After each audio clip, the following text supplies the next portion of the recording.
Good day, good afternoon, good evening, everyone. This is Viper for Viperland, and I am back here in Robotics Note Elite. We got Phase 9 start last time, and that's exactly where we end. We unlocked it. It's on the menu. We haven't hit it yet until just now. So let's get Phase 9 started. I imagine this has to mean that we're getting a good ways through. Oh, hey, there you go, trophy right away. Akio Sonomiya. Oh hey, Gunpla. Fantastic stuff. Which one do you prefer, the white one or the red one? I chose the red one. It was the first plastic model that my dad ever bought for me. That's the red one. First Gunbam and Zaku. The red Zaku's master grade model. Of course, Misa chose the original Gunbam. I was only 5 or 6 back then. Dad was going to buy plastic robot model kits for Misa and me. But back then, I didn't know anything about the different robots there were. When Dad asked me if I wanted the white one or the red one, I said the red one on a whim.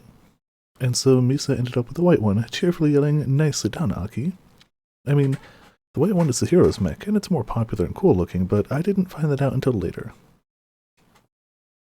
To me, they were both cool. I was just grateful that Dad bought them for us at all. It's almost certainly Dad's fault that I ended up being the kindergartner that I was. Dad built the plastic models for us. He probably figured Mom would complain if he bought them for himself, so he used his kids as an excuse. Sounds like it. He looked thrilled as he put together Misa's Gunbam and my Zaku. A few months later, and our sisters had become hooked on playing with plastic models. I know, super girly, right? Most of the time, our little play sessions ended the exact same way, since Misa would enforce her own made-up rules. That's how kids do. The red one is really fast. I'm the best Gunbam pilot there is. I'm the best of the best. I told you, you can't use your beam, Aki.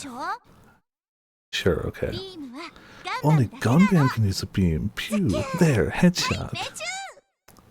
Cheating kids. That's how kids do though. What? That's no fair. Kids don't care about fair. It totally is. You can move 3 times faster than I can, but you got a headshot anyway. I want to win sometimes. No, listen, Aki, justice always prevails. That's just fate. Never forget that. Justice always prevails. That's the coolest. Okay, Misa, I'll never ever forget it. The way Misa proudly stood before me, white Gunbam in hand, was so blindingly cool. This is how I learned about the rules of victory, and the tragic beauty that was his fall. I'd argue that those play sessions ultimately defined who I am today. It's where me, Misa, and the Robot Club began. So, Misa... Excuse me. You better wait for me. I'm right on your tail. I swiftly open the curtains. The gentle sunlight of early spring illuminates my room. Gotta move my snake friend down a smidge, blocking the text a little. I look upon the many plastic models and figures that decorate my room. Quite a few, yeah.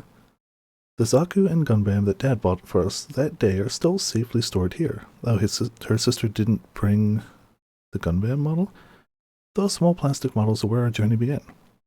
And now our dreams have brought us to an 8-meter-tall giant robot. Not a bad upgrade. Oh, hold on, I forgot I still have the room code up. Whoops. Let's do that instead. Haha, better. Time to get going. Today is Gunbuild 2's first test run. Oh, geez, did we fast forward a bit? Yeah, a smidgen. A production model robot that comes out in Mobile Jacket Gunbam. There are multiple variants like the red painted model that moves 3 times faster. The sky is clear and blue. Ooh, almost dropped my controller, nobody saw that. What was the other one? The winter sunshine is refreshing. By now, the exam takers must be faced first in their entrance exams at Kagoshima Uni. As for me, I ended up spending New Year's without having chosen my post-graduation career path. Damn it, why did I hit that? Post-grad unemployment is pretty much a given now. Well, post-grad robot maker. Needless to say, my parents really got on my ass about it at the end of the year. Once I go to Tokyo for the expo, maybe I should just stay there. That worked for your sister so well.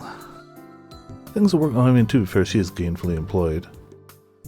So I mean, economically it does seem to have worked out for her, but she also seems to be like not talking with people anymore. Is my light too low today? Yeah, that works. I feel like yesterday was too bright. This camera, I set it the same settings every night, but I swear it changes on its own whims. I swear it does. Well, it's perfectly good lighting one night, and I mean, it's nighttime here. It's not like there's sun interfering. I swear it changes nightly. Things work out even if I don't go on to college. Nah, even I know I'm probably being naive. Kai, what are you daydreaming about? Daydreaming about checking my heckin' phone. Nothing new for her. No trespassing, still. Less than a month till the expo. Everyone has to be there today. That's an order, Fraubo too. But I refuse. Yeah. I'm looking forward to it. We have an emergency meeting in the morning today. I'm so hyped right now. It's finally done. They really did it in such a short amount of time. Kids these days. In 8 years, my dream of being the first president of the club was fulfilled in my second year after being a supervisor. I helped raise the current members. Way to go, first president. You've done nothing. It can be very peaceful. You know, sometimes, yeah. I'll say, Emily, how's it going? Welcome to Viperland in the chat. Oh, I'm gonna be late to the meeting. Everyone's excited for the meeting. Moving steady to the expo opening. Ghent 2 by Bruno from France is the first one to arrive. Oh, they already got robots there. We get to see Ghent 2 in person? This is exciting. Hurry up and open the expo. It's literally a super robot war, but with no fighting, lol. I mean, more than 10 robots are gathering in Odaiba, right? It's the first time in history.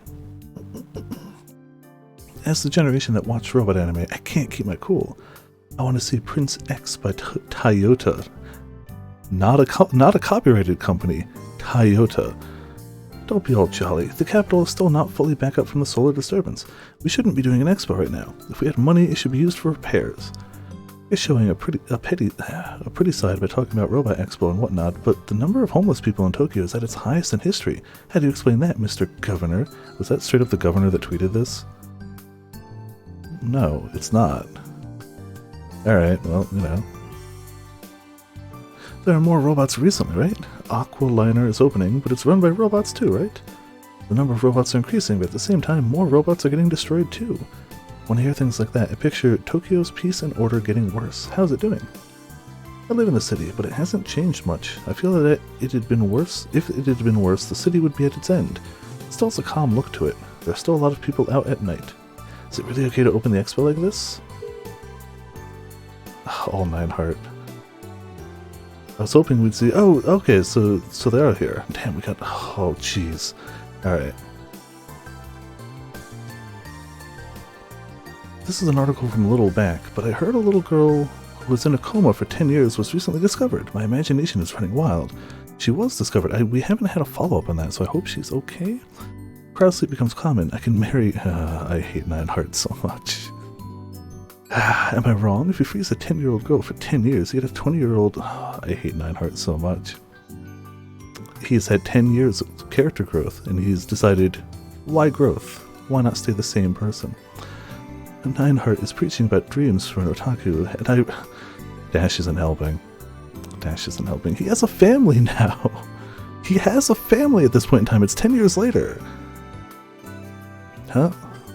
Why would I lay my hands on my own daughter? Yeah, no kidding. She's my angel. I won't allow anyone to touch her. I will not allow dirty hands to touch her. He may be a bit overprotective, but... Ah, my hands are dirty. What am I supposed to do with this dilemma? I can't have my relaxing bath time with my daughter. 9heart and Dash need to keep it to themselves. If you're going to continue talking about your stupid fantasies, I'll crack your heads open and stick electrodes in there. Jeez, what are you doing at your age? I think it'll take some time until a crowd sleep machine would be available. The biggest risk comes when you de-toast. Ah, it's defrost. Screwed up FML. I think it's possible to cryosleep someone with recent science methods. The hard part is defrosting. You'd have to do human experiments to find out what kind of results you get. Pretty sure if you recruit testers, there'll be tons from all around the world. I think it's a technology that's really wanted, but scientists have some morals and haven't moved forward with it. It's the same as blaspheming God. But if the sources spoke east, it's 99% a made-up story. I mean, the tester was a beautiful little girl. It's not a fairy tale, you know? Impossible. QED. QED is like... I always forget what QED stands for.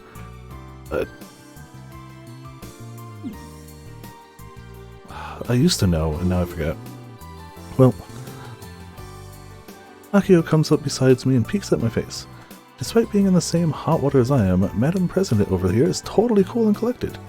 I'm guessing she's too focused on the robot to be worried about anything else. I mean, that is very much in character. I was just thinking about how warm it is today. Yeah, me too, except it's getting colder, except that means I cranked up the heat, which means I put on the hoodie because it was getting colder and now I'm starting to sweat. So, did you park your scooter? Yep, today's our first test run, so it's finally your turn to shine. Oh, we also passed ourselves in real world time, because they kind of just skipped ahead. Yeah, the last day in game that had gameplay was the 27th. And then we just skipped over the date of recording right now. It is the 2nd, 2022. So we've in terms of playing, passed ahead of where we are in real time. Today's our first test run, so it's finally your turn to shine, Kai. Good luck. You do realize I haven't even seen Model 2 in its completed form yet, right? No worries, you'll get to see it as much as you want today. Looks aside, Gunbuild 1 doesn't even compare in terms of performance. You're gonna get super hyped, Kai, I guarantee it. Akiho is in a really good mood today. She's clearly confident about how Model 2 turned out. Are we gonna have to deal with another huge crowd for the test run? Nope, not this time. Looks like Mr. Candy learned his lesson after what happened last time. Yeah. He wants to reveal Gunbuild 2 to the public only after we've confirmed that it runs properly. To be fair, Gunbuild 1 ran properly, it just wasn't what he wanted it to do. It moved, and it walked. Yes, it was at the speed of roughly 1 foot every year or so, but it technically performed exactly as was expected. He just thought it was going to do different. She's referring to the president of Space Candy, Sumio Nagafukadashi. Akio calls him Mr. Candy for short. I mean, I bet you he doesn't mind that. Plus, I don't think anyone's willing to come all the way out to the edge of the island just to get a look. We arrive at the entrance to the building to find Juna and Frau waiting for us already. Yashio-kun, Akiho-chan, good morning. Juna nods her head, a troubled expression on her face. Frau's clinging to Juna's legs. She looks pale as a ghost. I feel like, yeah, especially if I had to wake up early, Frau is 100% just like how I'd be. Just like, no. Kona-chan, are you feeling okay? She must have gotten car sick from Nagafukada-sensei's driving. Oh, I've also been with drivers like that, too. Juna points at a Thunder Emperor parked near the gate. Michi's sitting in the driver's seat, the window open so that all I can hear is his outrageous snores. Wow. Great teacher. I'm gonna throw up. That shitty advisor and his crappy driving. Lol. This is no laughing matter. Why would you go lol then? Didn't I tell you that riding with Michi was akin to suicide? Frau got a taste of Michi's driving the very day she moved here. She really needs to hurry up and get a scooter license. Where's Subaru? Oh, he's already inside. I think he came an hour early. Holy moly! He's so earnest, I'm impressed. Kai, how about you learn a thing or two from him? Is that a request? Akio immediately recognizes what I'm getting at, as the expression on her face screams, ah crap. In that case, you'll have to beat... forget it. Let's go, June. Frau. Akio pulls Juna and Frau inside the building. Boo, no guts. Granted, she knows better than anyone how this goes. In that sense, she made the right choice. Actually, I wonder if Nai-san is here today. I'd love to get a match in if possible. Model 2 isn't at the top of my list of priorities. We know, Kai. I'll just leave Michi to his dreams. Yeah, don't even have him come in here. Whoa. As soon as I entered the building, I met with a blast of chilled air and a completely finished gyro. I love the little painted-on face. Like, I know they used AR so it looks like the robot, but I like that they just painted on the face on the block. Good. Ta-da! Say hello to Gunbuild Project Prototype Model 2. Gunbuild 2 for short. Whoa, this is nuts.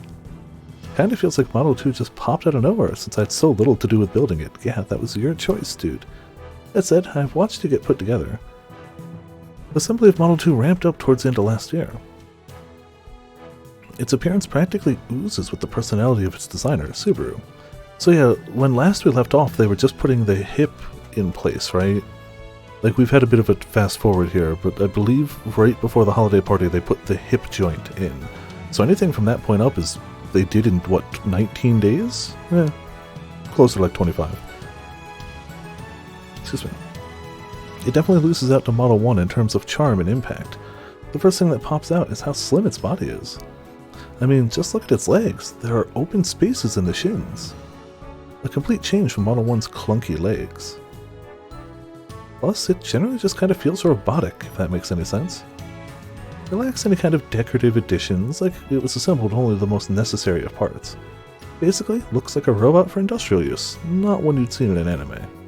It does have a head, but only so it could hold an omnidirectional camera and sensors. It has no face. Wait. What's that paper? They didn't even paint it on the face. She just drew it on a piece of paper and slapped it up there. What's that paper-looking thing attached to the head? Stuck to Model 2's rectangular head is a piece of paper with a face on it. It's a face. Duh. What? Come on, Kai, use your eyes. Also, it's not paper, it's a cloth. Oh, totally different. Yeah. That face is the modest symbol of my resistance. For some reason, Akio pouts. Subaru wouldn't agree to putting anything on the face, like horns or eyes. I asked if we'd at least attach a star to its forehead. I mean, that star is basically Gunvarel's symbol. You get it, right? Nope, not at all. She should really be asking someone who's familiar with Gunvarel, not me. But he still said no. Kinda looks cheap. I know, right? Though Model 1 was way worse. Ugh. Akio glares at me, but I just let her eye lasers bounce right off me. Nobody will think that face is cute. Well, yeah, but that's why you've got the whole who cares what they think. Subaru appears from the back of the room. He walks over to us and bows his head in the most half-assed way possible. No thanks. Good morning. Do you still intend on engaging in yet another unproductive debate?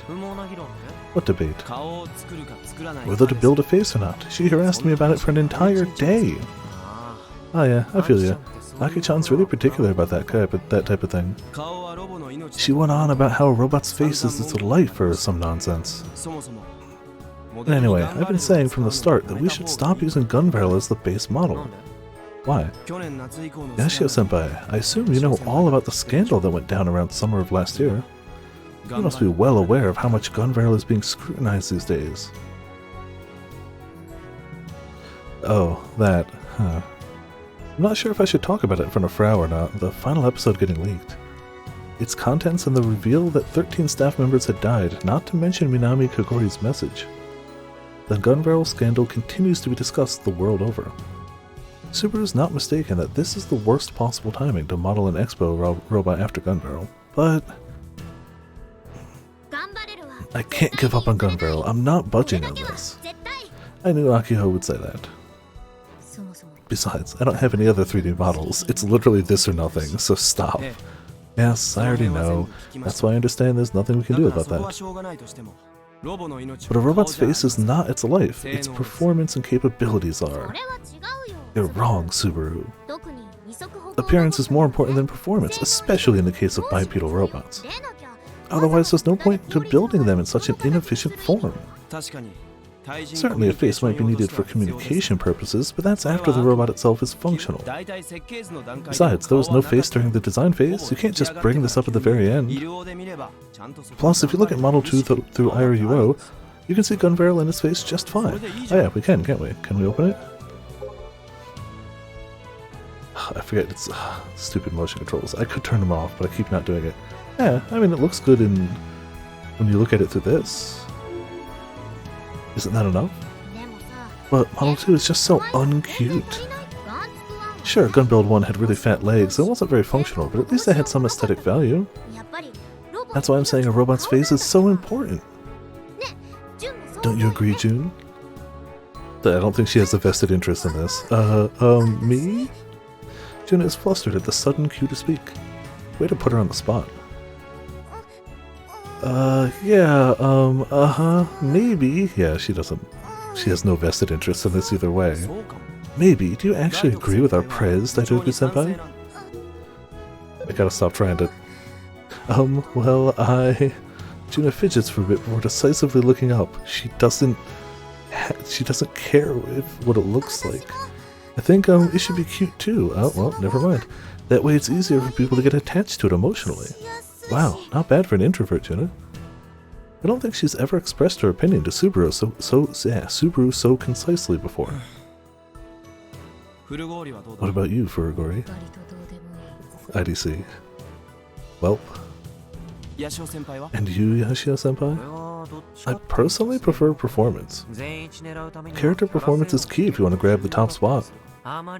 Choosing a low-tier character doesn't make you special or strong, it just makes you a masochist. Wow, of course he's a tier picker. Of course he's a tier picker. No. 2 votes each, 1 abstaining. Looks like a deadlock. At the end of the day, this debate revolves around how each of us views robots and our ideals about them. Couldn't you just say it's up to personal preference? Sure, that's one way of putting it. Look, this is a debate that's been going on since before I even joined the Robot Club. Arguing about it now won't get us anywhere. He has a point. Neither of them wants to concede. We discussed the face and came to an agreement early on. You'll have to make do with that. I compromised even though I didn't want to. You compromised on what? Letting her hang a cloth? That's not a compromise, to be fair. That face cloth is supposed to be compromising? Yeah, that's not a compromise. Like, I keep hitting my mic stand. Whoops. I mean, I've proven you wrong time and time again. Oh man, that's not a good way to win a debate, by the way. I'm right and you're wrong, and I keep proving that I'm right and you're like, it's not going to get somebody to see your side of things ever. But to be fair, it's Subaru. And even if he was handling this, try that one again.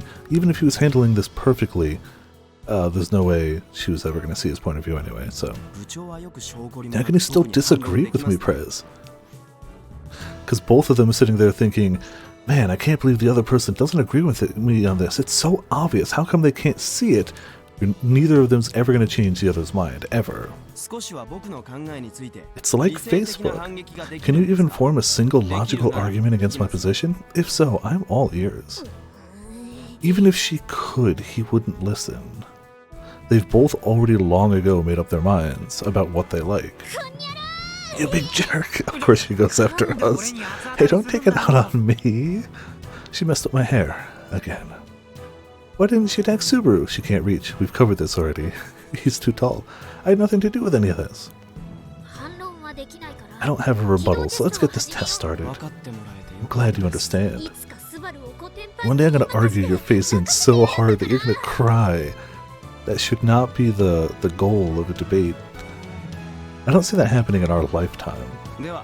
Then, let me first go over the important points of the test. Before that, Juna timidly raises her hand. Kunochi-san isn't here. Will it be okay to start without her? In fact, nobody from JAXA is present. You're right, that's odd. Usually she's here before the meeting time. I guess it should be okay to go over the various things to look out for and the operational instructions. Kai and June are today's stars. Both of you make sure to memorize the controls. Controls, eh? If this were a match, it'd be the most important thing to remember if I wanted to win. Alright, let me begin. The operator, sub-operator, and the person responsible for the drive system in particular should pay close attention. Talking to you, Furigori, listen up. But I refuse. You what? Anyway, please continue. Prez and I have basically been doing all the work up until now. Yeah, they have. So I'm passing the baton to you guys. Starting tomorrow and running through the month leading up to the shipping day, you three will configure the settings. If you guys don't get things nice and tight, there'll be no Grand Prix at the Expo. Yeah, okay. But I refuse. Enough of that. Sad face. Brow lowers his shoulders. I'll just leave her be. What sets Gun Barrel Prototype Model 2 apart from the rest of the pack are... Subaru pauses for a second and quickly glances around the room. The monopole motors. The fact that it utilizes them is its greatest unique characteristic.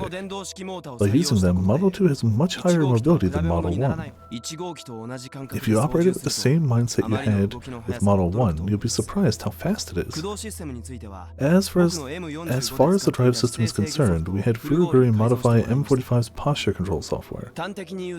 It's a positioning and posture control system that syncs 3D scanning and the IRUO Street View tech in real time.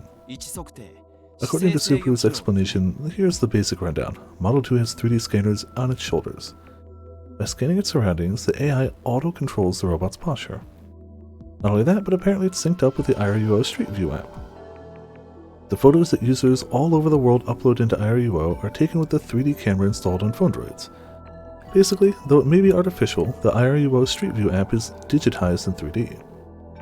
By referencing this data, Model 2 can more precisely identify the terrain.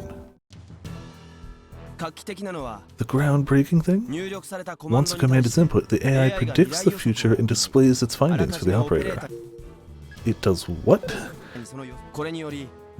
With this, the operator will have time to bring Model 2 to an emergency stop should things look bad. Take 5 steps forward. The AI looks into the future, sees a ball bounce across the road, a kid follow it. Shows you that. Sure. It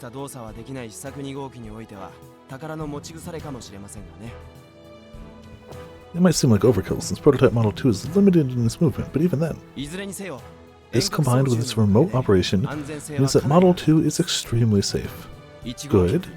Much safer than Model 1, that's for sure. I'm legit grateful to Subaru for that. When I piloted Model 1, I thought I was going to piss my pants from terror. There are 2 controls required to make prototype Model 2 move. One is the command input. We implemented Furuguri's kill ballot system. This should feel identical to how Yashio-senpai controls Tanagashi Machine as Robo 1. Tanagashi Machine 3 Kai, ahem. Subaru completely ignores Akiho's nitpicking. Model 2 will only execute moves that correspond to pre-registered command inputs. In other words, you can't just move it freely. So far, the only registered commands are 3 basic moves and 1 special move. Feel free to increase this number as much as you find necessary during the setting phase. By the way, the command inputs are more difficult than KBs or the ones programmed into Tanagashi Machine.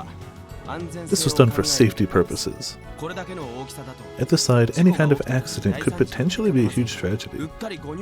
This is designed to prevent accidents caused by missed inputs. Outside of the command inputs, there's one other control system in place that didn't exist in Model 1.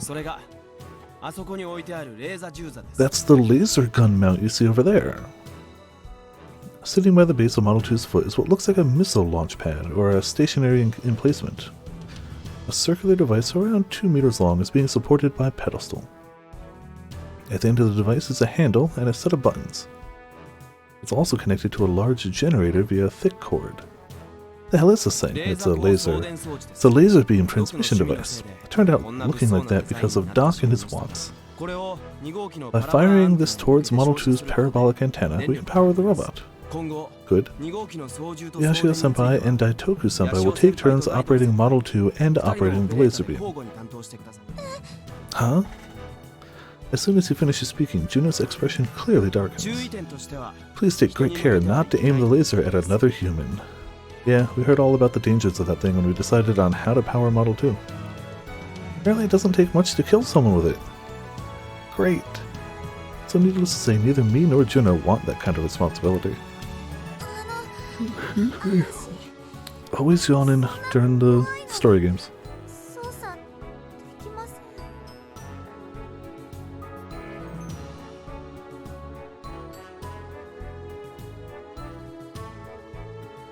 I could never operate something so scary. Likewise, it's powerful enough to kill someone, right? Why would anyone in their right mind allow some uncertified high schoolers to do something like that? Worry not, we had a safety device installed into it. It's designed so that it only fires when the crosshairs are aimed at Gunbuild's 2 parabolic antenna. If it goes off target at all, the laser will automatically shut off. Plus, we plan to make a more compact emplacement for the actual demo. A manufacturer that my dad knows is building a prototype for us right now, so hang tight. Ah, cool. This should make it harder for accidents to happen. Juna sighs. She's clearly relieved. Yeah, no way to accidentally kill a person is good. Oh, and JAXA personnel will be present when we use it. I've already asked them to stop us if they feel it's even a little dangerous. One problem, though. Laser needs to be transmitting constantly since the output level is low. Otherwise, the robot will shut down.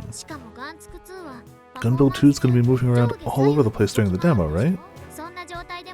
You guys will have to keep the laser trained on the antenna even when it's moving around. We have no fix for that, sadly. Practice makes perfect. I'm sure you'll be fine since you play lots of video games, Kai. I don't know about that. What happened in 30 minutes? Well, they, also, hey Roman, by the way, welcome to Viperland in the chat. They, time skipped us forward. The last chapter ended on the 27th. This one started on the 19th. The robot is done. I know you can't tell because it's got the IRUO stuff on it, but it is done. Straight up, they finished it. This is the day of the first test pilot, and they're going over safety precautions. Also, Nineheart is still the worst. Daru is feeding off him slightly, and we've got Kurigohan showing up, being like, you guys suck, stop. And then talking about science stuff. So that's the most of it. Huh, I don't know about that. Having good aim is key to doing well in first-person shooters, but Kill Ballad is a fighting game. The genre is different. She is, yes. Nineheart started off, because the whole, like, you know, cryo-sleep thing that happened. He's like, wait, did I hear about that right? Is this a way that I could be perverted? If you take a 10-year-old and put her to sleep for 10 years. It's just like, stop, Nineheart, stop. I suppose I'm more suited to be the laser operator. In which case, you should be the main operator, Junchan. That way I can focus on the laser, and Juna can focus on moving Model 2 around. I'm happy just being the sub-operator. Juna hesitantly shakes her head back and forth because Taku. It's the only excuse. Just cause. But you clearly don't want to operate the laser, right? That's only because I thought it'd be dangerous. It sounds a lot safer now. I think Mr. Candy would prefer it if you operated Model 2. Oh yeah, that's right. He's been fond of Juna since the days of Model 1. He might even give us more money if Juna steps up to the plate as the main operator. No, really, I'm fine as a sub. Someone skilled like Yashio-kun should control the robot. Model 2 isn't a hobby robot. It doesn't require skill to operate. Anyone could do it. All you have to do is input the required commands at the right time. You're basically just a crowd puller. There's nothing more to it. Four Eyes, you could at least try to be a little thoughtful with how you word things. Honestly, I think he might be okay this time around. Telling her it's not a big deal and that probably anybody could do it is actually helpful in this sense. Yeah, he says a lot of the wrong things. I don't think this is it. Basically just told Juna that she brings nothing to the table and could easily be replaced. No, what he's saying is that that job could be done by anyone.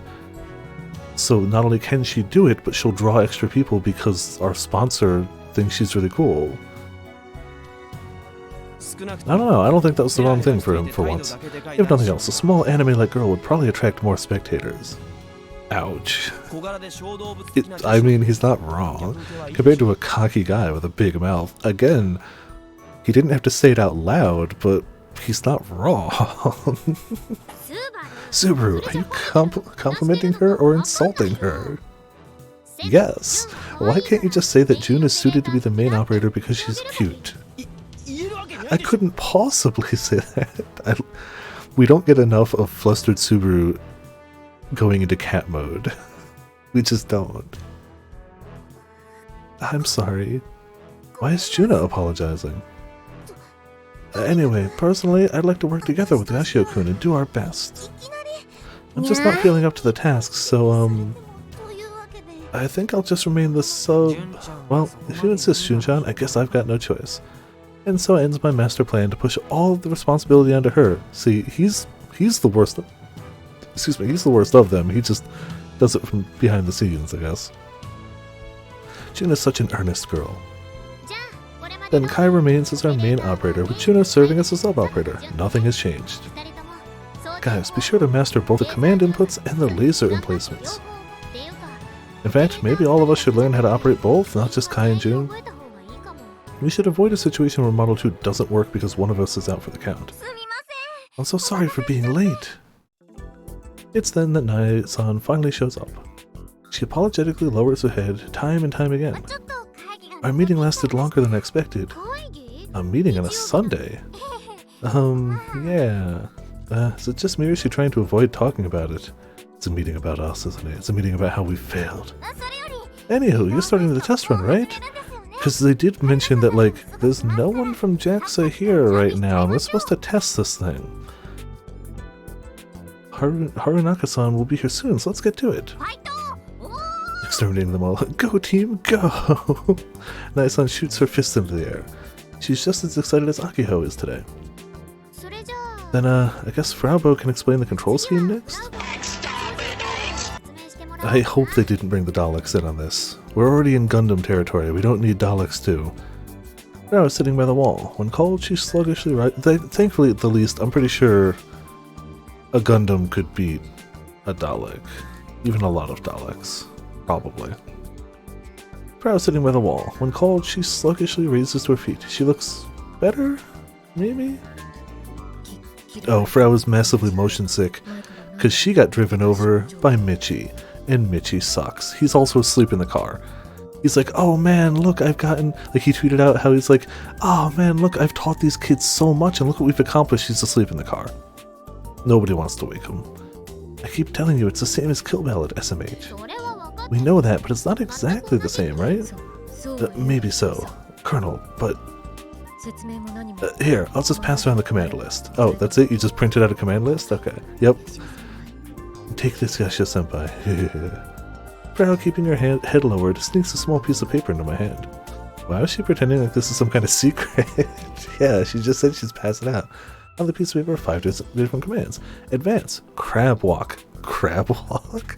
90-degree turn. Crouch. Pose. As Subaru mentioned earlier, all of the commands require at least 3 button inputs. Kinda feels like a character designed for veteran players. It'll take some practice, but as long as I get the timing down, it should be fine. Piece of cake compared to KB. The only exception is the crouch command. This one requires 2 inputs. I quickly memorized the commands and passed the list to Juno. So, the one that says pose is the performance we'll be doing at the expo. By inputting this command, Model 2 will perform a set of moves in one go. It lasts for about 20 seconds. Apparently Juna's mocap performance has already been programmed into the system. Bravo, you're still adjusting Gekisai Daiichi, right? Also, hey Sor, how's it going? Welcome to Viperland in the chat. What did the bot ever do to you?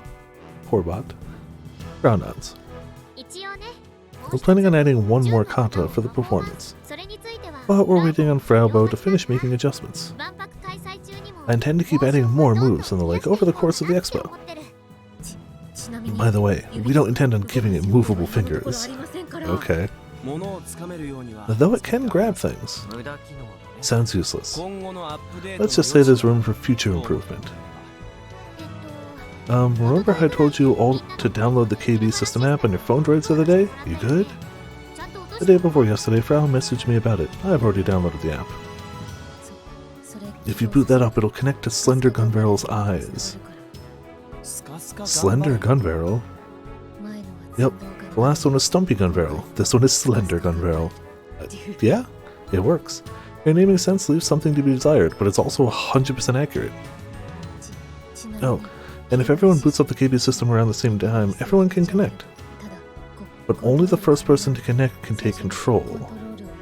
If you want to pass the controls to another person, you just have to log out once. Then the second person who connected will be in control. Auto-detect? Exactly. That is indeed correct. I had 8 pages while Gunvero chases us now. Oh, definitely. Also, hey Grim, how's it going? Welcome to Viperland in the chat. Despite making endless excuses, Frau really came through for us with a powerful system. About what I'd expect from our resident genius. Oh, yeah.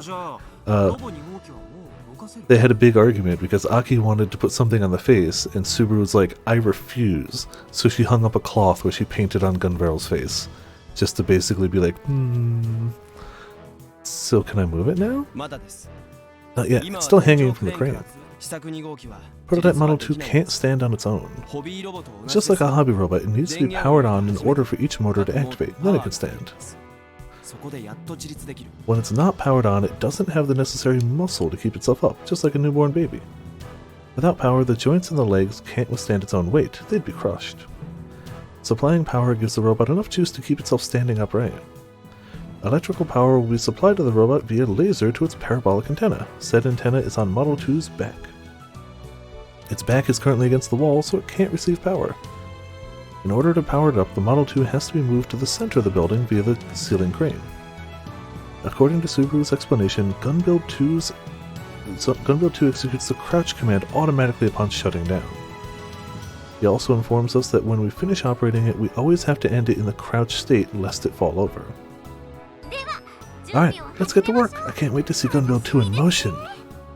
Naya-san calls out to us with a huge smile on her face. She might be the most excited person in the room. No, it's definitely Akiho. Even I'm getting amped up. As per the usual, Harunaka-san operates the ceiling crane and pulls Model 2 to the center of the room. I'm on support duty for Juna, who is currently in charge of the laser gun.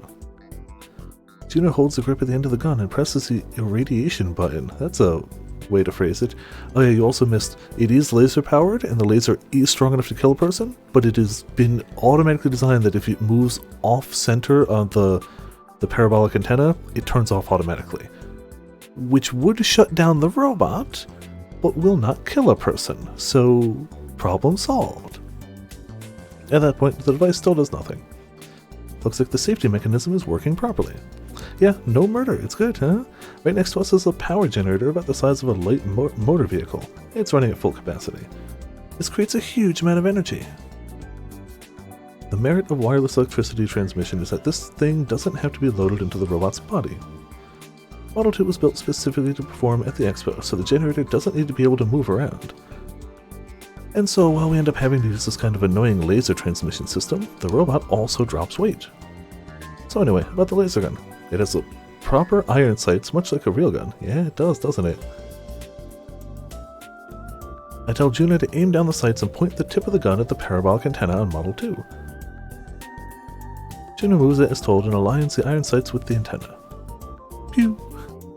A visible red laser beam immediately and silently fires out of the gun. Oh, it doesn't actually go pew. Disappointed. Wow, that's amazing.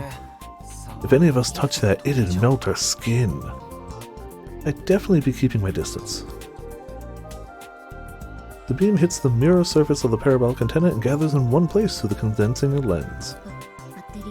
The battery is charging. It should be able to move. It definitely had a... I wasn't paying full attention to the characters, but I absolutely saw Krisu there. Yeah, I saw Krisu. I wasn't paying attention for Chaos People, but I probably should have. Once I realized she was there, I was way distracted by the voiceover, not the actual characters. I'd have to watch it again. But I saw Krisu. I knew she was in a fighting game at some point, but I'd never really followed up with learning anything. Oh, we could beat up Taku. Oh man, I liked the announcer. It was to me it was a great amount of just overselling it. It was very stupid, but I really thought it was funny stupid, personally. But I also think Max's version was great. I thought it was funny. Subaru asked Harunaka-san to operate the crane, and Model 2's hanging feet are slowly lowered to the ground. I mean, it hurts so good. Alright, I'm turning Gunbuild 2 on. The most tense part of this test has arrived. The only person in our audience is Nai-san. The JAXA workers who advised us and Uncle Senomiya aren't here for some reason. We asked Doc to swing by, but he said he was busy making some new parts or something. It's so weird that so many people worked on this and like, one person is here. Michi's asleep in the car parked outside, and Mr. Candy isn't here either. Like, you'd figure... I'm worried about that JAXA meeting. We didn't advise us to advertise this to the public, so nobody's here to watch this go down. which means that right now it's the 5 Robot Club members, Nai-san and Harunaka-san on the crane. 7 people. Zero trust for Nai. I refuse to not trust Nai. I refuse. Sorry, Nai is too good. Akio looks much more composed than she did during the Model 1 test. Juno, once terrified of robots, is firmly gripping the laser gun, holding her breath and gazing at Model 2. Even Frau, the shut-in, is present and accounted for. Despite the tough situation with his dad, Subaru is nonetheless here in secret. Oh yeah, I keep forgetting about that whole thing. It just hasn't come back up again. 4 months have passed since summer came and went. The Robot Club's finally grown a little. Subaru, Frau, and Juna. We used our strengths, cooperated with them. The 5 of us, although I didn't really do anything, built this new giant robot and we're trying to breathe life into it. Game 2. Oh, cool. Alright, I gotta rewatch that trailer then. I wasn't really looking for them. Akio puts her hand on her skirt pocket and reverently pulls out a switch that fits in the palm of her hand. Of course she has an activation switch. On the black rectangular boxes around, and of course it's gotta be a big red button. Nice and simple. Like, you gotta be able to just be like, boink, to turn on the robot. Is that the activation switch for Model 2? We could have used cloud computing to manage the drive system. Not only would we have been able to control Model 2 from a phone droid, we'd be able to turn the power on and off. However, after the incident in Tokyo with Robotics Industries, Frau wanted to avoid that. Hence why the power switch is this kind of meh-looking button. What do you mean meh-looking? It's a big red button. It's hard to go wrong with it. I have no idea how it works though. It's a button. Kai, it's a button. Kai, you push the button and robot turn on. There's really not much to... It's a black box with one red button. What is not to understand? That's true. He's got a reason to have lost all his brain cells. He did it to himself. But in terms of creating a sense of mystique, it might actually be just right. Nai-san, please make the final call. Okay, the activation test is a go. Head empty, pressing buttons, fighting games in general. Yeah, but he plays fighting games on his phone, so he's not used to buttons. It's all touchpad. He doesn't even know what buttons are, I guess. Kids these days. Nai-san seems really into this. There are plenty of good things about mobile gaming. If we ignore the whole gotcha, predatory monetization stuff, we just talk about the gaming stuff, there's plenty of good there. Many of them are cheap/free.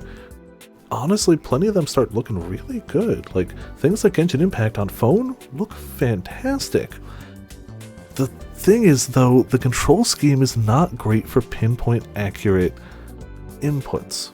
Unless you're tapping it. If you're tapping it, it's not bad. But if you're trying to do, like, fighting game inputs on a touchpad, that's really hard to do. It's really hard to do. It's just not one of those things that, like, a touch interface shines with. Yeah, Skullgirls Mobile would probably be passable, but probably not as good feeling to control as a controller. That said, you could always get a Bluetooth controller. Like, problem solved, best of both worlds. Absolutely. But, like, imagine trying to do, like, a Z input on a touchscreen. Have fun with that. True, you can always simplify it, but he's like, oh, pro gamer, pro fighting game person. It's like, touchpad, how? After hearing her response, Akio looks at me and nods firmly. Gun build project, prototype model 2, power on, lift off. With her declaration, Akio forcefully pushes the button in her hand.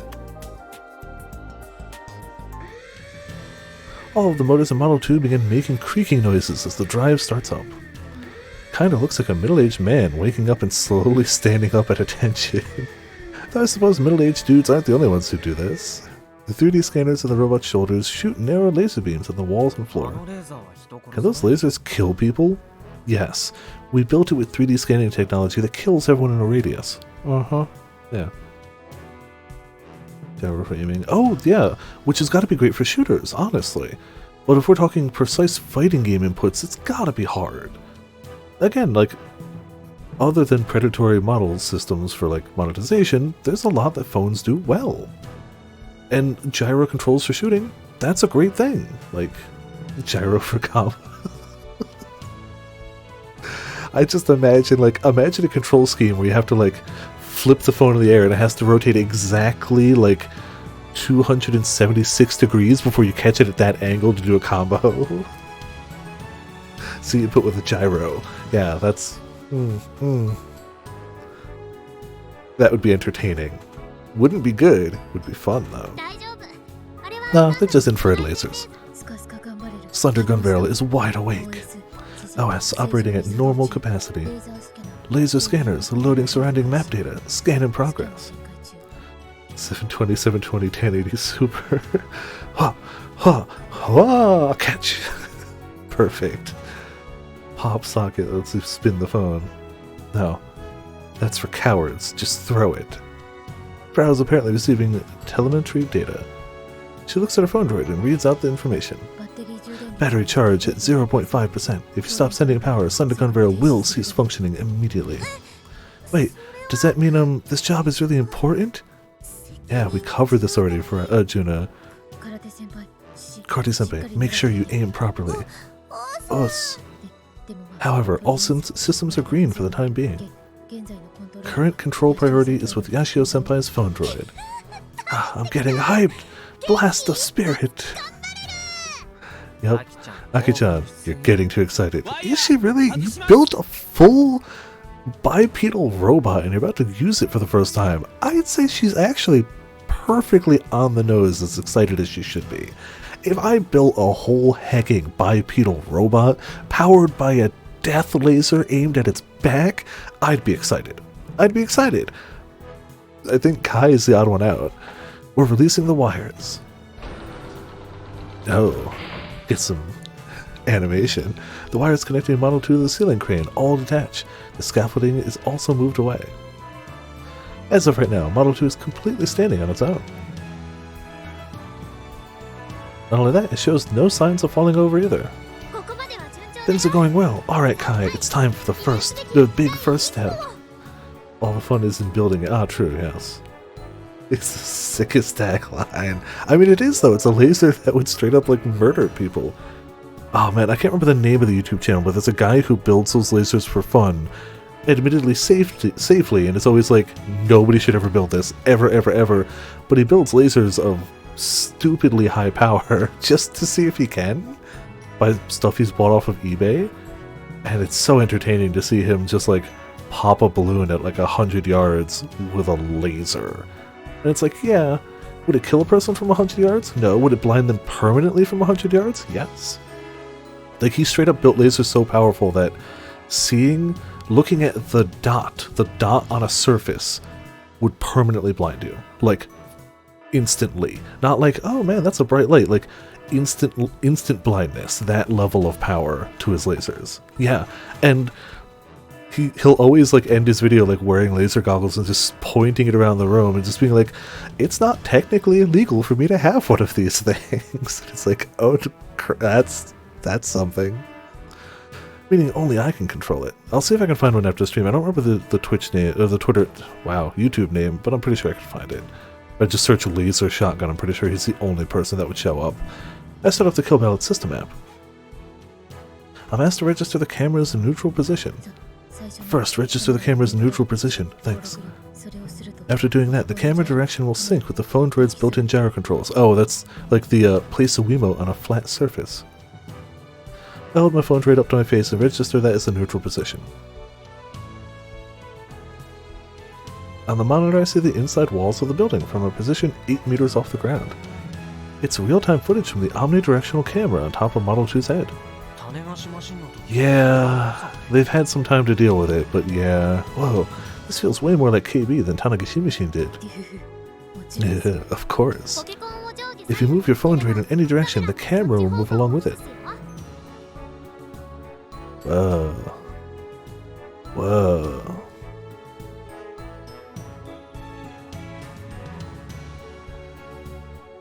Yep, that's a 360-degree camera. Oh hey, look at us down there. I try it out, and the scenery on screen moves accordingly. When I tilt it downwards, I can see Akio looking up. And Frau not. Frau probably looking at the ground, let's be honest. I also spot Juna gripping the laser gun, and myself and Frau fiddling with our phone droids. That said, it doesn't sync with Gunbuild 2's face.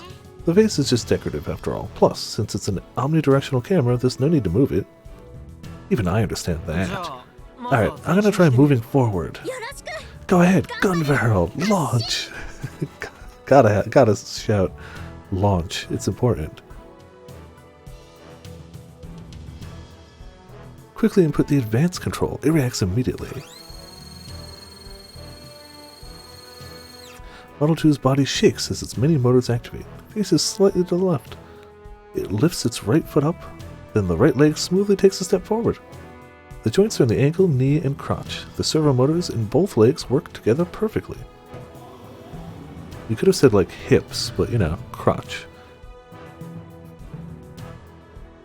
Alright, well, it took a step. The right leg lands on the ground. Just like that, its body is facing forward again. It's still not exactly sprinting, but boy is it faster than Gunbuild 1. Then the body turns further to the right. This time the left foot raises up. It continues on and moves forward. Yeah, it didn't take half an hour for that step. I mean, yeah, they had some help, but this is still a high school club with a little bit of outside help, but like, well, it's still impressive. It stops moving when both legs are side by side again. I still said the first one was impressive, but like, I get it. I get that this is more. But like, if my high school built Gunbuild 1, I'd be like, holy crap, okay, good on ya. This series of motors is attached to the advanced command. It took a little over 10 seconds for Model 2 to walk 2 steps. The whole process was so smooth that it felt like something made by pros. Think back to Model 1 6 months ago. Also, the fact that there's only a 6-month time gap between the first steps of Model 1 and the first steps of Model 2. And how much of a struggle it was for it to take a single step. So, hey guy, what did you think? This is awesome. See, even now he's finally getting like, damn, it's nothing like how slow Model 1 was. Asan's cheeks are bright red as she claps her hands loudly in applause.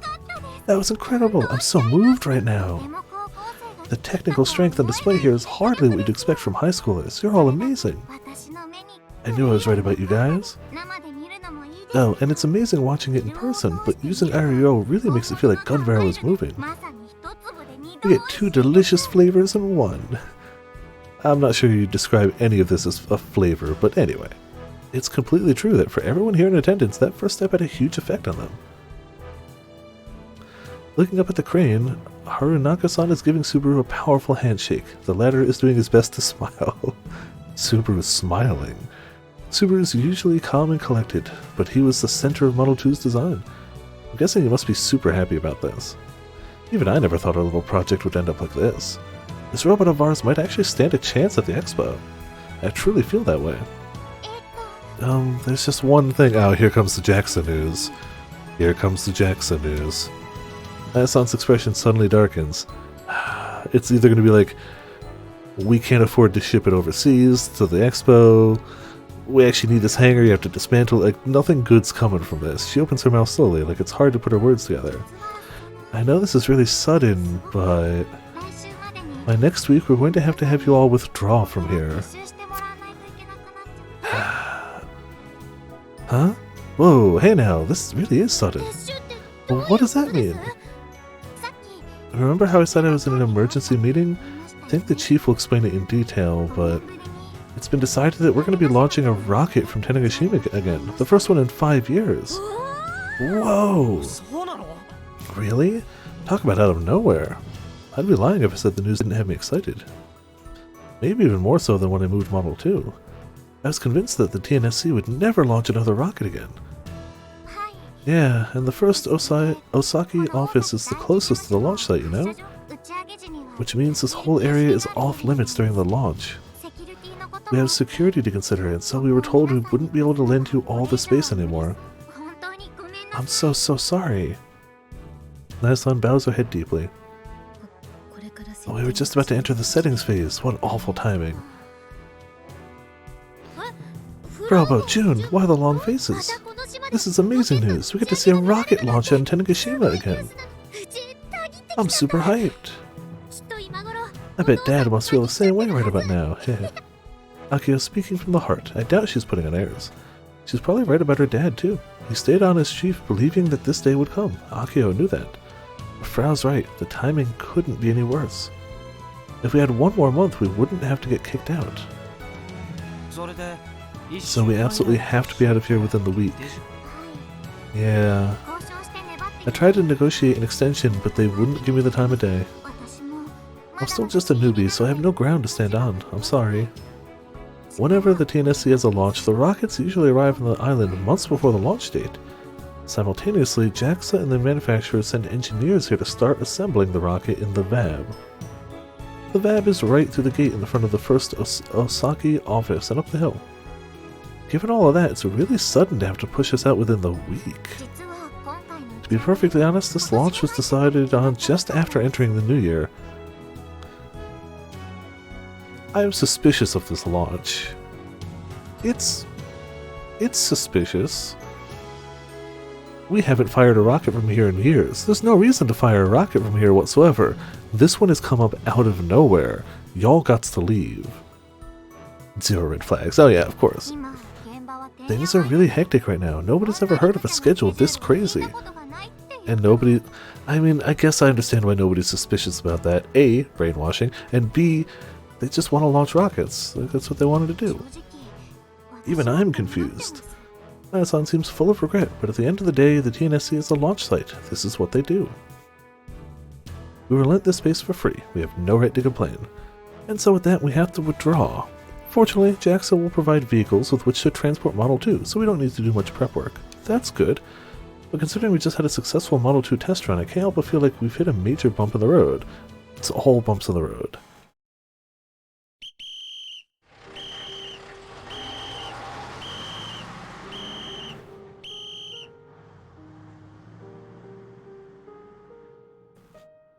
After hearing the news yesterday, I've been getting more and more hyped. At this point, I'm practically buzzing with excitement. I'm kind of surprised at myself. Didn't think I liked rockets this much. Before my eyes passes a large truck carrying a nearly 4-meter tall cylindrical part moving 3 kilometers an hour. Prefectural Road 586 was built in 2010 to connect my hiccups in Minamatane-cho to the Tanegashima Space Center. The road is optimized for transporting rocket parts, and it's pretty much the only 3-lane road on Tanegashima. The road was obviously built this wide to smoothly transport rocket parts. It's been 6 to 7 years since the TNSC would launch nearly 3 rockets a year. This kind of sight was normal. Whenever it was time for a launch, parts would arrive a few months before launch at Shimama Harbor on the western end. It's a little less than 20 kilometers from that harbor to the TNSC, located on the south end of the island. From National Highway 58, they'd cut through the center of Minamitame-cho, then jump into Prefectural Road 586. The vehicles move at a walking pace, so when they came through town, there was plenty of time to go and watch. And so to get today, with no classes to attend, I've come to watch. The rocket parts are painted black. The H-2A rockets were painted white, so these will leave quite a different impression. When it comes to black rockets, the first thing I think of is the Soviet Soyuz rocket. That was dark green. Apparently, a private enterprise is behind the launch. I wonder if it could have anything to do with, you know, Committee of 300 or Tavistock Institute. No, that'd explain why everything's so weird and different. But don't think, Kai. In the past, I'd often come to watch the rockets like this. For one, the road has always been close to my house, and back then it was my dream to become an astronaut. But most of all... Hey, Kai, look! They're going to put it all together and fly it into space! The right stuff. It's not just people who have it, rockets do too. Go, hot dog, go! I hope it doesn't, like, smash into, like, 57 monopoles on its way up. I'm sure that would be fine. Like that, Misane would call out at the rocket parts being slowly carried along the road. Thinking back on it now, she was a pretty strange high school girl. But I didn't dislike that back then, or now. Hot dog. Start whispering it, but an old lady standing nearby gives me a questioning look, so I hurriedly look away. Can't help but want to laugh. Maybe I'll go buy a hot dog at the convenience store. Lonso is within walking distance from here, so why not? That'd be the end of my break. After that, it'll be back to my original goal, hunting down the Kimijima report. Gejine, tell me today's location candidates. Oh yeah, because Gejine's around so we can find the last one, just, you know, not the personality bit. Understood.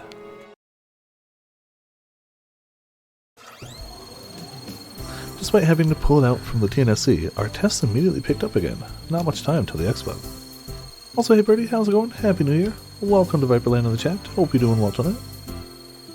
Which is, yeah, it's sadder, but it also lets us still find this last bit of the report, which is important, it seems. I don't know if it's actually going to even say anything. We know it's the trigger that's going to send it to every device on the planet.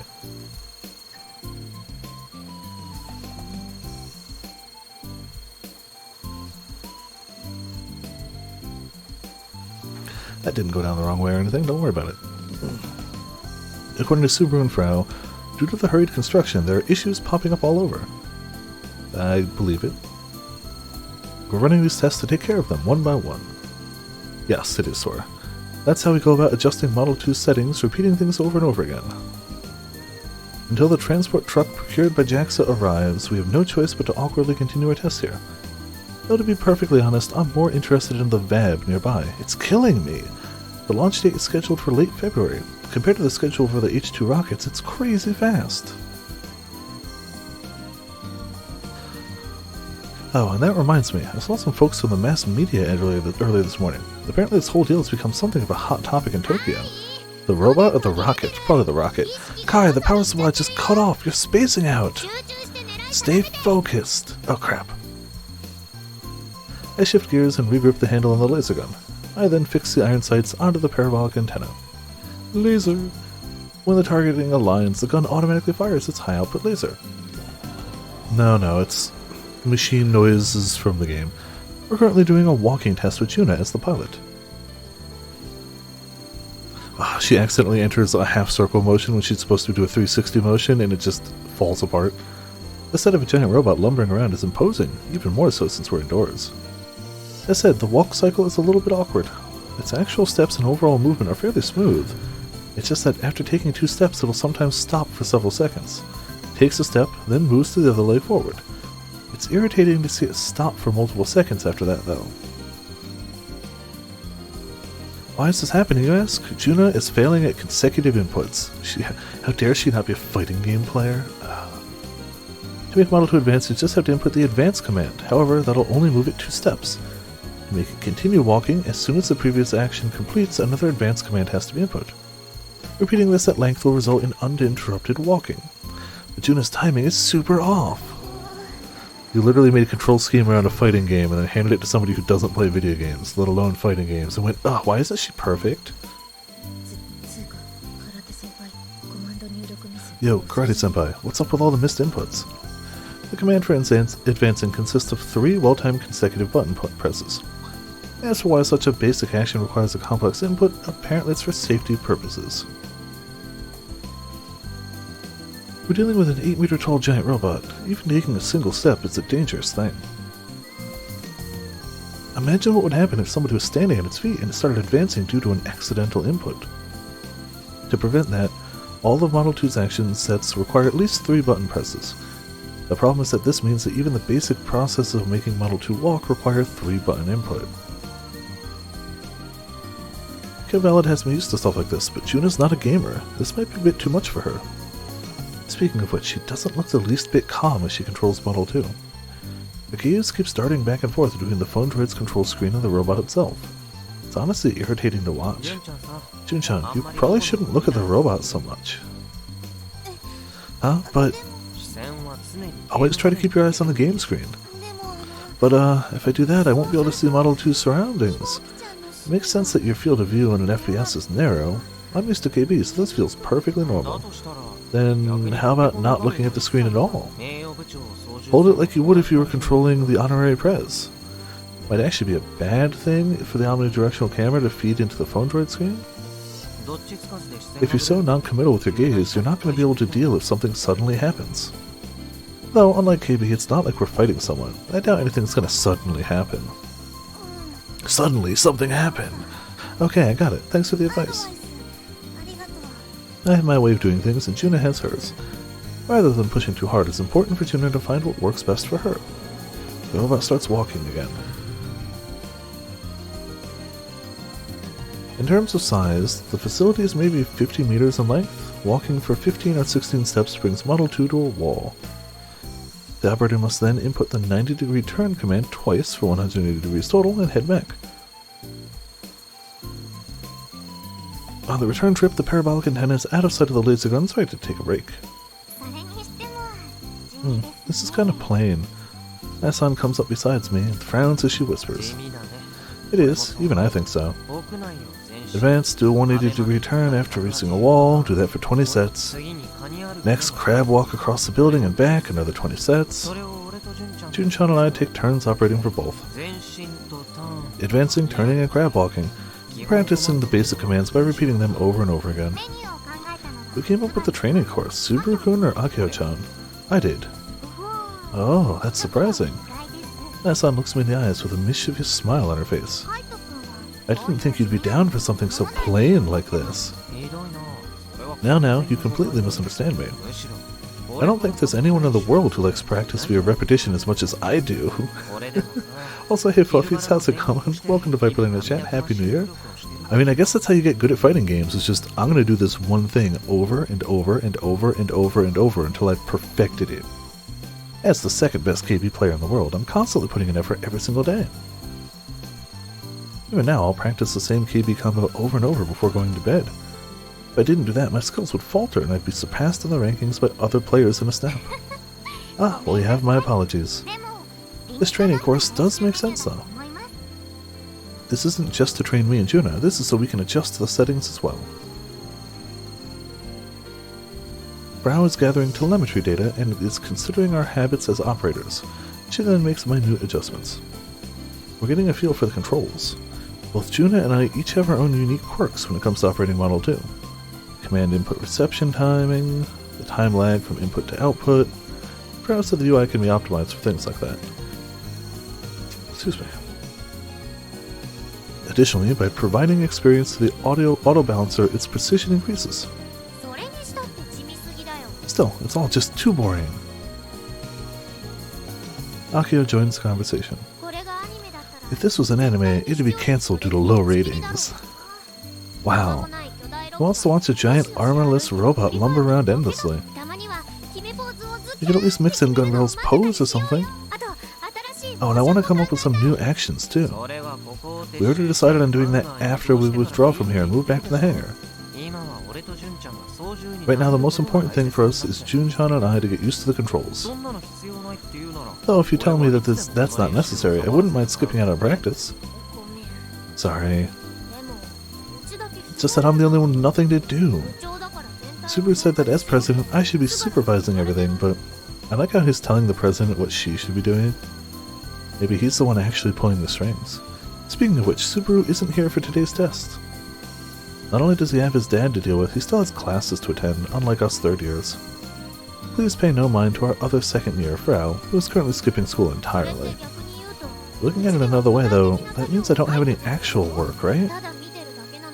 It was exciting watching it move at first, but I'm bored.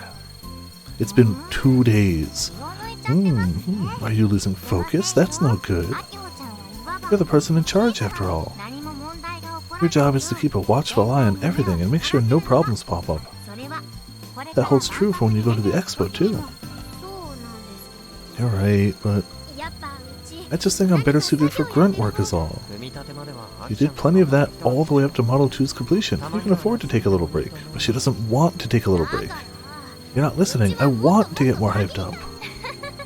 Ah, you're like a tuna. Excuse me? They'll die if they don't keep swimming. Oh yeah, that's totally me. I'd be willing to swap places. I'd point to the laser gun with my eyes. I'm gonna go take a look at the rocket transports again. Not happening. You need to make up for all the time you spent skipping out. Is that so? I mostly don't want to be stuck here doing tests every single day. I don't actually plan on going to watch the rocket transports. The real reason I want to get away is because we're in 2020. I still haven't found the last Kimijima report. Oh yeah, they are in 2020 now. They have no idea what's in store for them. The reason I skipped yesterday and made excuses is because I'm looking for that last report. After about 30 minutes of watching the transports, I spent the rest of my time searching the island. I've been doing that since the end of last year. With no classes, I've also been searching at night. Sadly, Mom now thinks I'm a delinquent. I didn't think it'd be this hard to find. Fortunately, Kitchen is still operational and has been providing tips as to where the last report might be. But this time, even Kitchen seems to be throwing in the towel. I'm getting more and more impatient. The Kimijima reports predicted a large solar disturbance in 2020. It may only be January, but that doesn't change the fact that we've entered 2020. It's completely possible that today or tomorrow, a disturbance on the scale of last year's or even bigger will hit Earth. While I'm feeling increasingly impatient, I'm also feeling hesitant about finding the last report. Unlike the previous ones, Kimijima Report number 7 isn't a detailed description of the future. Activating it will distribute the Kimijima reports around the world. It's like an unlock key. As far as I'm concerned, the reports are the absolute truth. But even then, there's still a 0.1% chance that they end up being BS. Dispersing the Kimijima reports to the world could cause unnecessary chaos. I'm a bit hesitant about that. This isn't the sort of thing that a rural high school kid should be responsible for. Good grief, what have I gotten myself into? Yet here I am, still searching. Oh, he's come too far, yeah. I've already come this far, there's no turning back now. Hey, Kai, your aim's off again! Oops. The robot has already finished making its turn. I can see the parabolic antenna from my position. I hurriedly align the iron sights with it. While Model 2 is equipped with batteries, they're rather small. They have a 3-minute operational limit. That's why it's ideal to keep the laser aimed at Model 2 as it moves. Said robot suddenly stops moving. You're making more mistakes than before, BTW. If I don't look at the screen, I can't press the buttons properly. Juna complains, but she nonetheless keeps following my advice, refusing to remove her gaze from Model 2. I'm sorry that I can't make you move right, Model 2-chan. No worries, I'll get used to it soon. June, put a blast of spirit into it! You're all good. Oh, mistakes be damned. She's nothing like the girl who used to be scared of robots only half a year ago. Hey, Jun-chan, does Model 2 scare you? Huh? Juna's hand stopped moving as I talked to her. Looks like she can't talk and operate it at the same time. No, not at all. When I'm operating it, it moves just like I want it to. It even moves just like me. In some ways, it sort of feels like another me. I guess if you've done all the mocap for it, yeah. Bunny Viper challenge continues. Is that weird? Not at all. Akio happily wraps her arms around Juna. That's the reaction to a hug, apparently. I'm so relieved. I'm super duper ultra happy that you like robots now, June. That was the goal all along.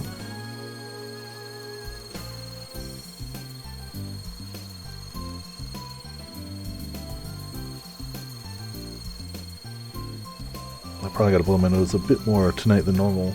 It's gone from like high 50s to 20s in the course of today. And my body's just like, no, I don't like this. I'm so... oh yeah, I read that. My brainwashing worked.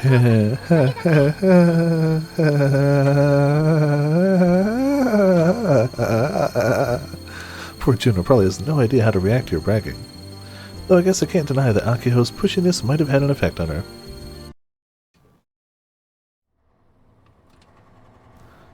Akio Sanemiya.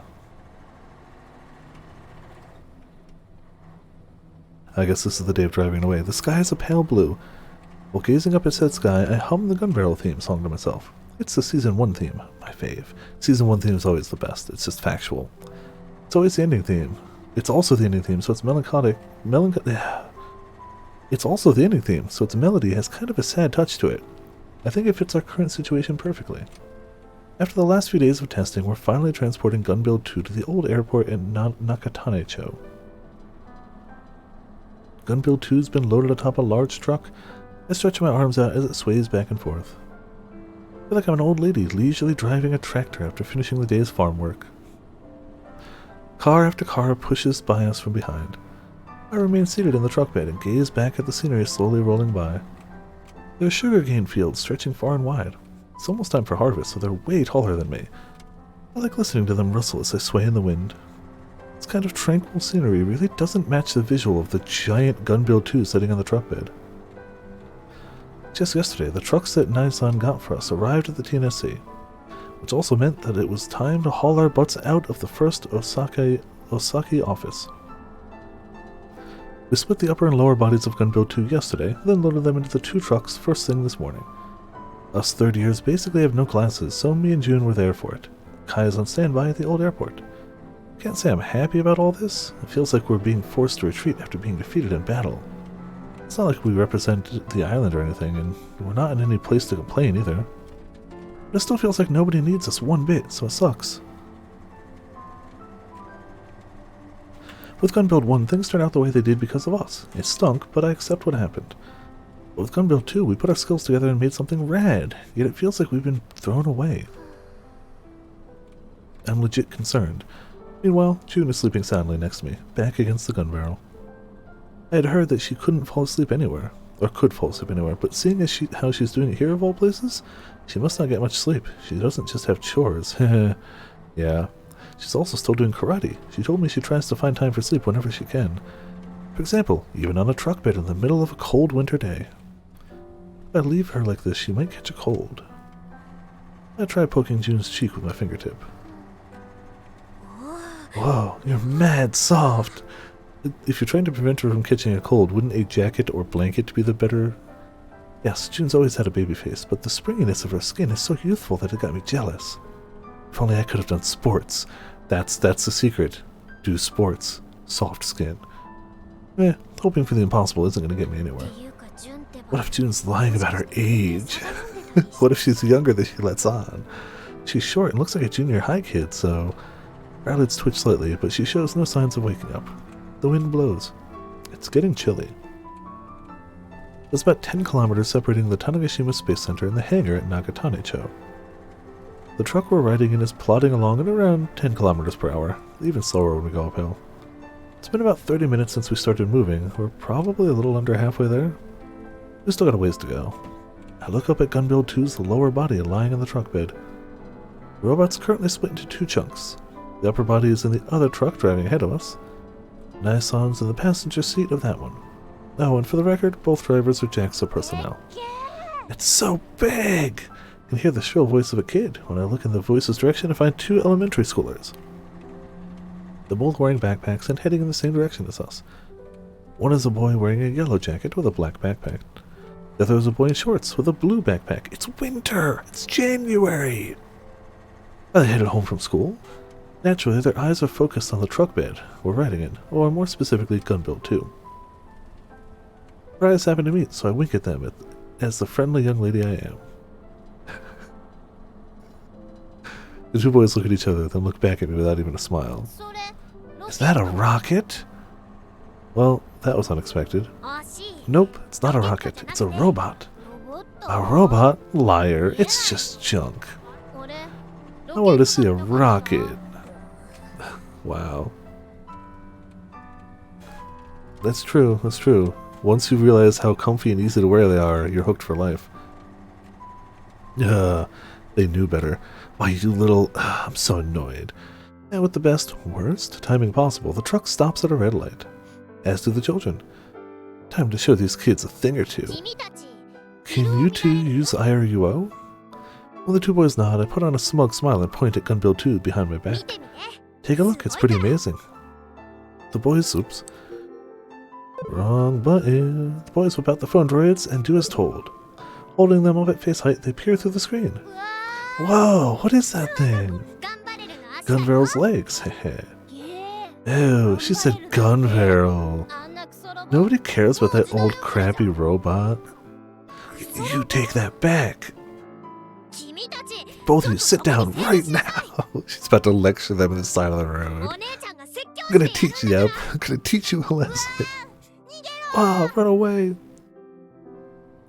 The boys flee just after the light turns green and the truck starts. I lost my chance to chase them down, leaving me with nothing but rage in my chest. I fear for the future of Japan. Ah, you're shouting. Did something happen? June sleepily tilts her head towards me. Good morning, June. Akio-chan, did something sad happen?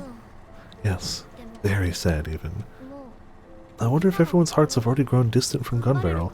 At least that's how it's starting to feel to me. Alongside last year's episode leak were rumors that a large chunk of the staff had been murdered. Even then, I guess, I just wasn't ready to hear those kids call Gun Barrel an old, crappy robot. For someone like me who's given so much of herself to the show, it's a real shock. June, do you mind letting me cry into your chest for a little? All just because some kids were like, ew, old anime. Huh? Huh? I cling to Juno's chest and let the tears flow. People still won't stick with it, I know, right? It's been a while since I last came to the old airport. I'm going to the TNSC virtually every day since Model 2's completion. Before that, we got some twippos. Oh, good, nothing in D. I mean, oh no, even though we hassled them a bit, the students agreed to our request with big smiles. The kids on the island are really nice. I want to help them as much as I can. I did something bad to my daughter and her friends. It was security protocol, but we had to kick them out. But my daughter still rooted for me. That was such a relief. I promise that we will both try our best. Oh no! We don't have to listen to Taku. Terrible, I know. In the video of Gunbuild 2 that we took for the expo, forgot my intro part. I think Gunbuild 2 should look cool. I want to add awesome BGM and sound effects, but S-Kun won't let me. Is that okay? Not like it's an anime. Why use BGM or SCs in the first place? Oh yeah, that kind of stuff would def help it. I'm gonna go with what I think Kai would say, and I think it's that one. I think it might be the first time riding in the back of a truck. Leaving TNSC, and that's us, alright. I've been going to... oh, read that. I was focused on finding the Kimijima reports. Actually, you know what? This might be my first time here this year. It's 24 days in, but yeah. And so I've been in this chilly warehouse playing Kill Ballad since this morning. Thank goodness it's not so cold that my fingers go numb. This place has no electricity or stove to speak of, so winters are hellish. Yashio-senpai, what time did they say Prototype Model 2 is set to arrive? Beats me. Only Subaru and I are in the hangar. Today, Model 2 is being removed from the first Osaki office. Excuse me. Which is why Akio and Juno went over there this morning. I'm on standby over here. Thanks to their efforts, I get to sit here and play KB. Should I try calling Aki-chan? No, there's no need. However, if it gets too late, I'll be going home. Are you done editing? Not yet. Subaru met up with me right after finishing school. By the way, Frau contacted me earlier. I've got nothing to do there today, so I'm just shutting myself in. Peace! It's basically a progress report, so I don't have to play it up. It just needs to be edited together, that's all. Subaru's been staring down at his phone droid for a while now. He's working on a video detailing the production process of Model 2 for submission to the Expo Committee. Frau's good. Exhibitors need to submit twice for the Expo, once 2 months prior and once right before, should anything come up. Exhibition rights can be withdrawn. Our video inspection 2 months ago went by without issue. Though at the time Model 2 was mostly incomplete. This is the second submission. If there aren't any problems, we'll be given permission to exhibit at the Expo. We finished filming the day before yesterday, just before we were kicked out of TNSC. After some light editing, we'll submit the video. It's about 10 minutes long. Subaru is in charge of that process. How does it look? Do you think we'll get disqualified? I don't know. This is the first for me, after all. But considering Model 2's level of completion, I believe there should be no problem. That reminds me, didn't Aki-chan give you some footage? Are you adding that to the video too? There's no way he adds that to the video. Yeah. Oh, then it's... alright, yes. Subaru wears an uneasy smile on his face. Sometimes I'm not sure if her prez is actually amazing or not. Uh-oh, did she do something weird? Not exactly. Would you like to take a look? I should probably check just to make sure. Subaru sends me a link to download the footage. After grabbing it, I hit the play button. Huh? You're filming already? I am Akiho Senomiya, 18 years old and the president of the Central Tanegashima High Robots Research Club.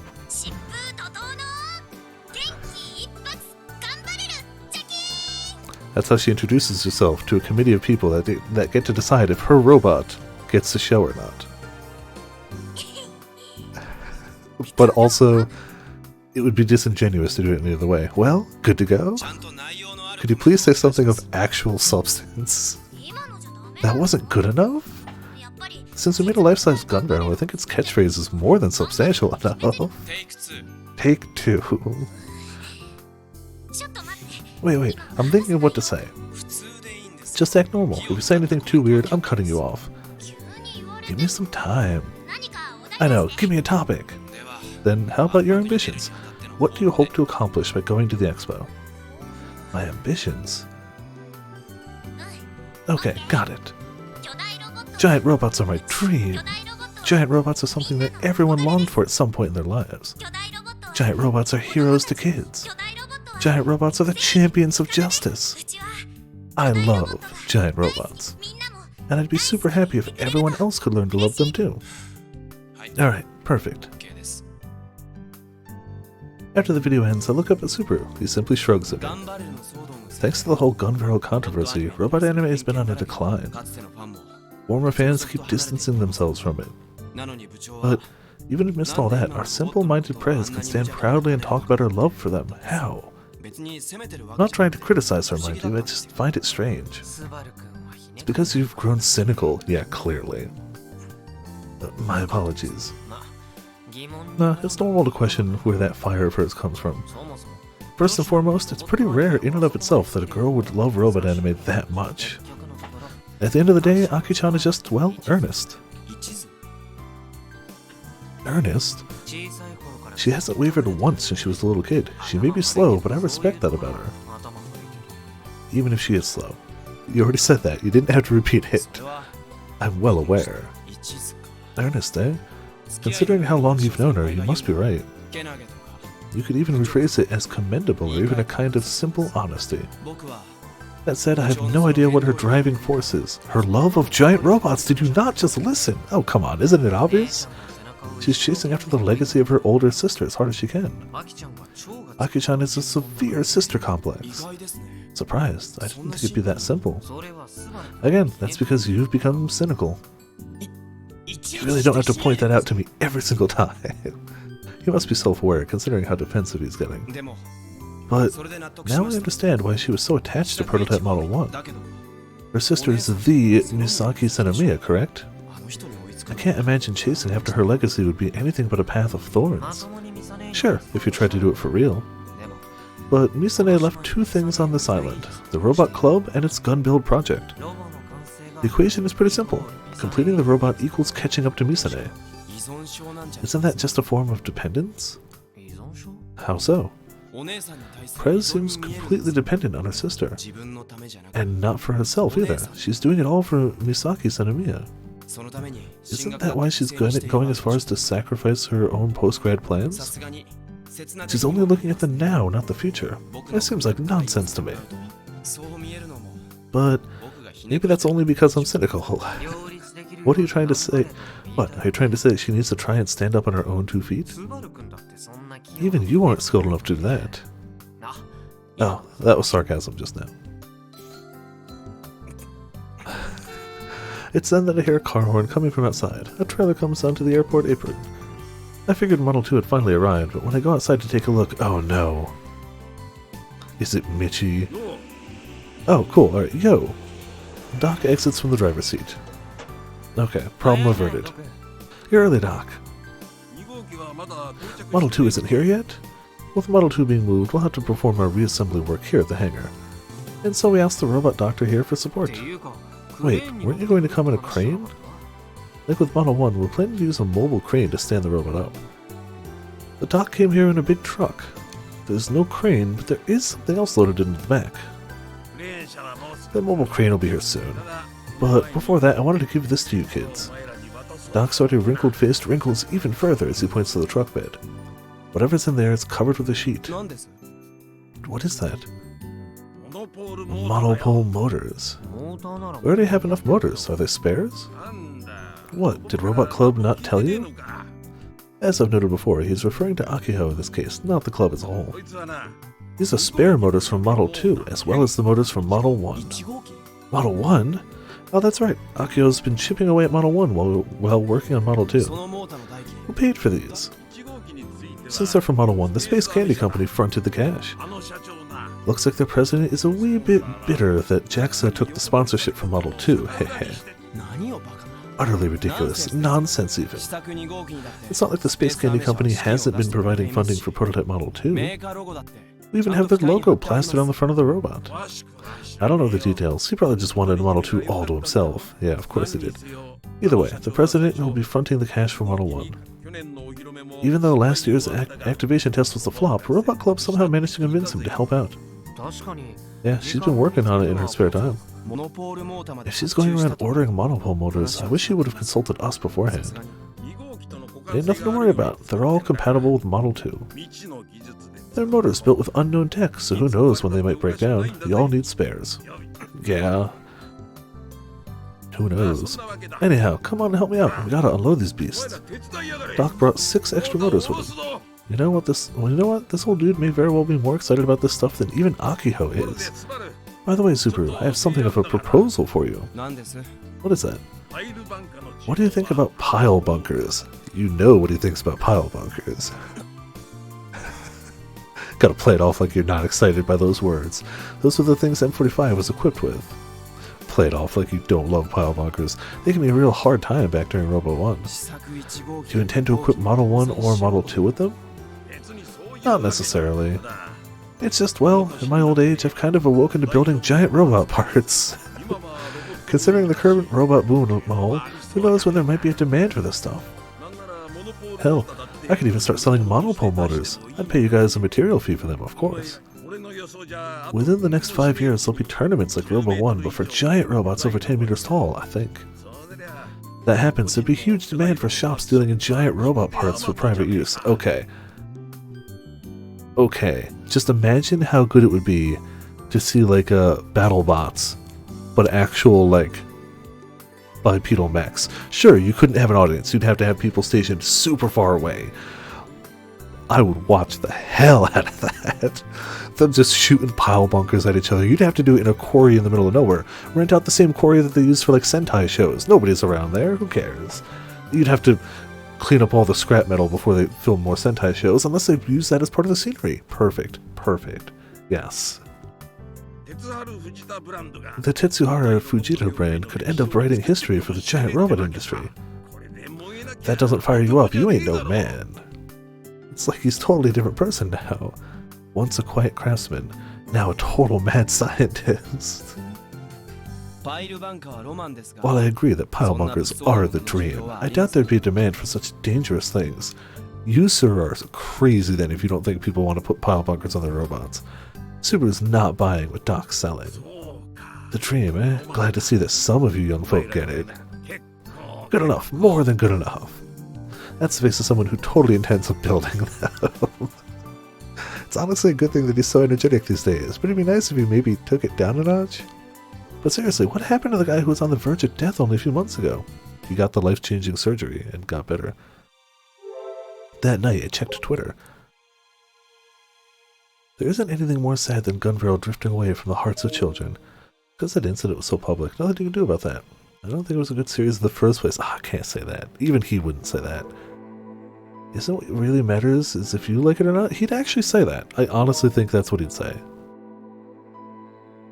I will never hate it, I promise.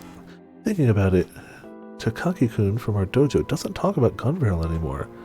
Arrived at the hangar, assembly is finished, liftoff is a go. Liftoff success, so hyped. We did that one. Leaving in the middle of the night, during the winter, I'm worried my son is turning into a bad boy. Huh? Supposed to go drinking with Rai, but the call isn't connecting. Where is she? Jeez, as expected, she can't use all the phone droid's features. Cool, nothing in D. Good. It's definitely a bad boy. She thinks he's becoming a delinquent because he keeps going out at night because he's looking for the report. But she straight up thinks he's a delinquent. So you know. That night, after going home and eating dinner, I'm headed out to resume my search for the last Kimijima report. Kentane dropped some surprising info into my lap, so I hit up Uchikawa Park. That's true. He did do that.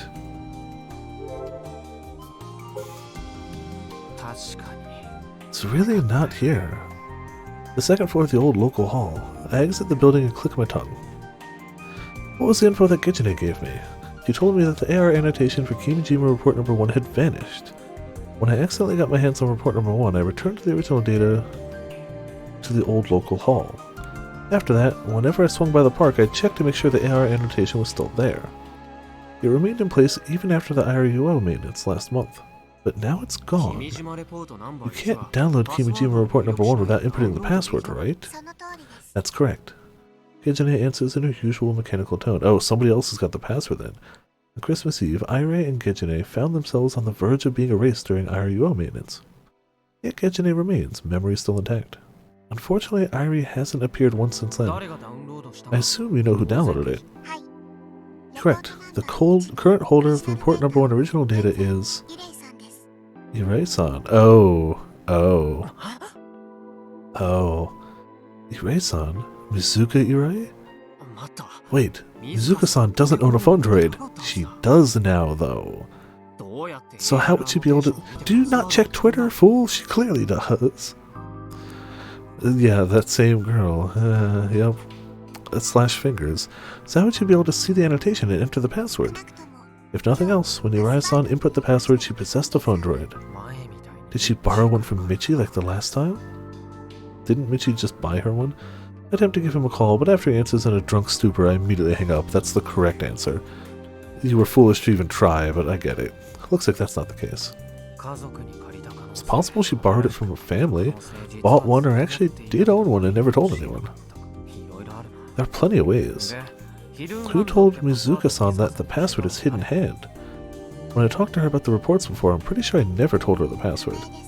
Unknown. There's no record of Gijine ever offering such information to Irei-san. As for Irei, that is unknown. Irei-san has known Irei for over 10 years, so it's possible she told her. So it was her. However, Irei-san has attempted to enter the password for Kimijima report number 1 multiple times. A total of 36 times to be exact. Wait, she failed 35 times? Yes. Considering that fact, it would be reasonable to assume that she figured it out on her own. Wow, when the brute force attack fails after 36 attempts. Jeez, that's not even hard, that's nothing. When I first asked Mizuka-san about Irei, she already knew of the reports. She also didn't seem too fond of her. When I was learning how to surf last month, Mizuka-san never once spoke to Irei. Yet they both said that they met each other in the past. What kind of connection do they share? It's then that I realized that Misane's face has appeared in the back of my mind, leaving me horrified. Excuse me. Yeah, Misane and Mizuka-san are best friends. Akio and I can barely get in touch with Misane, but she still goes out of her way to talk to Mizuka-san. But who cares? Why am I associating Misane with any of this? Am I actually suspicious of her? No way. What's there to be suspicious of? A few possibilities come to mind, but they're all so unrealistic that I can't help but laugh. Like, imagine if she was involved with a company that was basically owned by and run by one of the head Tavistock Institute people, and somebody who's closely associated with the Committee of 300 and being her legitimate, direct boss. That's just too crazy to even consider. No, I'm sure it's fine. Either way, I'm going to have a chat with Mizuka-san. It's already past 10 o'clock at night, so the store is closed. It's probably pointless to call now. I don't know any other way to contact Mizuka-san, so I have no choice but to go to her directly tomorrow. I just hope she's there.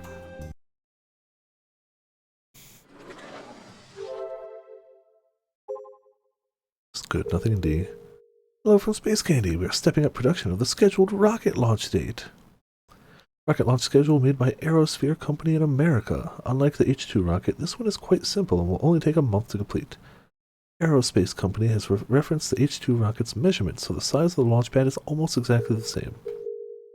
Test operation again today, huh? Where did Kai go? He was just here. Hey, I just found an illustration of Tanegashima and Yakushima's personified. And what is this? Popular Yakushima has World Heritage branded on its bottom, and jealous Tanegashima goes on to the attack? They really get me. Yahoo! Aren't those locations? Did she find... I mean, to be fair, people have drawn, like, Black Hole Chan, so, like, you know, is this really any different? I mean, heckin', Hetalia exists, so, you know, once Hetalia exists, it's all it's all on the table. But Yakushima is tsundere, right? I get it. They're gonna cuddle with Tanegashima. Guess you need me. Tanegashima gets all flustered. Wow, I want to read a thin book about it. I don't know what's going on, but come to the hangar. Testing's about to begin. I was just getting heated up, but club activities got in my way. Wall punch. It's almost graduation. I didn't think I'd be operating a robot around this time, but this feels right. I haven't decided what I'm going to do. Can't run away from reality forever, lol. Getting over it's important. Maybe you're becoming one of us. I'll go with that one. I exit the store and can't help but sigh. Mizuka-san wasn't there. Her mom was at the register and told me that she went out for the day. I asked her if there's any way to get in touch with her, but got a nope for my troubles. I guess she's been keeping her phone rate a secret from her folks, too. Mizuka-san, what exactly are you trying to do? Are you just curious about the Kimijima reports and trying to collect them like me? That'd be the best case scenario. That reminds me. When I asked her to coach me at surfing, she said something kind of strange when we finished. Don't get yourself wrapped up into strange shit, Kai. Turn back while you still can. Don't be an idiot and try to shoulder everything yourself. Otherwise, you'll never be able to come back from the other side. Mizuka-san knew that I was searching for the Kimijima reports. Yet she took report number 1 without saying a word to me. Is she hiding something? But please be careful. If they learn that you're reading these, you're as good as dead. I think back on the warning in Kimijima report number 6 and shudder. I can't help but look around. It's then that I realize my throat is parched. I open the fruit sour melon I just bought and gulp it down. I'm overthinking this. This sort of paranoia is common for hardcore conspiracy theorists. I want to believe that, but I can't. The contents of the Kimijima reports are no conspiracies. Considering the events that occurred over the last half a year, I know it's all true. If I keep telling myself it's all just paranoia, I'll trip up trying to escape reality. There'll be no turning back. But either way, I want to know where Mizuka-san is. Not knowing is making me feel extremely uncomfortable, annoyed even. I should probably give up on going to club today. I doubt it's going to happen, but there's still a chance I could be attacked by someone. Which means I should search for report number 7 on my own. If I run around the island, I might also bump into Mizuka-san too. I have no clue where the last report is, just gonna have to wander about and hope I get lucky. It's the fact that the AR annotation is located somewhere on the island. Oh man, you're just gonna throw me at the island? We have 0 hints. We have 0 hints.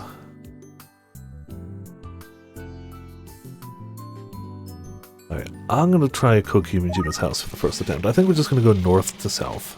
Yeah, welcome to the rest of the stream. Probably. Like, no kidding? Probably. Unless we get lucky. Like, he's mentioned repeatedly that he has no hints. He doesn't know. Kai, ditching at a time like this? I'll make June the official operator if this continues. Rather than being mad at me ditching, you should compliment Jun-chan's progress. At the end, we'll decide who's better in a direct challenge. I have no issue with that. We'll go with that. Getting used to operating. At least I'm no longer nervous. And Model 2-chan might be kinda cute. Am I the only one who thinks this? No. I assure you, you're not. Because we know that Irie does too. Not Irie, well Irie would. Akio. I guess I'll go take a look at the robot tomorrow since it's here at the old airport. As an ex-member of NASDA, I feel it awkward showing my face at TNSC. Alright, well... let's just preemptively save.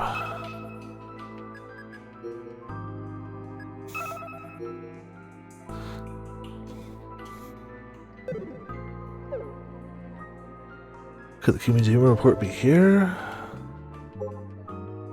Oh man. I mean, it could be. Could be anywhere. Could literally be anywhere.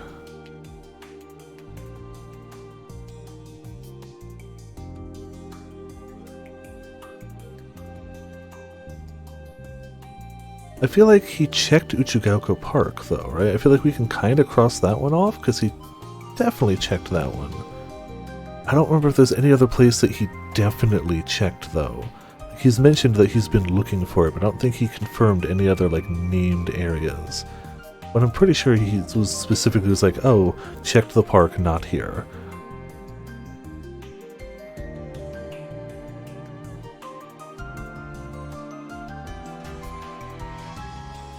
This one just seems, well... where did we find 6? Wasn't 6 around here? No, 6 wasn't at his house. This was just story stuff we did here. I'm hoping that his house is the one. 6 wasn't here. Okay, then I'd say there's a... Besides the fact of just... Because going top to bottom kind of should work. I feel like there's a decent chance of it being here. Was his house? And in theory, you'd have to like be friends with Irie to know that this was his house? So maybe that's like part of the criteria? Maybe that's a hidden like thing? I don't know. Oh yeah. We came with Irie, yeah, true. But we weren't looking for 7 at that point, were we? And the criteria for 7 showing up is having all the others. So, even if it was here, we could have passed it by a dozen times at any location, and it wouldn't matter, because it couldn't have shown up then.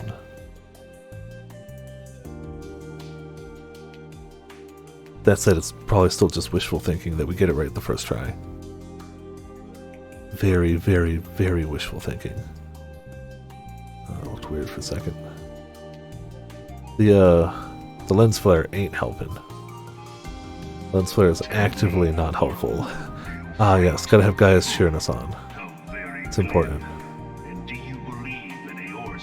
Calico and Afro joke that just from hearing it on stream a few times, they'll know this whole speech by the time they get to Praetorium. Whether that's true or not, I'm pretty sure we'll have enough people in the chat at that point who know it by heart that it won't matter. Pretty sure Potts is going to be going off on it, I'm going to be going off on it. If you and Grim end up there, pretty sure we know it well enough. Which is strange, is it not? Are the 12 otherwise engaged? I was given to understand they were your protectors. If you truly believe, I doubt it's at the bottom here. why do you not repeat Not impossible, but I feel like they've... I don't feel like any of them have been super low down. Alright, well, tentatively at least this area done. Your gods are no different from those of the beast. Oh, there's so many options. Just going through. I accept that I could look it up, but I don't want to. I don't want to, yet. If it gets to the point where like we've gone through all of them, we did find one here, right? This one had one. Yeah, exactly. I'm assuming that if we found one in a place before, there won't be another. Which might be a big assumption, but... There was one here before, right? Yeah, it was right over there. It was right over there. Okay, so, moving on. I'm running on that assumption that he wouldn't put 2 in the same spot. Which does narrow it down a little bit, to be fair. If that's accurate. And it might not be, but it seems a safe assumption to me. He hasn't doubled up any of the other 7. Oh, the whole blue sky, like... Oh, you'll probably get a kick out of this. So, now that I've finished Ratchet and Clank, I've been playing Psychonauts 2, because I really liked Psychonauts 1 a lot, and it's only been a long time coming. It's very good. I'm liking it a lot. The main antagonist seems to be somebody who has control over water, so her followers they call delusionists. Because, you know, Psychonauts deals with brain activity going into people's brains. I like it, but of course I would. Yeah, delusional activity. That's what you're on the lookout for in that game. I'm having a good time with it, but I kind of expected I would. Tim Schafer doesn't put out games fast, but boy, like, it's got a great sense of humor, and there's definitely like a heart to this game, which I didn't expect. Not that the first one didn't have any heart, but it's very immediately noticeable in this one, and I like that. I'm having a good time with it. Though I'm only a few hours in.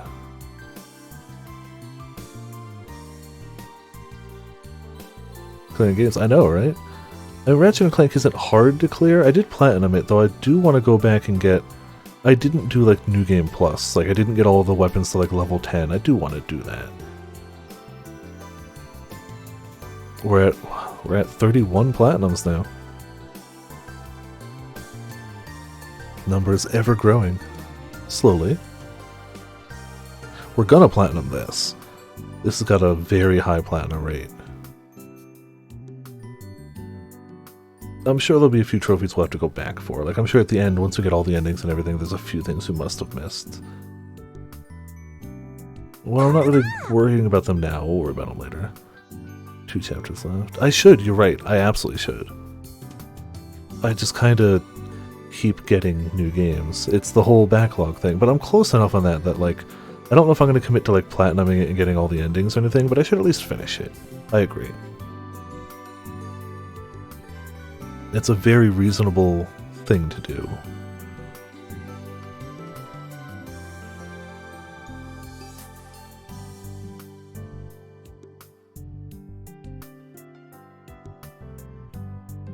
But I think I need to spend some time in there making some better items. I think I definitely got to the point where, like, my items and gear was not good enough and I was starting to really get hampered by it. Which, oh darn, more alchemy. It is a good bit of extra story. Maybe, we'll see, we'll see.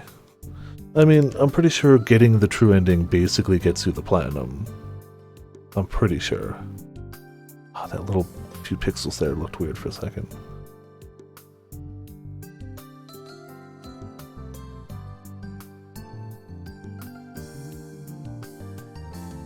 Like, I imagine it's not here because this area is just kind of visually bland. Like, it's fine. It's a pretty beach, but a pretty beach does not an interesting area to scan make. Just wobble around a little bit, see if it pops up. All right, cool. Not here. Brow residence. None of them were there yet, right?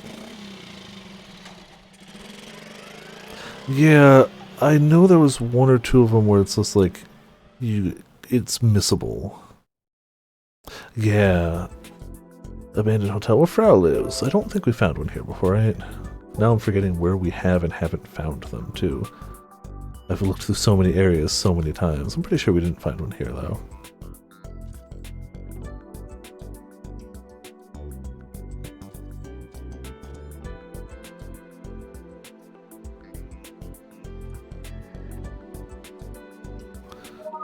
I did 100% all exams. Yes, that's the missable one. Yeah, that one I knew about from the start. Because I guess you have like a fight, and it's just like, if you lose that, that's your only chance to do it. That's it. And you had to go for 100% on exams, not the you passed. You had to go with the you passed with flying colors. Slightly different.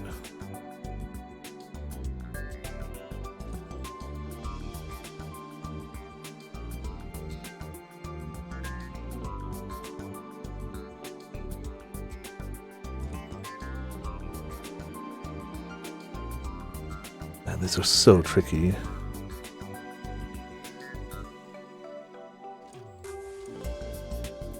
I'm really kind of awful at finding them. I feel like we've gotten lucky in the past.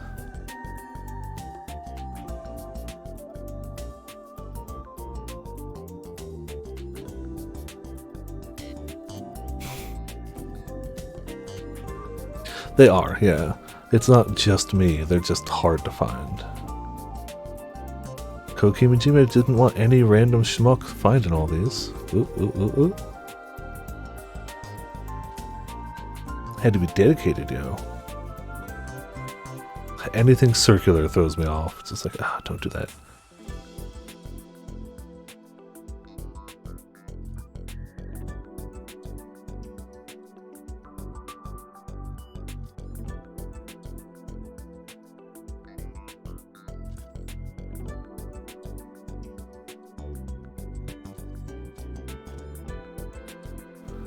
Oh, there's so far to go.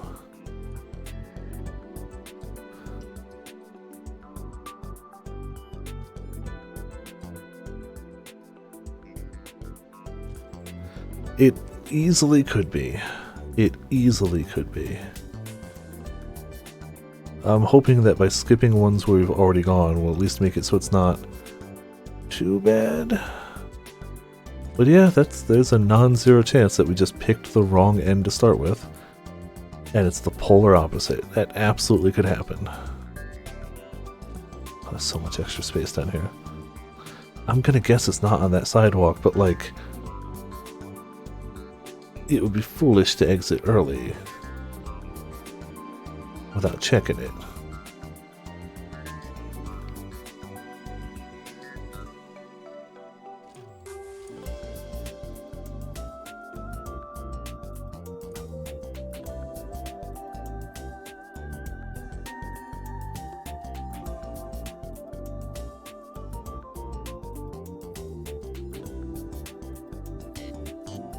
Just assuming there's nothing on the bottom line. Alright, moving around. We never found one at the general store, did we? Did we find one at the school? We did find one at the school, didn't we, right? There was one on like the flagpole, I think. Wasn't there one on the clock?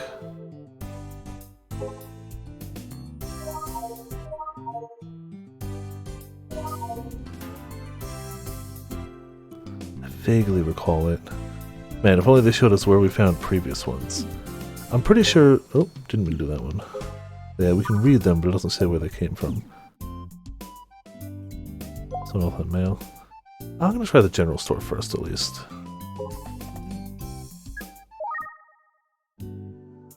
General store. Could it be here? Who knows?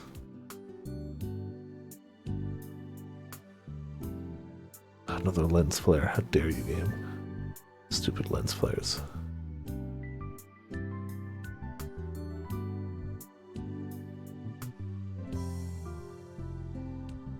Stupid circular lens flares while we're looking for a very faint circular object. I wonder if there's a better way to do this. I imagine there isn't. Like, okay, ignoring guides, like...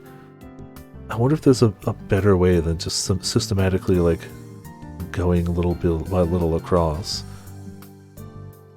That looked like it's for a second.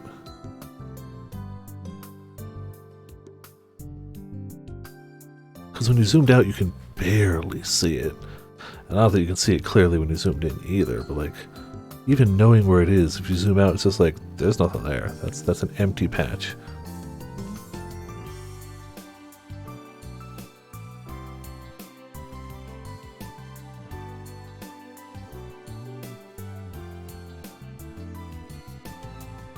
Yeah, I kind of wonder. Like, maybe there's something, like, maybe, like, quickly zooming in and out or something shows it. Like, I don't know.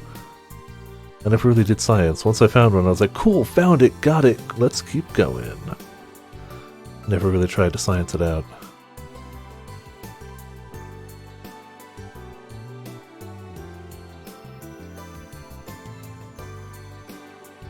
This is the exact time somebody would just randomly rate us, right? Right now. In the middle of pixel hunting, at maximum hype and excitement.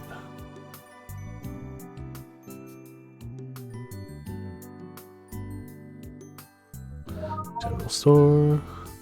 I definitely remember looking at this area, but I don't think we found one here. Distinctly recall going down this. Or that. The Irie jump scare, yeah. Oh man.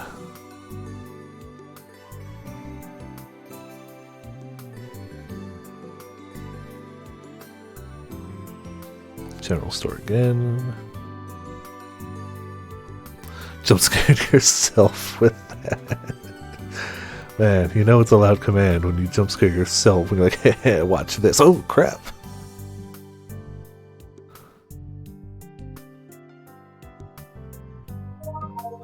Awaken has somewhere between too much power and the perfect amount of power. Somewhere in that range.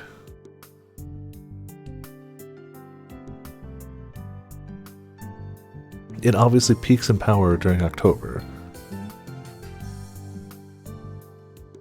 Did the command it's still Caillou.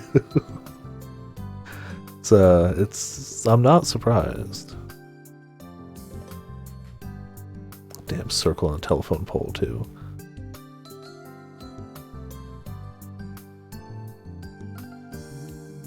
I'm gonna do the school, even though I vaguely recall finding one there.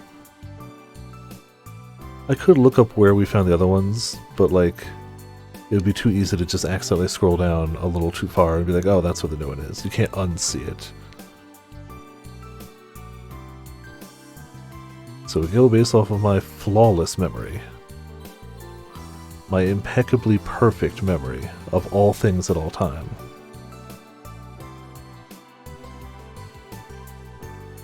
I'm just running on the assumption it's not going to be on the road down here. Like, I guess I'm kind of half-assing the road a bit, but like, it's not going to be on the road, right?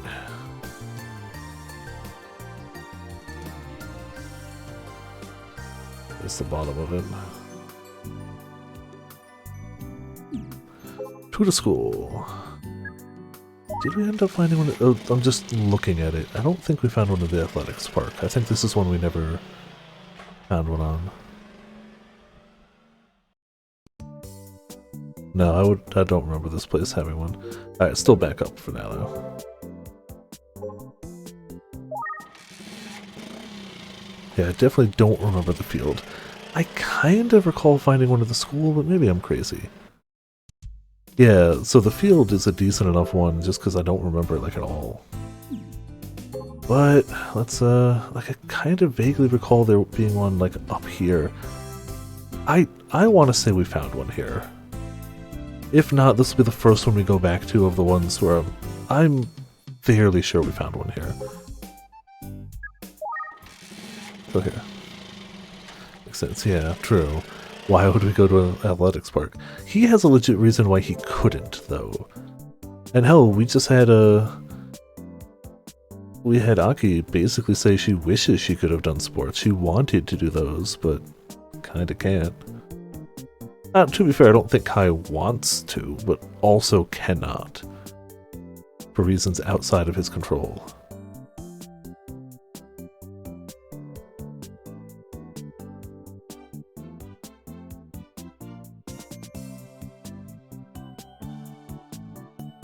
I don't trust my memory at all.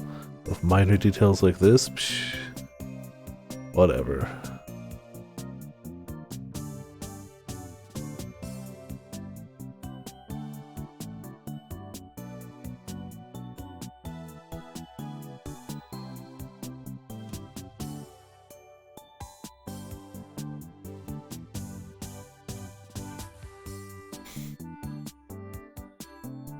Got some nice relaxing music while we don't find any circles. It's important to have the nice relaxing music while you don't find any circles, so you don't get mad at not finding any circles.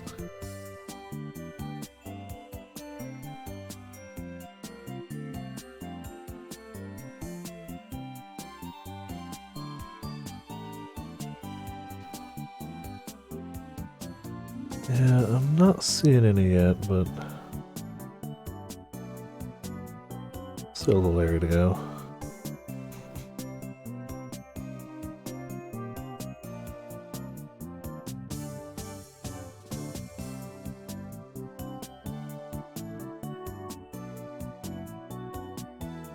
All the way down, alright.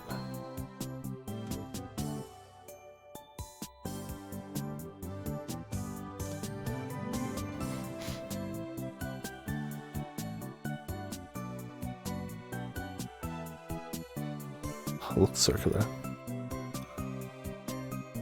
If you so haunting mood, oh, clearly.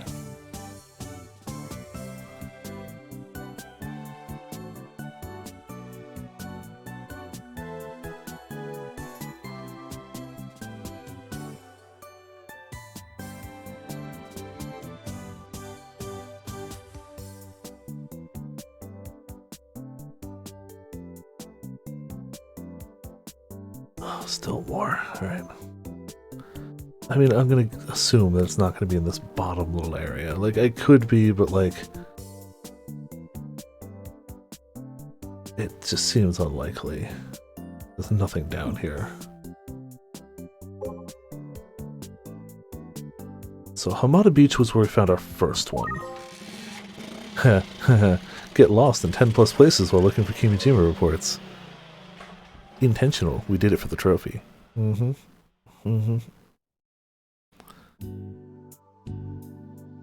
Yeah, I clearly never looked for it. Or looked at it. It's just weird. Yep. There's the cavern. That's where it was. So we can leave here. Park. We found one in the park too.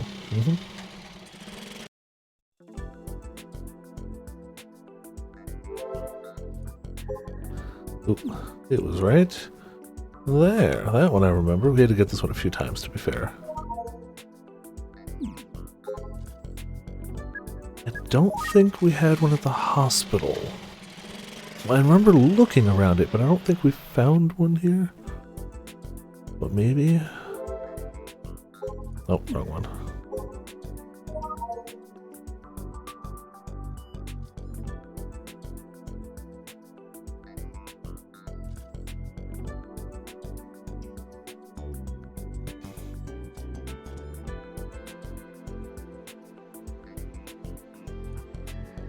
I'm sure there are going to be people watching the VODs like who know the answer who are like, Viper, you idiot, Viper, you idiot, Viper, you idiot. You're really going to spend the entire stream doing this? And I'm just here like, circles.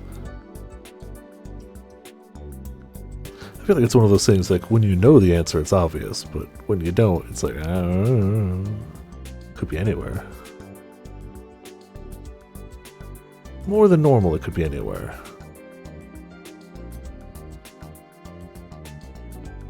Worse, though, would be if I've gotten within, like, a hair's breadth of it and we'll gone right past it. 0 out of 10, clearly.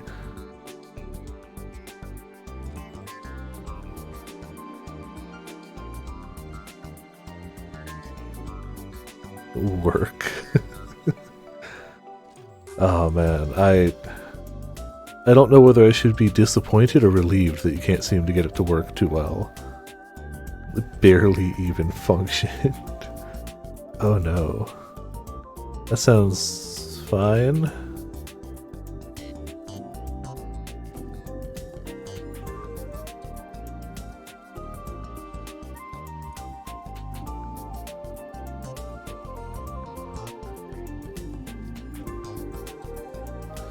You know, to think the hospital may not be the place. I thought for a second, oh, I actually got my hopes up for that one. That looked just faint and circular enough that I was like, nope. Negative. Nada.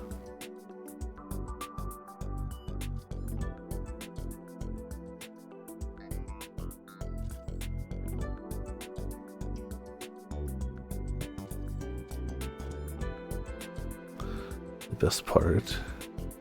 Yeah. I mean, you still discovered Parsec, so, you know, it's a win on some level. Still a ways to go.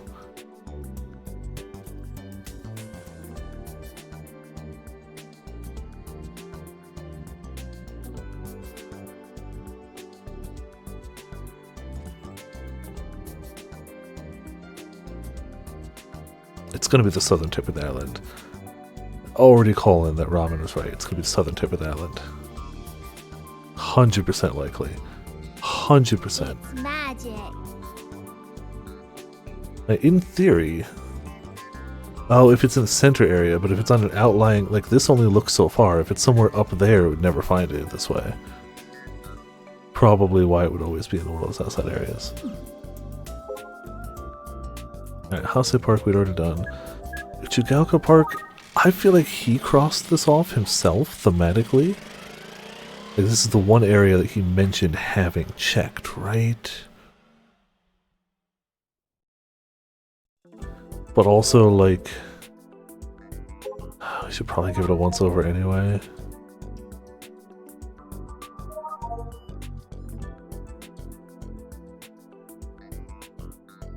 A Tails game. Huh. Good question. It would have to be something that's not Arise, because Arise doesn't have multiplayer, but besides that, I mean, in theory.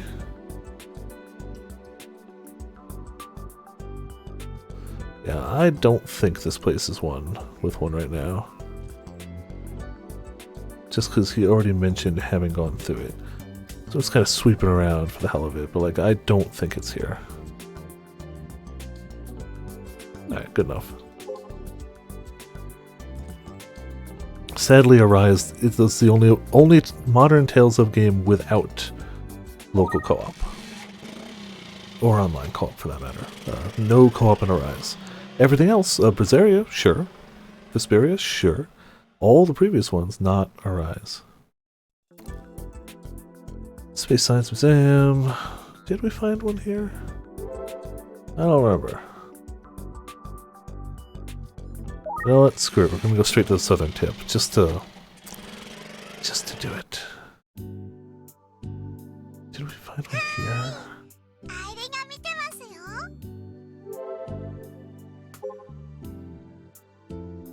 Yeah, you heard that too, right? I think we might be in the right place. I don't see anything. But I think we might be in the right place all of a sudden. Hold on. I gotta see if that's duplicatable. Give me a second.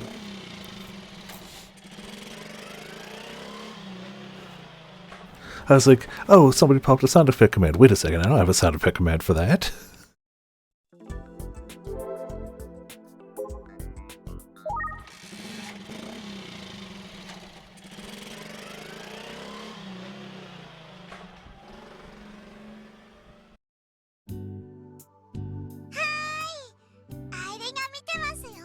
It's gotta be here. I mean, I feel like that narrows it down very readily for us, doesn't it? It's gotta be here. The southern tip of the island, by the way. The southern tip of the flippin' island. Also, hey Ark, how's it going? Welcome to Viperland in the chat. How you doing tonight? Of course, it's the absolute southern tip. Of course, I started from the northern edge. Well, gives us a pretty strong sign that maybe this might be the right place to go. And if we don't find the report, maybe we find something. That looked a little out of place. I remember searching through here before. I don't remember if we found one here before.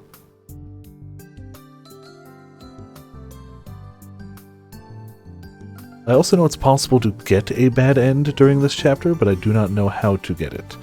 The guide was simply like, hey, yeah, it's possible to get a bad end here. If you get it, just go back to the choice you made and do the other one. And they had a scrambled sentence. If you wanted to get the bad end, I was like, nah, no spoilers. Thankfully, they scrambled it. I appreciate that.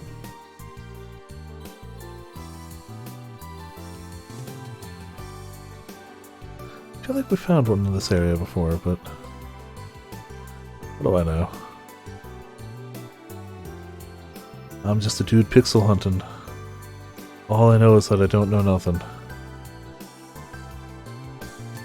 It's gotta be here, though. A long shot. Oh. Alright, hold on. Alright.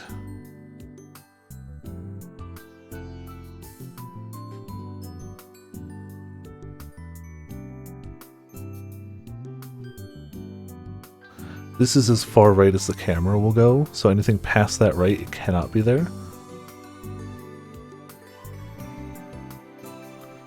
Yonder scroll, okay, gotcha. That fighting game. Oh man. So we're about yay. Yeah, no, like if anybody thinks they see something, I'll gladly go check. We checked this line already.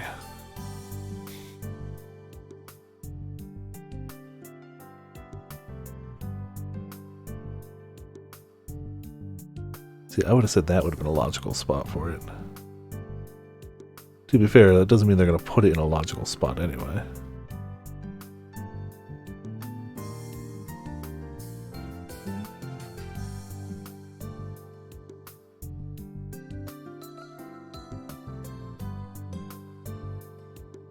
Just rushing through the clouds because I don't think it's in the clouds.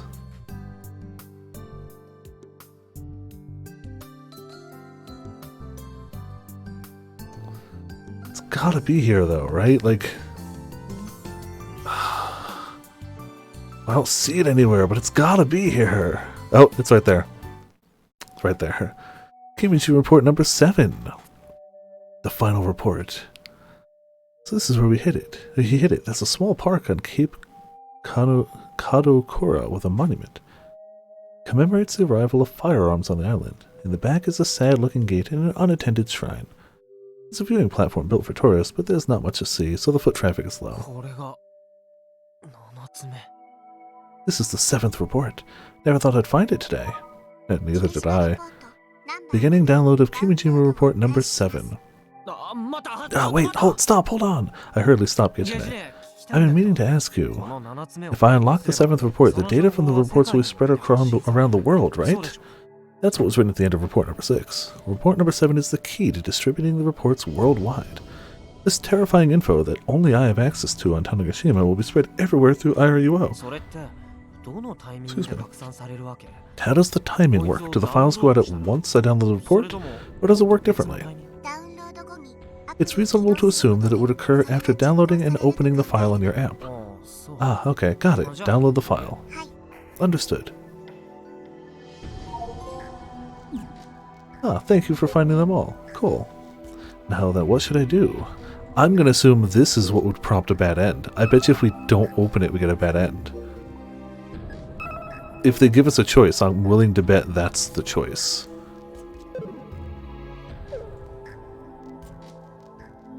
Still haven't really figured this out. I did lots of pondering over it, but I don't have an answer today. Kimijima report number 7 is now in my hands. Is that okay? Is it really okay to release this stuff to the public? Like the report said, once the ball starts rolling, there's no stopping it. The info will take on a life of its own. Billions of people will read it. It'll be analyzed from every angle imaginable. It'll take no time at all for people to figure out that I'm the source. Why? He said he encrypted it. In report 6, he's like, it's not traceable. So, why would you think that? People around the world hold different values. For every grateful person, there'll be someone who condemns me. At least 300 of them. If I distribute the files right now, I doubt the expo will go untouched. We might not get to go. Aki-chan would be real pissed. Maybe I should have quit the robot club. Do a tweet about it? Clearly. But this is Akio we're talking about. She'd never accept that. Crap, I'm going in circles. Not even remotely prepared for this right now. There's too much I'd have to throw away if I release this to the public. I'm also not going to come to an answer just sitting here. If another solar disturbance arrived and wide-scale terrorism broke out because I took my time, you're a real jerk, Kimijima. Way to leave me with the crappy heavy lifting. There's no reason for you to have to lift anything. Huh? The voice coming from behind me nearly freezes my heart. Turn around to face the mystery person, and appearing from the shade of the trees is the very person I tried to see this morning. Hey. When did she get here? The cape hasn't been maintained properly for like 8 years, so the trees are overgrown and full of blind spots. If she was hiding, I'd have a hard time ever noticing her presence. That doesn't matter. It shouldn't, but how long has she been hiding here, and why? It's as though she knew I'd come here. That's impossible. I came here after searching blindly for their last report. Yeah, it's pure coincidence that I found the Kimijima report here. I might not have even come here today. Then why is Mizuka-san acting like it's obvious I'd be here? Or is it the reverse? She wasn't waiting for me, she was following me. Kai, wipe your hands clean of this right now. What do you mean? Exactly what I just said. You absolutely cannot touch the reports. They're like a curse.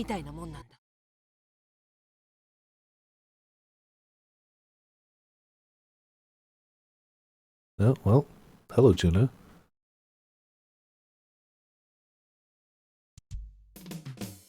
Oh, hey. Happy music. Big robot. Model 2-chan stands on the wide runway. She's been walking and dancing around since this morning. The sky that stretches into the great beyond. And a giant robot. Operating her here underneath the blue sky. I feel like she's having a blast and it makes me happy. When we were still performing tests at the TNSC, I felt a little cramped because we were indoors. I'm actually glad we moved locations. Though I could never say that to Akio-chan. Akio-chan is staggered by the wind. She hurriedly holds down the hem of her skirt. It's been like this today since the morning. The wind is really strong. The runway is completely clear, so we feel it even more. I'm going to change into my work clothes. Are you gals okay? I'm wearing leggings, so... I just want to go home. Kojiro-san, your underwear is showing again. Subaru, you better not be looking. I'm not. What nonsense. Hidaka-kun's been facing away the whole time. I'm really grateful for how considerate he's being. But it's still embarrassing. I may be wearing leggings, but it doesn't make it any less embarrassing when my skirt flares up. Model 2-chan isn't wearing a skirt, so she's fine. Thanks. By the way, in my mind, Model 1-kun is a boy and Model 2-chan is a girl. I decided that on my own. Model 1-kun is built big and bulky with a thick frame, so he seems like a boy, but Model 2-chan has a slender body lines, with legs that are more slim than mine. And most importantly, she moves like me. I've come to think of her as another me, so it'd be a problem if she wasn't a girl. After making amends with Grandpa Fujita, I started seeing robots as our friends. And thanks to that, I'm not scared of them like I used to be. Lately, Grandpa Fujita has been putting the old robots outside of his store on the weekends. The neighborhood children come over to play now. Grandpa's regained his passion for robots and has started making all sorts of weird things. He doesn't really attend to visitors, so I end up watching the kids and taking care of the robots. I even control them sometimes. I'm honestly happy that this is the new normal. You'll be using new normal for a different thing in 2020. Alright, sorry team, continuing the test. Akio runs off towards the hangar to change her clothes. Well, it's more like she's briskly walking. Right, let's continue. Hidaka-kun faces the laser mount at at Model 2. He's on laser duty for the day. Mostly because Yashio-kun isn't here. Advance and return, then cramp walk. Do each 10 times for 1 cent. Okay. I nod and input the commands into the phone droid I'm holding. I fix my gaze firmly into Model 2-chan. This is the key to skillfully operating her, just like Yashio-kun taught me. I used to always look at my phone droid every time I tried to make her move. I don't like the wind, but thanks to Yashio-kun's advice, I've gotten pretty used to things. Not that I don't still make input mistakes, but I'm going to master this by the time the expo rolls around. Because I have a job lined up, I might not be able to get to the expo much, but I still want to help out. Another strong gust of wind blows by. It's a cold sea breeze. It feels like my entire body is about to get blown into the sky. My hair's a mess now. I've completely given up on trying to fix it. And because I'm holding my phone droid with both hands, I can't keep the hem of my skirt down. Thank goodness for these leggings. But it still kind of feels indecent. After enduring the gust of wind, I return my eyes to Model 2-chan. The upper body is wobbling and shaking. It's not going to fall over, right? It's making me feel kind of uneasy. When I was little, I got pinned under Yoshiro-kun, a robot Grandpa Fujita built. And because of that, I spent 10 years hating robots. Now, I love Yoshiro-kun, but even then, once in a while I get flashes of those memories. And whenever they come up, I find myself trembling. I just imagined Model 2-chan falling over on me. It makes me go cold. She's so much bigger than Yoshiro-kun. I wouldn't just get injured, I'd probably die. But everything should be fine with Kojiro-san's auto balancer doing its thing. Please don't fall over. I resume inputting commands. Model 2-chan's leg movement is a little awkward. The start of her motion has been a little weird since this morning. It didn't feel this way when we were at the TNSC. It's just a little slow, and it's not a command input miss on my end. It's after the walking motion starts in the middle, it feels like something is getting caught on something else. Is it because of the surface of the runway? The testing grounds at the Space Center had a clean, flat floor. There's a slight incline here. The surface hasn't been maintained in close to 15 years, so the asphalt's all cracked and rough. That's probably what's causing this. But maybe I should report it to Hidaka-kun and Akiho-chan just in case. You really should, yes. It's then that my eyes meet with Hidaka-kun's. Daitoku-senpai, are you listening? No. Huh? Were you talking to me? I was certainly trying to. Hidaka-kun answers while looking away. I messed up again. Sorry, I was too focused on operating the robot. Did I make him angry? So what is it? Once we finish these tests, we'll be doing maintenance. Please move prototype Model 2 off the runway and into the garage. Oh, okay, I got it. Oh, that's all. I was bracing myself to get lectured. Hidaka-kun's a second year, but he's always lecturing Akio-chan. Please continue. Totally missed my chance to mention the leg problem. No, you didn't. You could mention it right now. By the way, isn't it cold? I sure wish a boy would come up and embrace me from behind, SMH. But not you, Four Eyes. Well, if you did do it, I'd hold a sexual harassment charge over your head to blackmail you, dude. What exactly is that you're trying to say? It's very cold. Deal with it for just a little longer, and feel free to complain at Yashio-senpai for skipping out. Actually, give me a scenario in which you complain instead. What? Just lay into that cheeky senpai of yours and punish him all deep and hard. But you have to be ultra polite while you do it. It makes a huge difference. I knew Four Eyes ex-senpai was the way to go. I won't accept any objections. What exactly does Four Eyes ex-senpai mean? Oh, you know. You know. It refers to you and Yashio-senpai. What else would it mean? Senpai X Four Eyes is improper. For a time, I thought that could work, but... don't ask for the details. As always, Kojiro-san speaks in an alien language.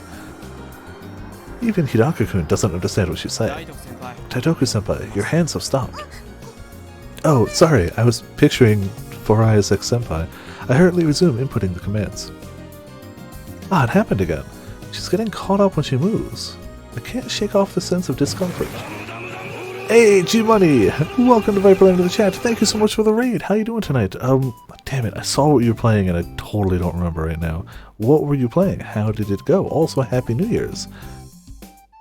We robots. We robots, yo.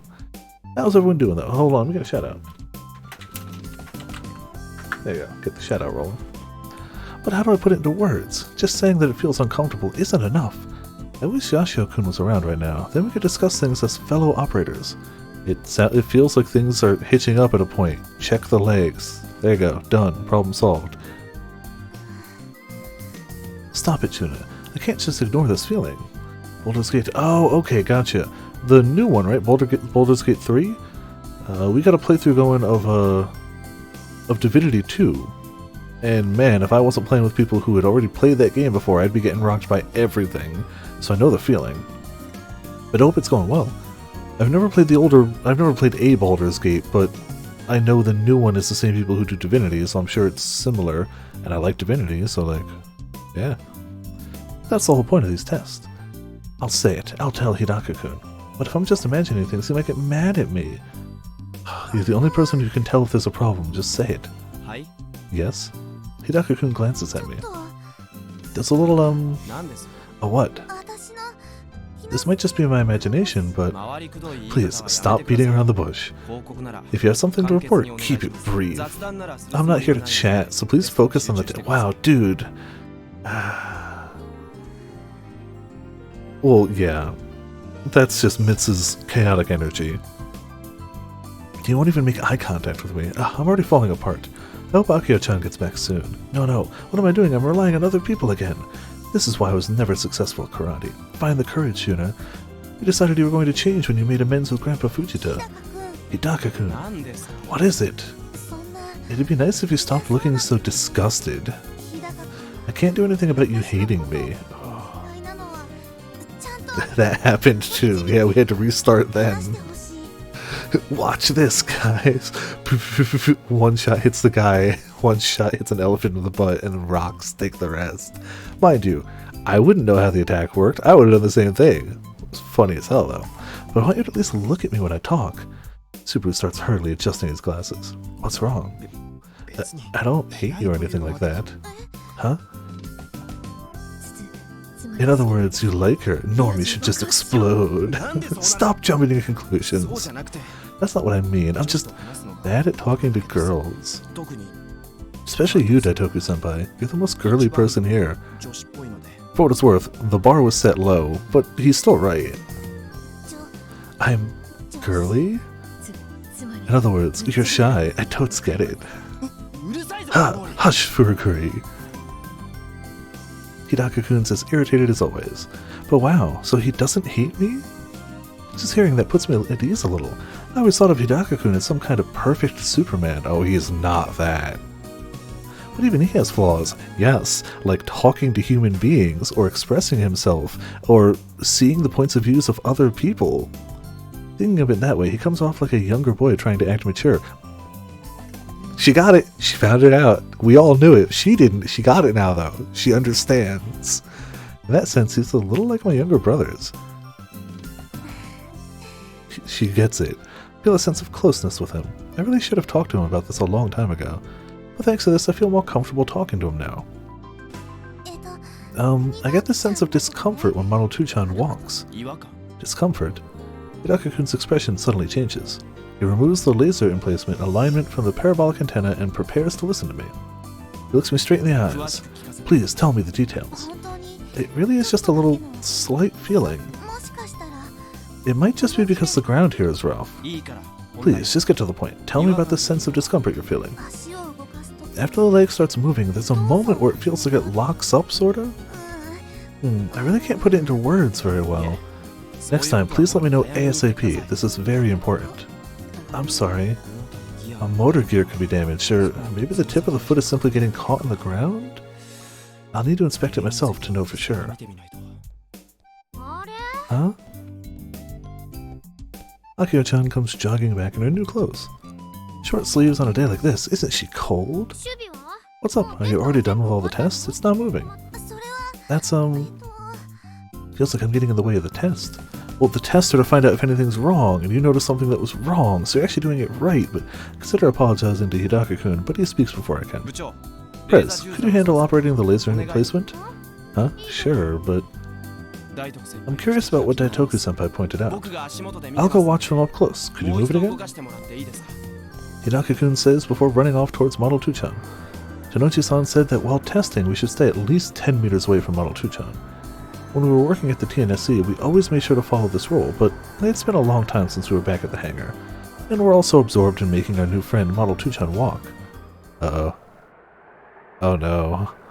No foreshadowing here. We're getting careless. There are no adults around. Not our supervisor, Tanoshi-san, not our advisor, Mr. Nagafukada. No Grandpa Fujita to scold us for our inexperience. No adults at all. The only people at the airport are us kids. Kids who know nothing of how the world really works. He gonna die. That's why, when that happened, it might have been inevitable. Please, move it! Hidaka-kun stands at the feet of Model 2-chan, then turns and waves both arms at us. I explain the situation to Akiho. Upon Hidaka-kun's signal, I input the command. Unless we triggered the bad ending. Its activation is slow again. I'm certain I input the command properly. It totally made a kind of clunk. Right? Is it a lack of power? All systems are green. Hidaka-kun uses both arms to indicate to us to make it walk again. Hidaka-kun should really move away from the robot. It's dangerous. So I say, but instead of motioning him to do so, I just make the robot move forward. Hidaka-kun has a serious expression on his face as he observes Model 2-chan's legs while it moves. Did you figure something out? Akio-chan's words are overwritten by a powerful gust of wind, so he probably didn't hear her. Maybe we should stop for now? Another issue. This is getting to be a little much. If only we had one more person who knew a lot about mechs. Subaru has school and Doc is still healing, so we can't push him too much. Are there any skilled folk out there who'd like to become our exclusive mechanic? Hidaka-kun continues to show no sign of backing away from the robot. This time he sends me a signal to make it turn on the spot. Model 2-chan is already almost 50 meters away from me. I guess he wants me to make it turn and head back this way? The turn command isn't like the advanced command. It requires 4 well-timed presses of the same button for a 90-degree turn. A 180-degree turn requires doing the turn command twice. Tap, tap, tap, tap. I tap away at the phone red monitor. Model 2-chan takes small steps and slowly starts to face me. Just then, another strong gust of wind blows across the runway. So strong that I nearly fall over. I can't help but close my eyes and crouch low to the ground. Oh, that's art right there. Kojiro-san falls over with her butt in the air. Ah, her panties are totally exposed. She needs to hurry and cover herself.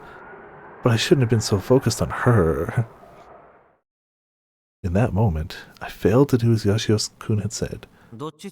You're so non-committal with your gaze, you're not going to be able to deal if something sudden happens. I'd taken my eyes off of Model 2-chan. Look out! Upon hearing Akio scream, I quickly turned back to Model 2-chan. All 8 meters of her body are leaning at an unnatural angle. What? Everything goes white. Was she hit by a gust of wind while turning? Or did something break? I don't know, but with the dust-colored sky as the backdrop, Model 2-chan, seemingly in slow motion, begins to topple over. Below her...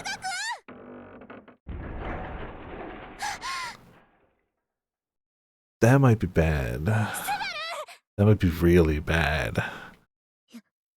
This is real bad. And she crashes down. Subaru! Yeah. Akio-chan dashes towards Model 2-chan after she collapses. Ambulance! I'm calling an ambulance! Despite her confusion, Kojiro-san is trying to call for help on her phone droid. But me? Can't move. Where's Hidaka-kun? What happened to him? Can't see him. I don't see him anywhere. All I see on the runway in the distance is the collapsed Model 2-chan. There's no sign of Hidaka-kun anywhere. No way. I did this. Please be safe. Please be okay. I don't care if you have to take my life in exchange. And as I pray you to the powers that be, I'm terrified. I'm too terrified. I end up cowering in fear. And I sink to the ground on the spot. All I can do is clutch my own body as I tremble so hard that it's like I'm having convulsions. Oh, just cut back here? Oh, okay. Cool game. Cool, that's nice. Uh-huh. Where did Irai go? She's not even calling back. I can't pick up the proteins that I ordered with an IOU. Getting used to operating, at least I'm no longer nervous, and Model 2-chan might be kind of cute. Oh, we read that one. Rather than being mad, I complimented June a lot. You'd know if you were here. The wind is strong today. S-kun, June, and Fraubo changed. Everyone showed up for testing. They're united. Kai, you're the only one who hasn't changed. It's cold. I want to go home. I'm going to cough up blood from all the excitement about Tanegashima x Yakushima. Got a cliffhanger, then we got to another cliffhanger, back to this cliffhanger. Sound of wave resounds faintly from below the cliffs. There's nobody else here. The only living people in this place are me and Mizuka-san. We're glaring at each other. Mizuka-san knows something. This minutes-long conversation of ours confirmed it all. Mizuka-san said it's a curse. To be honest, she caught me off guard saying that. I try to calm my heart rate, brace myself to run away at a moment's notice, and try making a smile. A curse? Kinda unscientific, no. I didn't think you were into the occult.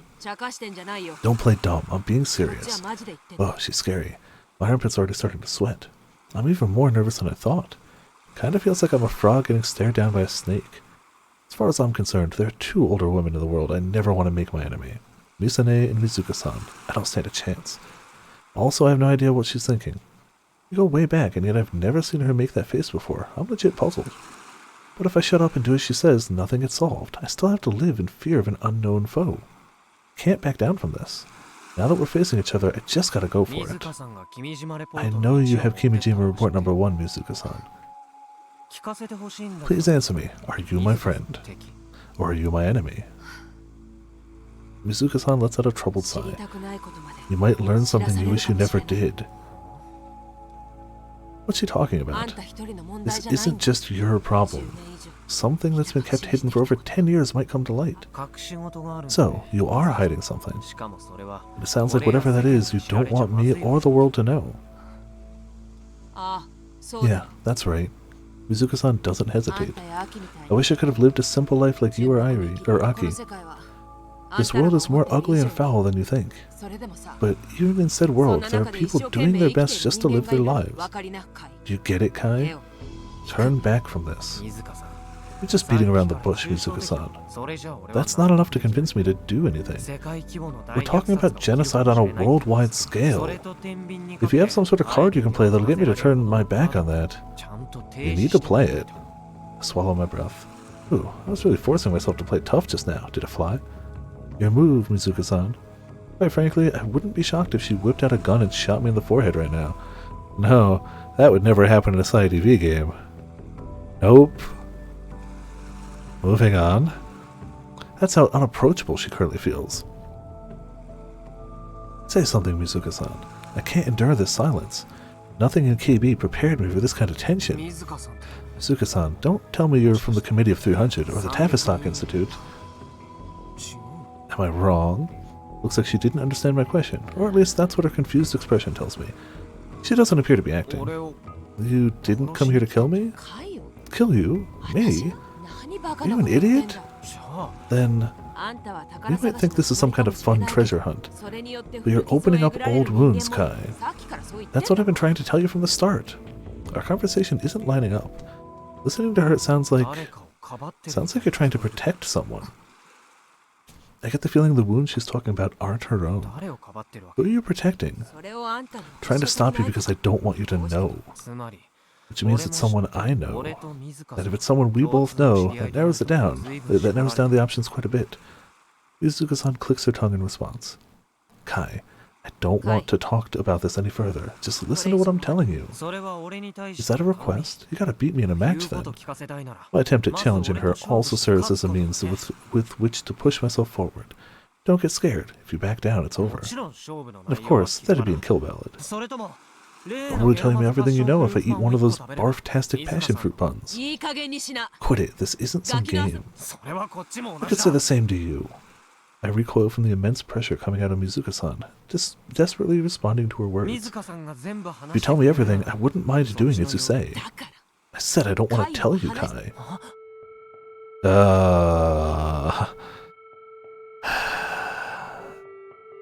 Chapter 9 just slap after slap after slap. Far too suddenly, a melody begins to play out of this tranquil little park. The sound quality is low. What is this? Kagome Kagome. It's playing from both of our phone droids. Again. This happened before. An indiscriminate transmission. It's forcefully transmitted to everyone's phone droids in a specific area. And regardless of your ringtone settings, it always plays the Kagome Kagome melody upon arrival. If you answer the call, you're greeted with a fax-like transmission sound in a strangely high frequency. Kimijima reports warned of this Kagome Kagome melody, but nowhere was it written who was sending it. Nor was it written what the sender's intentions are. Is this Mizuka-san's doing? But she looks as confused as I am. She takes out her phone droid and looks at the monitor like she's seen a ghost. Do you know who's calling? I shake my head. If Mizuka-san doesn't know, was it sheer coincidence that it rang at this time?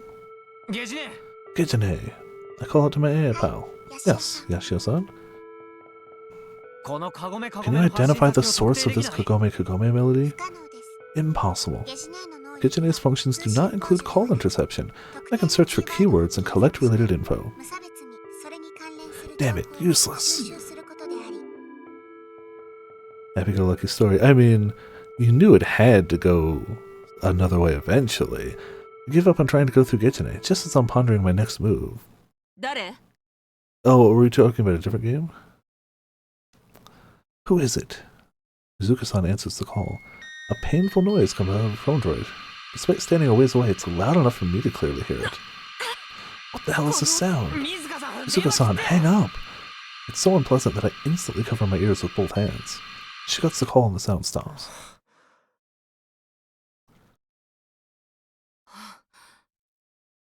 Silence returns to the area. Feeling relieved, I sit down on a nearby bench and catch my breath. What was that? Ignoring me, Mizuka-san turns away and starts walking slowly but awkwardly. The park at Cape Kadokura is on top of a cliff. There's a waist-high fencing, and beyond that is the cliff. This chapter is not pulling punches. She's heading towards the fencing. Don't tell me she's trying to run. Mizuka-san, we're not finished talking yet. Mizuka-san doesn't even attempt to answer me. For some reason, she's hitting her hug and twisting her waist around, yet still walking towards the fencing. Are you listening? What's going on? What is it doing? She's acting strange. Hey, something wrong? Yes. Kai, I'm sorry, but could you lend me a hand? This damn thing seems to be acting up. I immediately recognize what she's referring to. Sorry, tension cutting, but I gotta blow my nose real quick.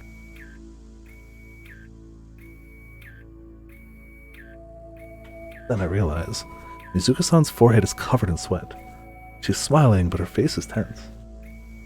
It's like she's doing her best to put on a brave face.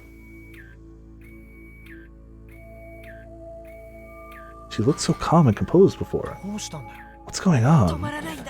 It won't stop. What? I don't immediately understand what she's saying.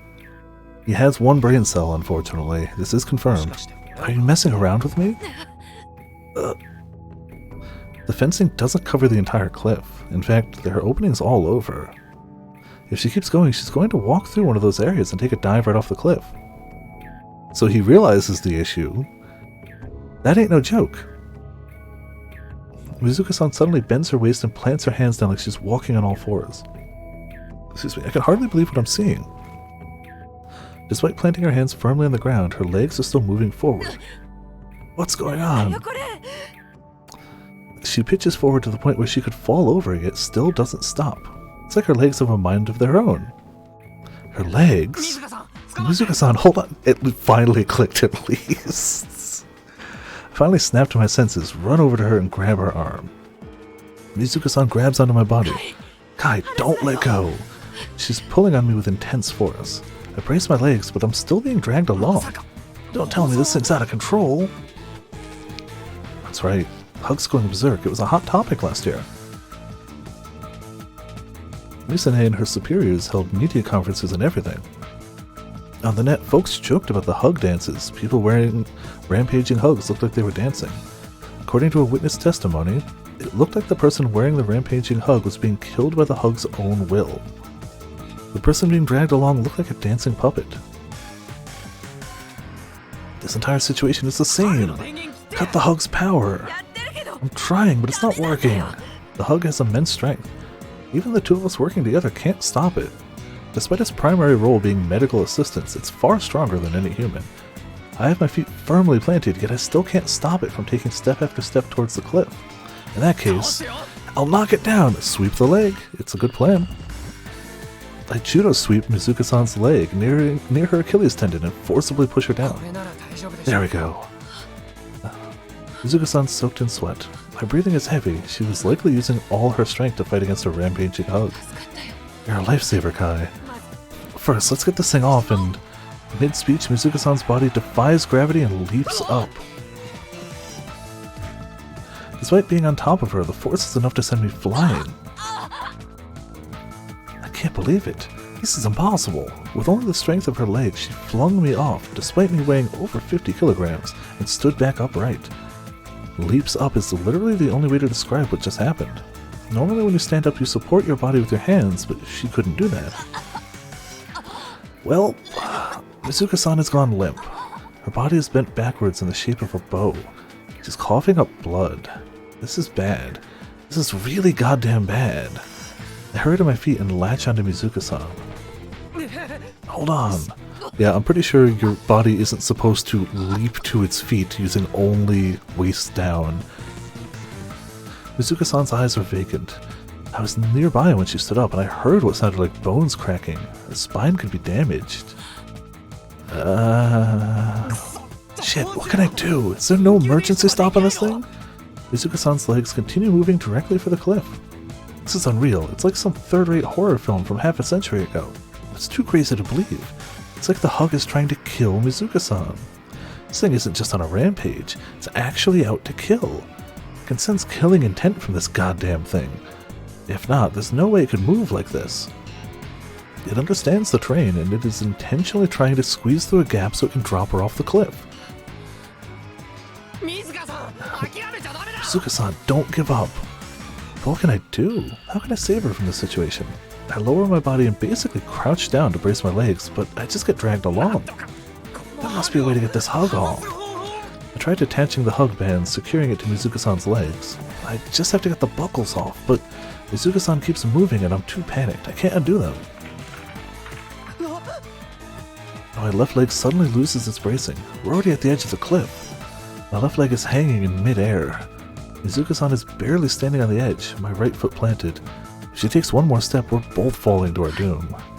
Kai, that's enough. Let go. The voice is weak. Mizuka-san says something unbelievable. I can't let you go. If I do that, you'll die. Idiot. She pushes her elbow into my face. going to end up taking you down with me. I can't drag you into this. Wait, I know, I'll call Misane. This might be divine punishment. What are you talking about? In the end, all I could do was pretend I didn't see. I don't know if that was right or not, even now. She hits me hard on the jaw with her elbow. The impact makes my vision go white for a moment as all the strength leaves my body. Staggered, I'm given a firm thrust to the chest. As I fall onto my back, I nonetheless reach out to her. But... Hey, Kai? Sometimes ignorance is bliss, but I can't reach her. So I'll be taking what I saw to my grave. Guess this is one way of proving my friendship. Mizuka-san is smiling. The edges of her mouth are stained red with blood, and with the cliff directly in front of her, she turns her head to look back at me. Despite the intense pain she's going through, she manages to force herself to smile. If you happen to see Misa, tell her thank you for the hug. Oh. Yeah, pretty decent idea. I can't handle this. That's thanks to this thing. Mizuka-san smiles. One leg is already taking a step forward off the cliff. That I was able to live a pretty normal life for these last 2 years since the accident. Despite not wanting to die, she nonetheless takes a step forward towards her own demise. That's why she steps into the air, into nothingness. Tell her thanks for me. And then Mizuka-san's body disappears from my line of sight. Chapter 9 just doesn't stop. This can't be real. I don't... Why? How? Why, Mizuka-san?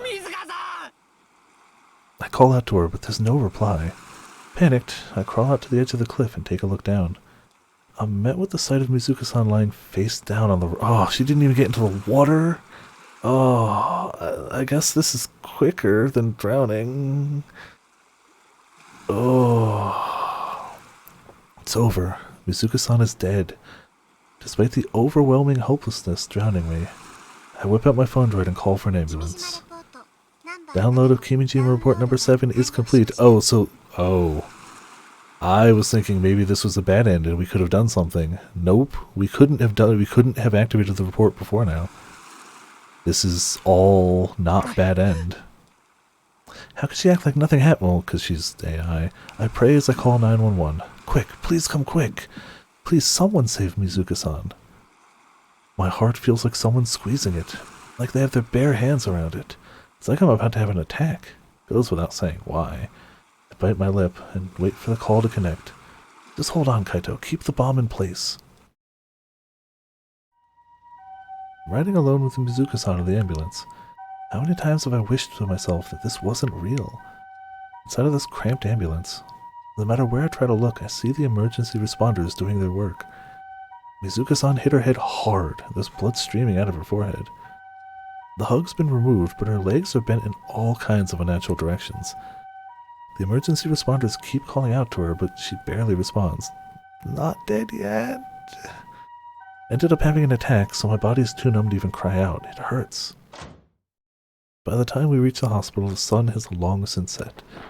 The responders quickly take her out of the vehicle and head to the ER ward with some nurses. I'm left all alone. Is it okay for me to go with them? They're probably going to start cardiopulmonary resurrection and emergency surgery too. I'd probably just get kicked out if I followed along. I ask myself how I can be so calm right now as I head to the lobby. I need to contact Mizuka-san's parents and Michi. My head hung low. I stagger into the lobby. It's past medical exam hours, so nobody should... Oh, hey. Somebody calls to me and I sluggishly raise my head. The lights are off, making the lobby dark and gloomy. I can see 3 figures sitting on the sofa. Despite the lighting, I can tell they're all girls. 2 of them are wearing their school uniforms. They're huddled up in the dark. One stands up and looks at me. I immediately recognize them once I inch closer. Akio and Frau are on the sofa, and sandwiched between them is Shuna, covering her face. Why are you all here? Still haven't told anyone about Mizuka-san's accident. Where have you been? I called you, but you wouldn't pick up, you big jerk. Akio's voice is all choked up. She grabs me by the hand and pulls me a ways away from the others. What happened? Aki-chan. It's Subaru. It was an accident during the tests. What? Subaru was caught in an accident? What do you mean? What happened? Are you telling me that today of all days, Subaru got into an accident and ended up here? Akio starts crying, so I grab her by the shoulders and shake her lightly. Answer me, what do you mean he had an accident? The wind knocked Gunbuild 2 over, and it fell onto Subaru. You're kidding. Is he alright? They said his life isn't in danger. Thank goodness. With that relief, I nearly sink to the floor. But his leg is broken pretty badly. If all he has is a really broken leg, like... Oh, he dodged a bullet then. Not to say that's good, but...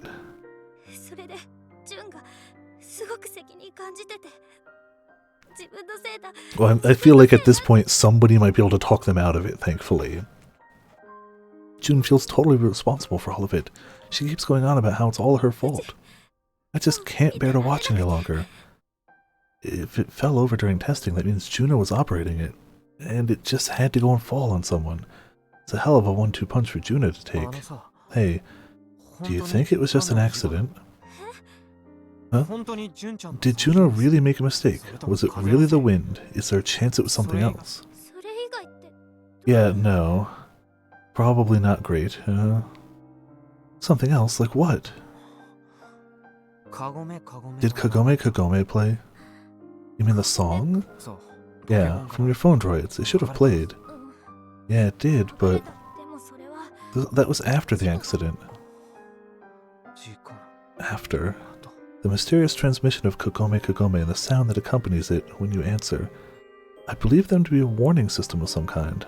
There's no doubt to me that said call was what caused Mizuka-san's hug to go crazy. So I consider that maybe Model 2 falling over had something to do with the Committee of 300. Damn it!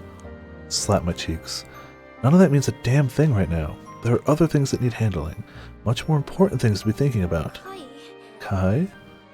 Hey, Kai, did you come here because you heard about Subaru? No matter how many times I called, you wouldn't pick up. I pressed my forehead against the wall in the hallway. I let out another deep sigh. Today is relentless. Hey, so... Subaru's parents are supposed to be here soon. Oh, that's gonna be a hard conversation. Oh, that's gonna be hard. Better get ready to get punched. I'll take the hit for you. But I'm the president. Where's Michi? He's talking to the doctor.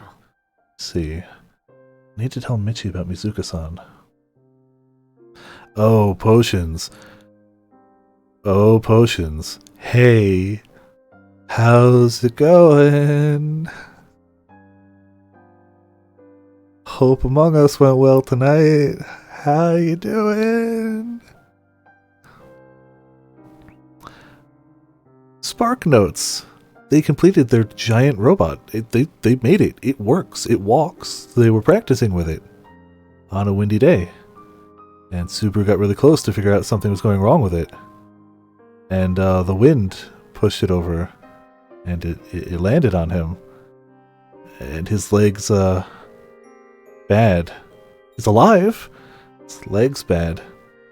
Oh yeah, and while that was happening, Mizuka-san, the woman who runs the store and makes him eat these bad passion fruit buns whenever he wants info, her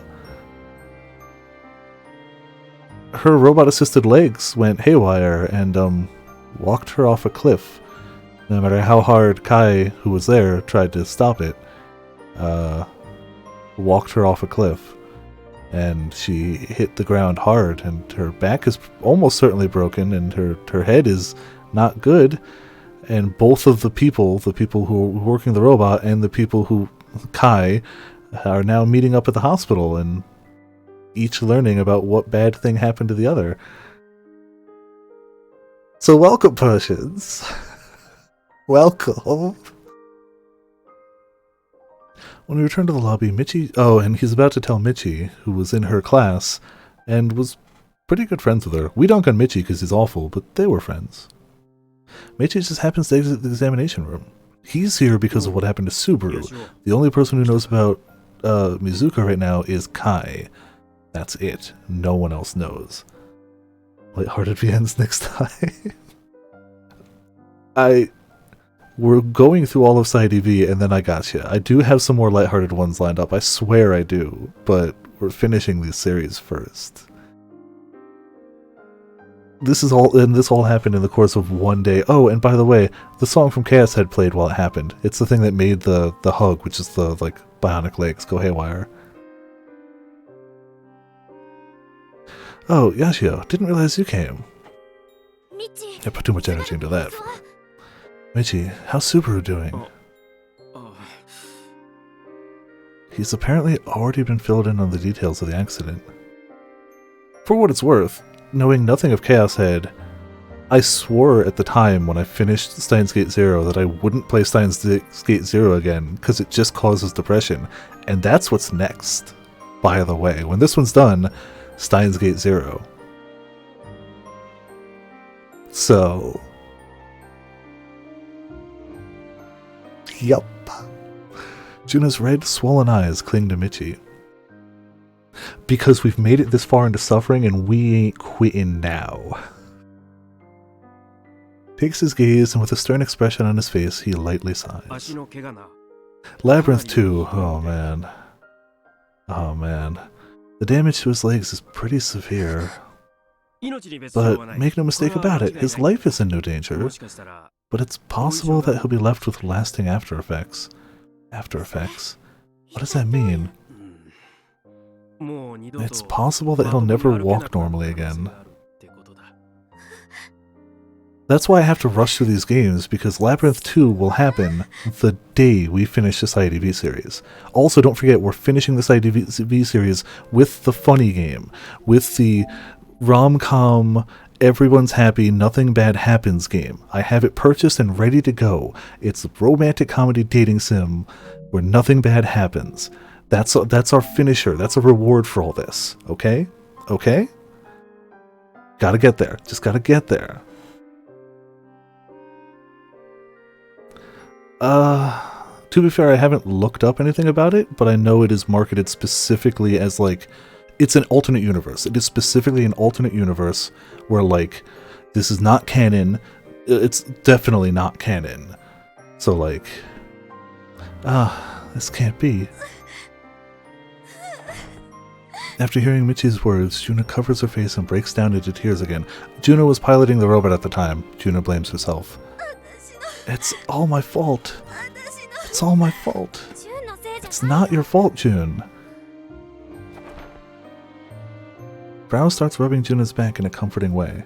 Still, Juna's sobbing doesn't stop. Are Hidaka's parents not here yet? No, not yet. Gotcha. A heavy silence settles over us. It's then that Michi kneels down on the ground. You guys, I'm so sorry. This happened because I was negligent in supervising you. It's all on me. He's not wrong. We have called him out on being useless a lot. Yes, absolutely. For what it's worth, that episode of Community is actually fantastic. Really good episode, but yes, I know exactly what you mean, and yes, that's what you just walked into. But that still might not be enough to protect the Robot Club. It's entirely possible that your entry into the Expo is... Nobody can say anything. It's hard watching Michi act like this. Imagining how the Robot Club could be devastated in the upcoming storm is a depressing feeling. Akio's dream of going to the Expo feels like a lit candle in the wind. It's not going to be good when he does either way. I should be the one apologizing, Michi. I'm so sorry for causing you all this trouble. I got careless. I should have enforced safety protocols more seriously. I mean, to be fair, that's the series, Potions. You just described the series. That's all of it. That's all of it. Damn it, this is the character that died. To be fair, they did specify she's not dead. She's not, well, she's not dead yet. That's the character that is like Grimm. Which is not great either. And the character that shared Grimm's name in the previous game also died. So that's not good. That's not good either. I'm sorry, Grimm. I didn't know. There's no way I could have known. Lend Michi a hand and help him stand. Michi, I actually have something else I have to talk to you about. Something else? What's up? Point my chin to indicate that we should go elsewhere. We distance ourselves a bit from Akio and the others. I'm going to be blunt. Mizuka-san fell off a cliff. What? Was she involved in Hidaka's accident? I shake my head. It's completely unrelated.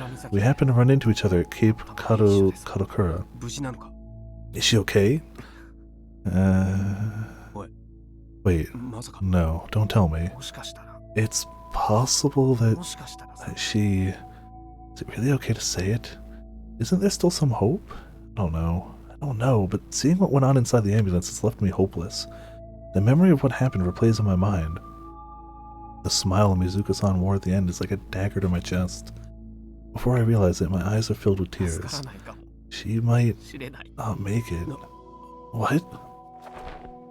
And then, Michi staggers. He looks dumbfounded as he falls to one knee and holds his forehead. Michi was an entirely useless human being. Michi still doesn't deserve this. It's clear how much of a shock this is for him, but nothing's for sure yet. Michi stands back up. As far as I can tell, he seems calm, collected even. That's unexpected. I thought he'd panic or ask if I'm messing with him. That's the kind of guy I figured him for. He doesn't. He's useless, but he's not malicious. What exactly happened? Her hug suddenly went out of control. Out of control? You mean like those incidents on the news last year? Yeah. I couldn't save Mizuka-san. She fell right in front of my eyes. I did everything I could to stop her, but I couldn't. Michi wraps his arms around my shoulders and pats me on the head. Thank you for letting me know. Irei will be fine. That motorcycle accident she was in as a student would have killed a normal person. But she survived. She's a tough cookie. Pro tip. It's the only accurate pro tip he's given so far.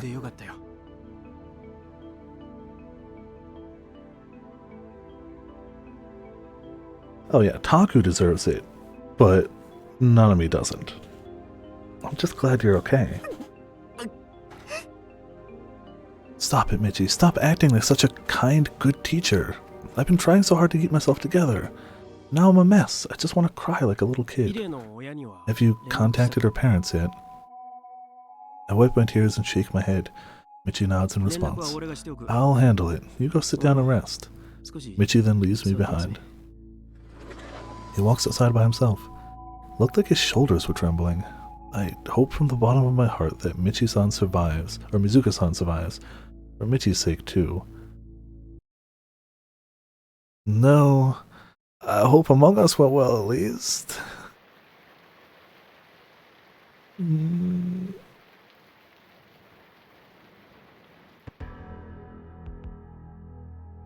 Outside the window, it continues to rain, so I also haven't saved in a while. I thought that last save was going to be a trigger for an ending, but nope. Yeah, apparently there's a bad ending you can hit in this chapter, and I don't know where, but this is not the bad ending. Outside the window, it continues to rain softly. My guess is still, you choose not to send the report as the bad ending. That's just a guess. I don't know. That's just my guess here. Just looking at the droplets fall makes me want to burst into tears. Excuse me. It's been 2 days since the accident. Third years don't have to come to school today, but I was called here by the vice principal. Apparently there's going to be a meeting. I'm sure that's going to be great. I follow Michi, walking through the empty hallways. Class is in session. Michi is somehow acting like everything is the same as usual. After spending the entirety of yesterday in my room crying, my face is kind of swollen. Still down in the dumps. 失礼します。 Excuse us. Michi knocks on the door to my classroom. Needless to say, there are no students inside. Just 4 adults. One of them is the vice principal. I expected that. She's the one who called me, after all. But I'm surprised by the other 3 faces. There are 2 people from JAXA, Dad and Naisan. The third person is Mr. Candy. All the people who have sponsored this robot. They're all people who lent a helping hand in the robot club. Senomiya-san, have a seat right here. I do as I'm told. In front of me is the VP. From my perspective, to the left of her is Nai-san, and to the right is Mr. Candy. Dad sits to my left, and Michi sits to my right. I've heard everything there is to hear about the accident. I'm going to be blunt. The Robot Research Club is hereby disbanded, effective immediately. Huh? That suddenly? Vice Principal, I can't help but think this is all a bit one-sided. We could at least discuss things with the Michi, it's fine. Subaru Hidaka-kun's father is extremely upset. Yeah. Do you understand why?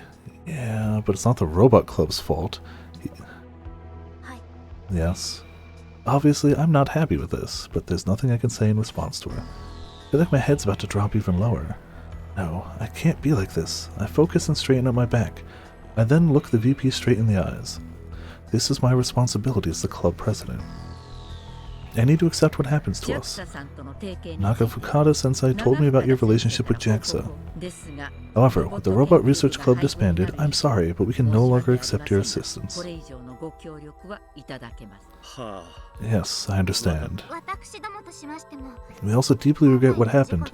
We shouldn't have left things to the kids without proper safety oversight. Our superiors have also said that we can't continue our support work any further.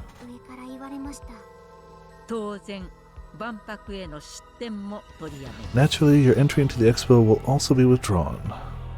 I'm sure the Space Candy Company has no issues with this. They really shouldn't have left kids alone with that, but it's unfortunate, but it is what it is.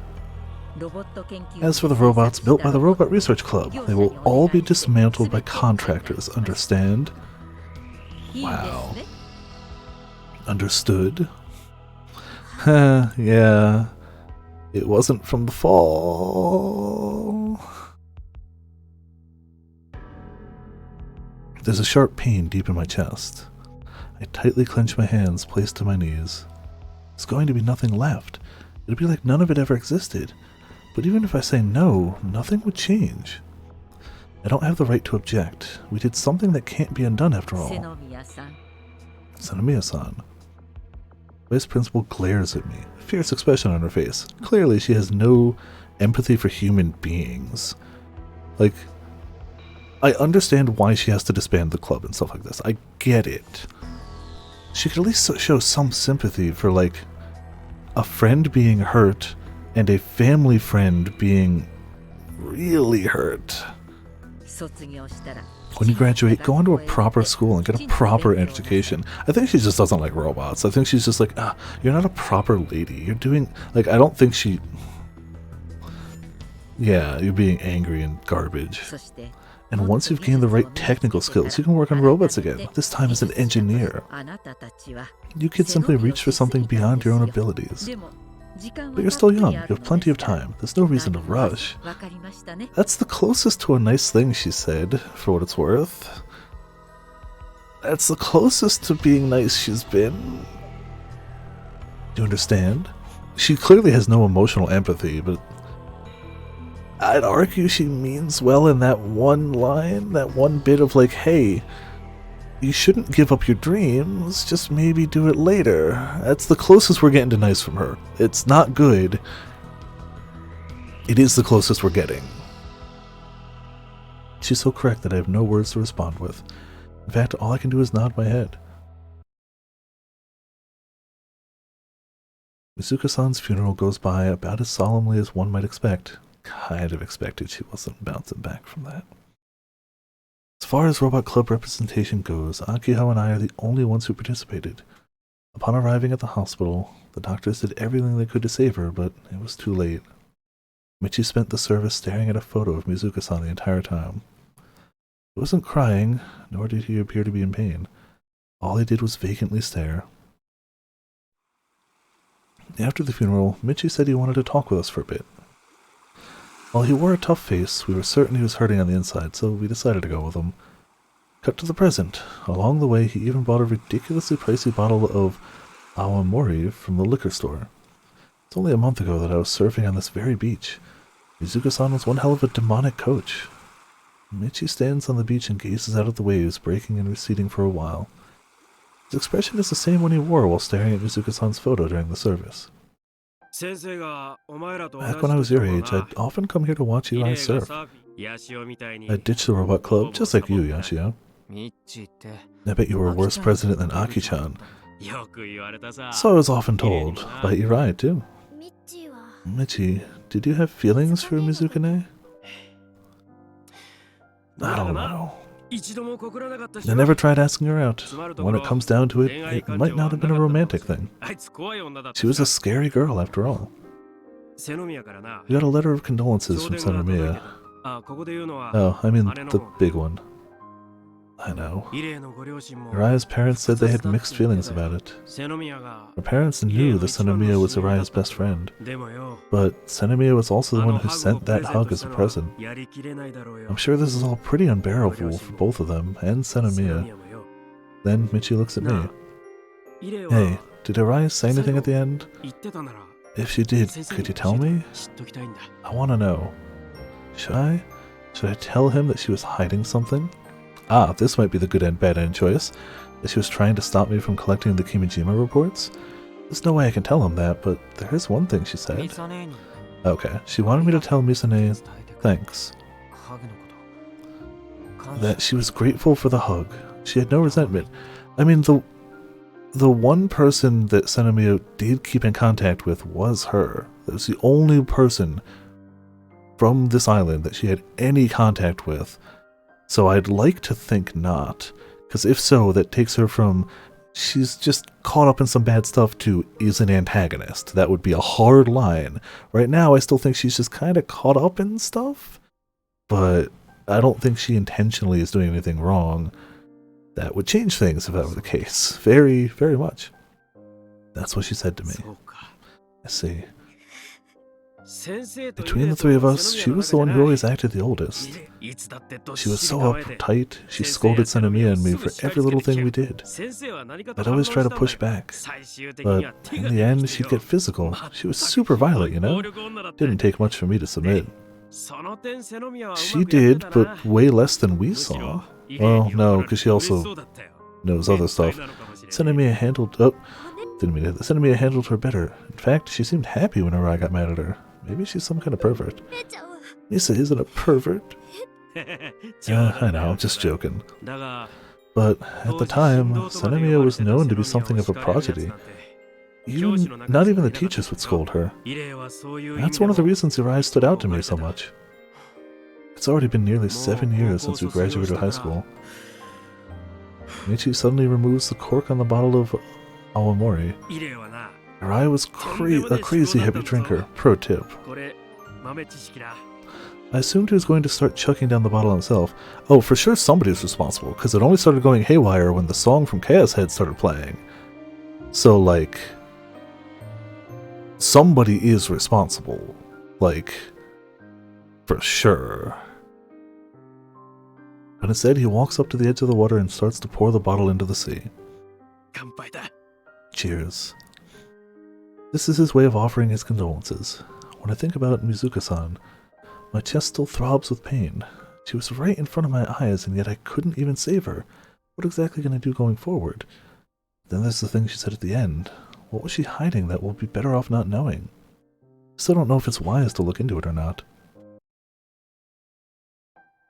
Michi leaves after telling us that he still had to help with the funeral service. Akio and I decided to swing by Subaru's house. Akio wanted this. She needs to go to his dad and set things right.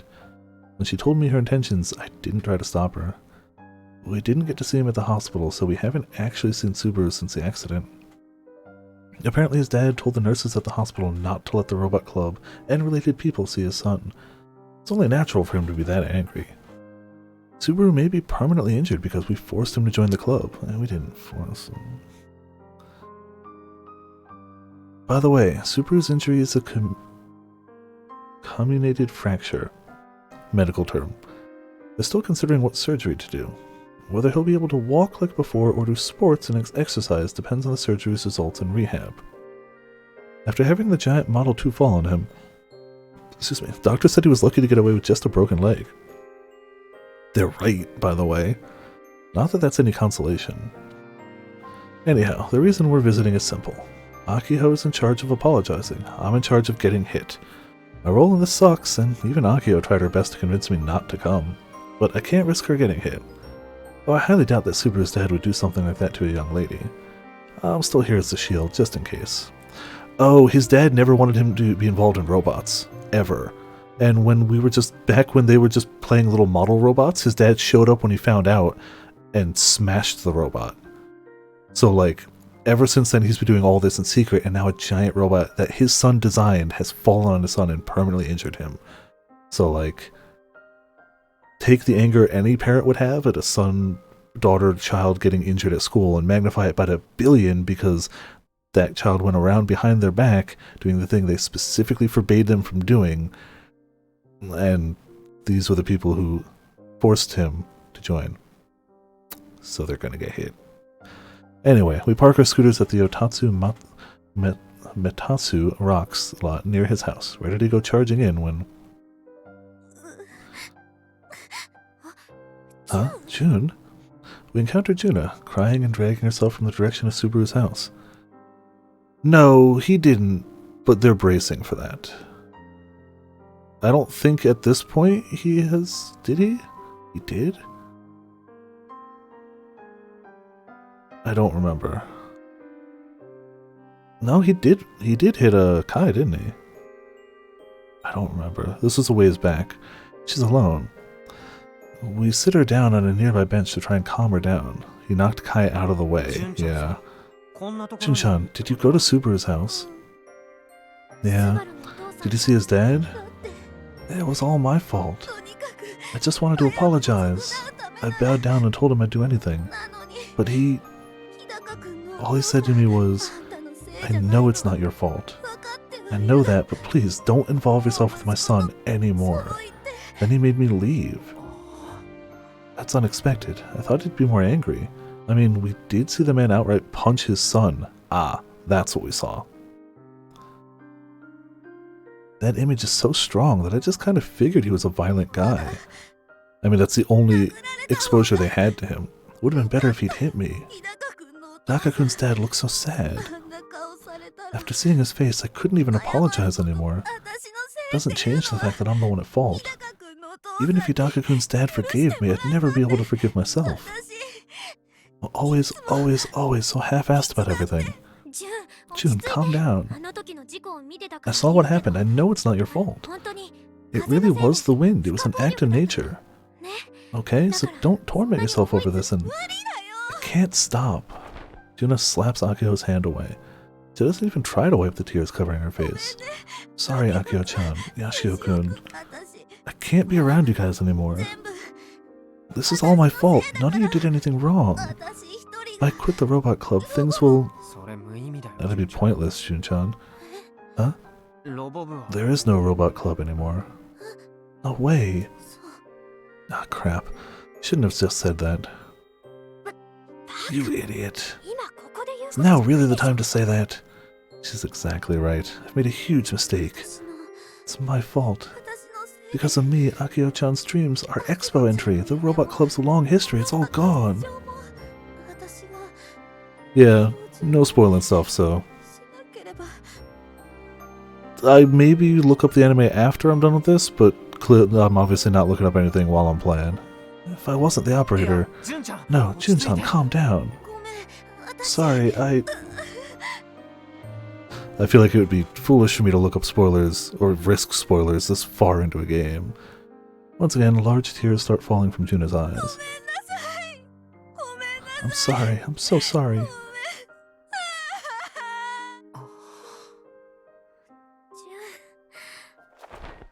As Juna starts wailing, Akio tightly embraces her, but neither me nor Akio have any words to offer her. In the end, no matter what we say, they're just words. We should leave Juna be until she calms down and we can talk to her properly. As for Subaru's father, we probably shouldn't try to see him at this point. We accompany Juna back to her house. Afterwards, Akio and I headed home, the sky already stained with the color of the sunset. Alright, Kai. See you tomorrow. Akio smiles slightly and lightly waves her hand before heading into her house. Aki-chan. She stops and turns around, then tilts her head at me. What's up? Are you okay? Yeah. I know you're the one who's really suffering. Try and get some rest, okay? What are you going to do going forward? The Robot Club is gone. We've lost our funding from JAXA and Space Candy. After working so hard on Model 2, it's going to be disassembled. Same for the currently sealed away failure, Model 1. Subaru is injured, and with Juna in her current state, neither of them will be recovering anytime soon. All the effort we put in towards next month's expo was for naught, but I know for a fact that Akio would do anything for her dream. I don't know. I bite my lip hard in response to Akio's answer. I want to say something, but no matter what I say, it'd just be forcing my own thoughts onto her. This is something that Akio needs to decide for herself. Alright, Aki-chan. See you tomorrow. Yeah, see ya. Akio stares right at me. I pull away from her gaze. Also, hey Topaz, how's it going? Welcome to Viperland in the chat. Things have happened. And start up my scooter.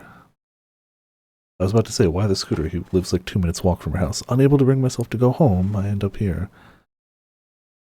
The VAB is visible in the distance. At this hour, it's lit up. I haven't seen those lights in a long time.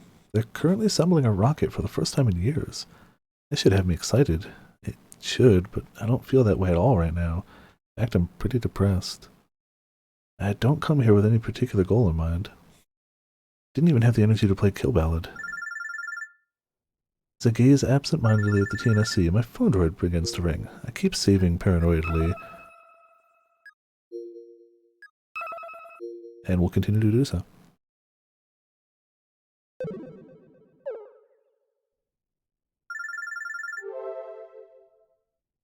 It's Frau. I guess we haven't really spoken at all since the incident. Accept call. Heyo. Are you okay, Kona-chan? I'm adjusting the auto balancer. You're still working on Model 2? That's unexpected. Out of all the Robot Club members, she had the least enthusiasm for the project, well, other than me. The slender gun barrel fell over because my program wasn't good enough. So I'm using data from the last 3 days as feedback and improving the auto balancer. There's no point. The Robot Club is gone. The robot's going to be disassembled. You don't need to keep working on it anymore. Ugh, I wish you told me that sooner. She's right, but I've been too busy to think about that. Putting that aside, I have something important to tell you. What's up? Is anyone else around? No hidden listening devices? I'm on the viewing platform at the park. Then it should be fine. Slender Gunbarrel's accident was just an accident, but Iraishi's accident is more concerning. No kidding. Do you think her hug going out of control was just a coincidence? No! I had the same thought. Could it have been a warning from the Committee of 300 or the Tavistock Institute? The rampaging hug accidents surrounding XK have been the center of all kinds of net rumors. Prominent people have been involved. Their death rate is abnormally high. Important people at major companies, big shots in finance, even politicians. So some people are thinking it's an international conspiracy made to look like accidents. If that's true, someone could have pulled the strings for Iraishi's accident. Don't say anymore. Ooh. I exhale a breath of air in an attempt to calm myself down. I'm sorry. A friend just passed away, so talking about this kind of stuff feels pretty awful. But you're right, I thought the same thing. Things went down just as I was talking to Mizuka-san about the Kimijima reports. Wait, is that legit? I gave Frau a simple rundown of what transpired that day. Mizuka-san was against my collecting the reports. She told me to stop. She said I'd learned something I didn't need to know. What was Mizuka-san trying to hide? I still don't know for sure. I could probably put things together, but at the end of the day, it's just a guess. I don't know the truth. That timing is beyond suspicious. This is no joke. You said the last Kimijima report, the 7th one, was the key to releasing the files worldwide, right? Have you pulled the trigger? Well, have you seen the files? Not yet. On the day that Mizuka-san died, Kimijima report number 7 was downloaded into my phone droid. I haven't touched it since. Hurry up and do it! Don't blame me for what happens otherwise. But aren't you concerned about whether that's the right move or not? The last few days have been a blur to me. What with Subaru's accident and Mizuka-san? Well, this wasn't playing in the background. This was an event where all the phones on the entire island play that song. And when she picked it up, she heard what's basically not a dial tone, but like a dial-up tone. So we're not talking background music, we're talking in-universe music. It happened. All the phones on the entire island start playing that song out of nowhere. Yeah, we're not talking background music. In-canon, in-universe, diegetic music. Whoa, way worse. So much worse. Yes, I agree. But it's a canon plot thing.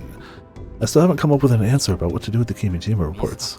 I'm even more confused because of what happened to Mizuka-san. It's happened one other time before, right as Nai-san shows up for the first time and abducts us and brings us to JAXA. And it's like, hey, we want to help you guys build a mech. I'm even more confused because of what happened to Mizuka-san.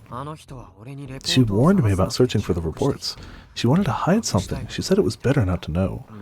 But that just makes her sound like she was on the side of the committee. In that case, why did Mizuka-san have to die? Shouldn't I have been the one to die? Well, you're not wearing a hug. Prefer not to think about it, but if Mizuka-san was one of them, they could have just killed me. If that accident was part of their plot, I see no reason why Mizuka-san would have to die. Naya was the little kid in Steins Gate. She's grown up now. She's like 21, 22, that range? I don't remember the exact age. She's older than the kids who are 17, 18. She was Mr. Brown's daughter, little child. Yes, but she was not a demon child in this timeline. To the best of my knowledge, this is a different timeline. However, in that timeline, yes, you're thinking of the right person. Regardless, Yashio-senpai, you're in a really bad position right now. I don't think she is, but her timing of arrival is suspicious, I'll admit. But literally since then, other than the fact that like she seems to be putting on airs for her like smile, she's done nothing suspicious. She's done nothing but try to help us. She's felt bad when things have gone wrong, like I don't know. The fake smile is a thing, yeah. Me. You're probably the only person in the world who knows everything written in the Kimijima reports. And even have the means to spread them worldwide. I wouldn't be surprised if a sniper was lining up a headshot on you right now. You should release it all to the public and go into hiding, SMH. This isn't me being Chunibyo, this is legit. Assassins could be anywhere. Ko Kimijima died, along with most of Gunvarel's staff. Even Mama is probably... Yashio-senpai, I don't want you to die. In a rare move for Frau, she sets her gaze on me through the screen, imploring me. She usually can't even make eye contact. Maybe you should go into hiding somewhere to escape from the Committee of 300. Senpai? I can't do that. But you said the robot club is gone. It is. Then what are you trying to say? Still haven't heard from Akio what she wants to do. That's why I can't give my final answer just yet. By the way, are you planning on going back to Tokyo?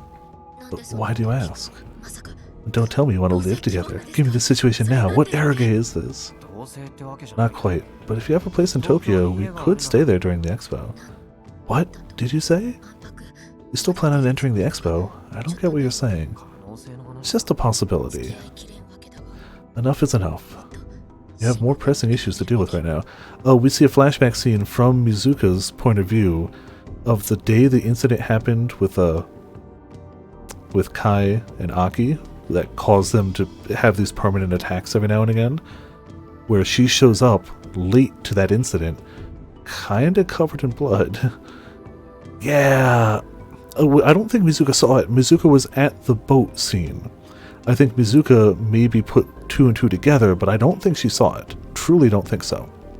But I think she heavily suspects, and she chose to never ask Misane about it. Ever. So, we don't know if that's explicitly what happened, but it seems a little suspicious. Little bit. You have more pressing issues to deal with right now.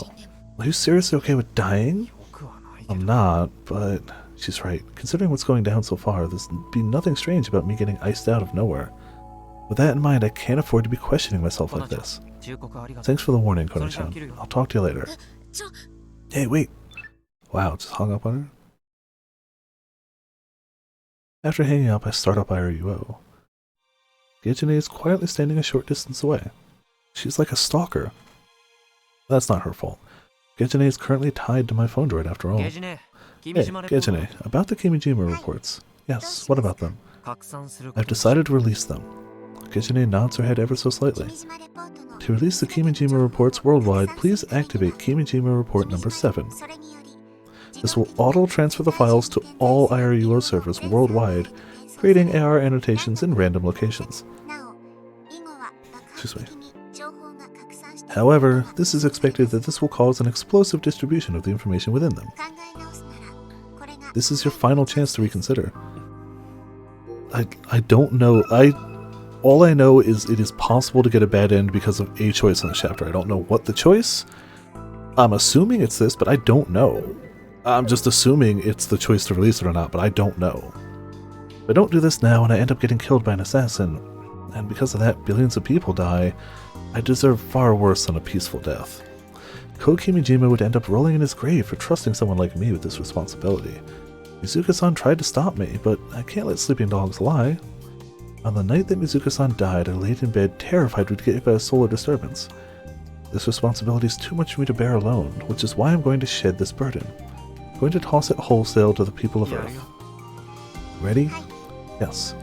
I tap away at my phone droid. Oh, no, if he's just going to do it and I don't have a choice, then I can activate Kimijima report number 7.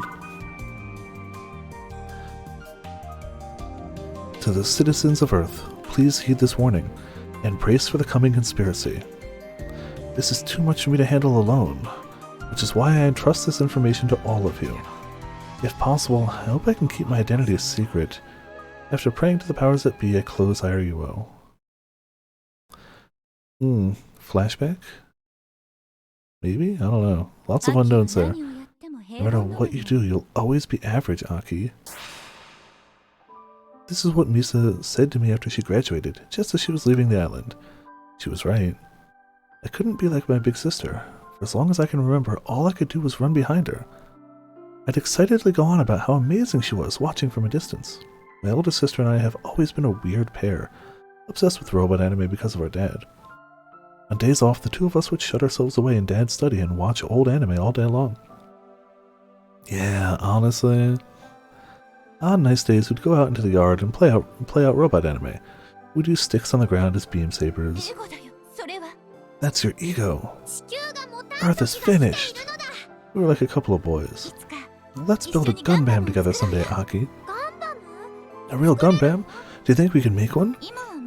It's impossible right now, but one day... And it doesn't have to be Gundam, just a big robot. And let's build our own big robot and have Kai pilot it. That's a great idea. In that case, we'll have to train Kai for his star role. But at the end of the day, I can't chase my dream anymore. That's what Misa said on the day that the Central Tanegashima High Robot Research Association became a club. It was the first time in my life that I'd heard my older sister sound so weak. Her entire first year in high school, she worked endlessly to have a club. So why did she say such a thing on that day? I was just an elementary schooler at the time, but no, even now, I still don't understand how she felt that day. It's possible that, much like me now, a lot of things happened that pushed her off her path. Hey, Aki, I hope you can fulfill my dream for me. It'd make me really happy. You love robots even more than I do, after all. I still remember the look on her face when she said these words to me. It was a little lonesome. It was a little sad. And it was on that day that my dream became set in stone. I would fulfill the promise I made with my beloved older sister. That's why I said it. No matter what you do, you'll always be average, Aki. In response to those words, you're right, Misa. But I'll still make your dream come true. Just wait in Tokyo until then.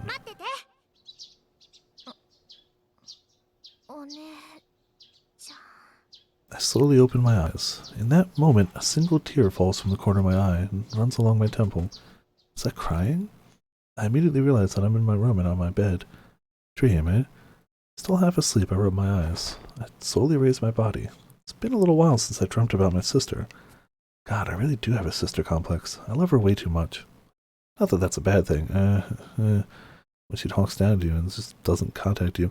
She contacts other people, but she hasn't contacted you once in, how many years was it? 6 years? 6 years going to Tokyo? Not a single word from her? Just a hopeless little sister whose feelings for a cold sibling have gone unrequited for years. We know she can contact people. She contacted Kai immediately when he mentioned Koki Mijima. Called a friend all the time. Through my pajamas, I tightly grip my chest. Deep inside, I feel the throb of a suffocating pain. Robot figures and plastic models line the nearby shelves. Among them, my gaze is naturally drawn towards one plastic model in particular. The first plastic model I ever got. Oh, this was the start of the episode, by the way. Her dad brought her, way back when, flashback, her and her sister, to pick out what robot she liked best. Aki picks the Zaku. Her sister picked the Protag bot. A 1/100th Master Grade Model Red Zaku. Right next to it stands the Gunbam that Misa got. Hey, Misa. Misa would never let her win when they played pretend, because the hero always wins, and the red bot's the bad guy. I'm sorry, but I can't give up after all. I want to fulfill the promise I made to you. Back then, how could I have known that pursuing a dream could be this painful, miserable, and inexcusable? Why does it have to be like this? That is a very soul-filling thing to do, yeah. Why can't things ever go well? My feelings come welling up in a mixed-up jumble. Not more for whatever reason. Yeah. I grasp my knees and plant my face into them.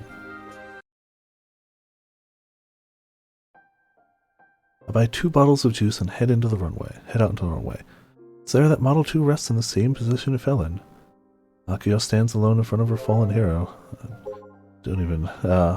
The release of Kimijima Report number 7, all the Kimijima reports will be copied limitlessly and will spread out into the world. However, the IRE connected to the reports will not be shared due to debug. We'll monitor and report the situation as it continues to spread. Uri's funeral went well. I know you couldn't come because you're busy with work. Please at least send some prayers into the skies from Tokyo. Oh, sent to the sister. A hug is kind of scary. Please figure out how to deal with this. And an accident can't happen again. Counting on you. Does anyone want to trade information about Kimijima reports that are trending right now? What is this, a game? The flags being so difficult made me laugh.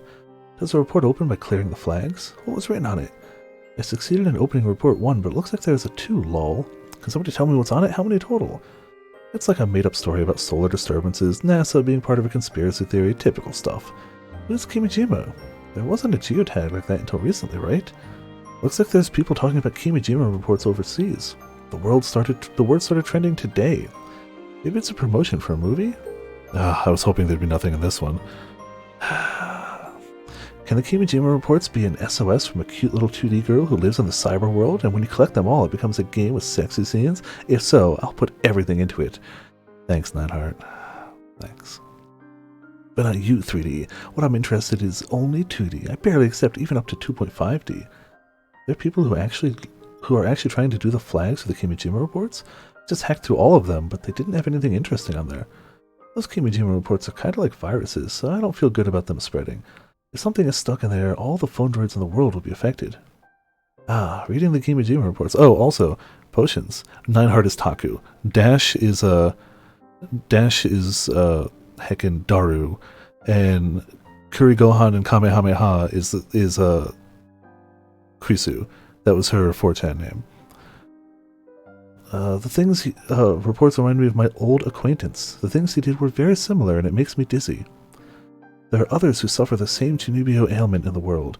Thank you for your conspiracy theory. If I were to comment on it, these reports are missing the detailed parts on how to start a magnetic substorm, and it's missing the majorly necessary items to expose them. These two have to talk with Taku. Daru is usually like, yeah, Nineheart. And Krisu's usually like, shut up, both of you, stop it, go away, science. Yeah, everyone's science won. But then Daru will be like, wait, what am I talking about? I have a daughter now. Akio stands alone, because since this is 10 years past Steins Gate, he's married and he's got a kid. Akio stands alone in front of her fallen hero. She has her hand on the robot's shoulder in an almost affectionate way. She stands in silence. From behind, Madam President of the Robot Club sure looks lonely. With the club gone, the 2 giant robots we built are to be disassembled at the hands of contractors. They're supposed to arrive here today to take them away. In truth, the VP told us we couldn't come here. But in what world would we actually obey? Hey, Kai? As I approach, Akio speaks to me without turning around. Doesn't it look like it's crying? Beats me. The shin part on the left leg is all twisted and bent. Looks like it's crying out in pain. But I know it's just in my imagination. Robots don't have a will of their own, and they don't feel pain. This isn't the same as Subaru's injury. Akio takes her hand off Model 2 and turns to face me. I understand as soon as I see the expression on her face. Akio hasn't given up yet. Anyway, I know it's a little late, but I figured I'd act like a president and close things out properly. Will you listen, Kai? Go ahead. I shrug and prompt her to continue. Akio looks up at the sky for a while.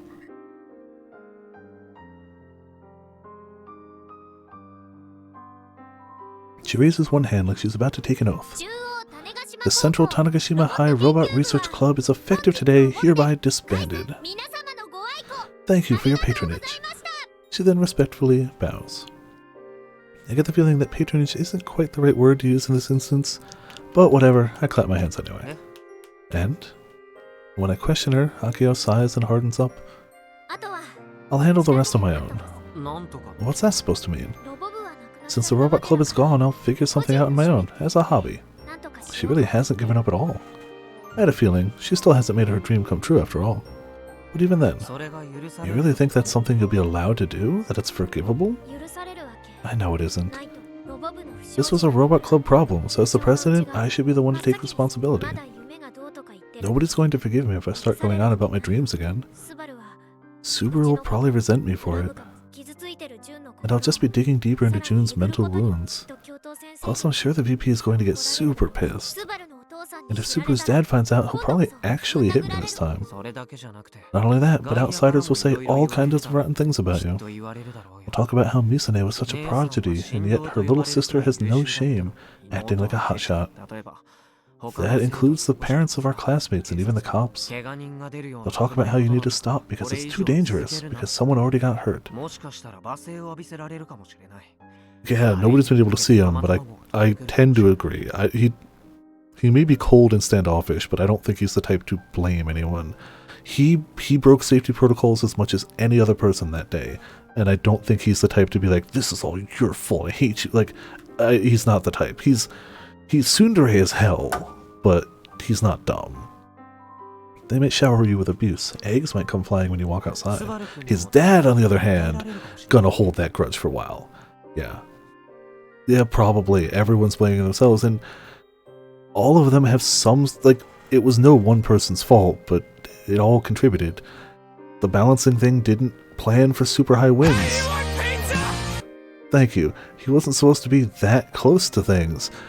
She should have been like, hey, I'm the president here, respect safety stuff. Jun should have been looking at the screen, though I don't think that she could have done much about it. Like, at all. You might end up getting sued by Super's dad. If you have to pay reparations, you'd cause financial problems for your own family. When Model 1 failed, you still had your friends. You had people helping you and the robot club still existed. But it's different this time. You have no allies. Even JAXA pulled out. You have no sponsors, no backing from the school. The VP will apply pressure so folks like Old Man, Kamada, Doc, or any of the local workshops won't be able to help. You don't have the money to go it alone. Even if you manage to repair Model 2 in time for the expo, could you transport it to Tokyo by yourself? No matter how you look at it, it's impossible. You can't continue this. Despite all of that, do you still refuse to give up? Normally, if I hit Akio with this much negativity, she'd break. She'd start to at least doubt herself if nothing else. But instead, I don't want to give up. I know this is just me being egotistical and selfish. I know I can't read the room, so to speak, that I'm being a brat. I doubt anyone would ever follow me down this path, but even then, I want to force things to go my way. I'll pull something crazy on my own. I might totally fail in the end. Even then? Akio tightly grasped her chest. Yeah, even then. Didn't I tell you before? I want to catch up to Misa. That's my #1 goal. You'd pursue that goal even if it meant throwing everything away. I've come this far already. I'm just one step away. I've always been an idiot. I'm useless. I get these awful attacks. I have no redeeming qualities. But Kai, this dream is the one thing I can never compromise on. I refuse to let things end unfinished. Good grief. Talk about having a thick head. Gotcha. Man, your persistence is nuts. But I have zero faith in you, Aki-chan. Wow, Kai. This is impossible. You can't do it by yourself. You don't have to be so blunt about it. I know that I'm ordinary. I know I'm not charming enough to draw people to me. I'm not Misa. I'm not good at engineering like Subaru. I can't program like Fraubo. I can't do karate like June. I'm not good at kill ballad like you. That has nothing to do with robots, but I know I have no redeeming qualities at all. But still, there are things that I can never compromise on. I don't care if people dislike me. I'm going to see this one thing through to the end. What I'm saying is that I don't have faith in that determination of yours. Why would you say something like that, Kai? Because for years now, you've been dragging me all over the damn place. And yet after all this time, you still don't talk to me. You try to decide everything on your own. Take care of Aki for me. As someone who made a promise with Misa, I probably have no right to say anything, but... Hey, Kai? Are you against this? You won't come with me? I sigh and then... Is that a request? Huh? I put the 2 bottles of Skull in my hands on the ground. In their place, I pull my phone droid from its bag at my waist. In that case, Aki-chan, fight me. Oh. This might be... This could be the trigger.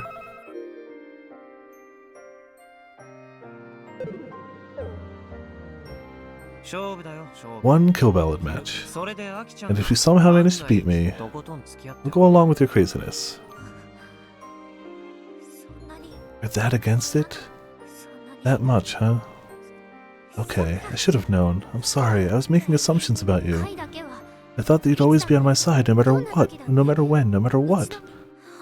I'm really sorry. I was being conceited, wasn't I? Enough chit-chat.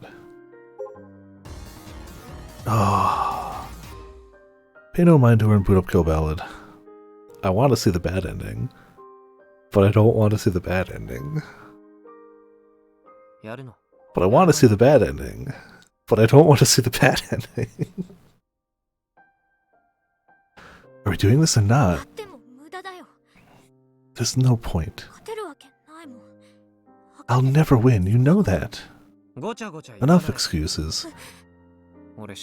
I like to keep things simple. So, for just 5 minutes, show me how serious you really are.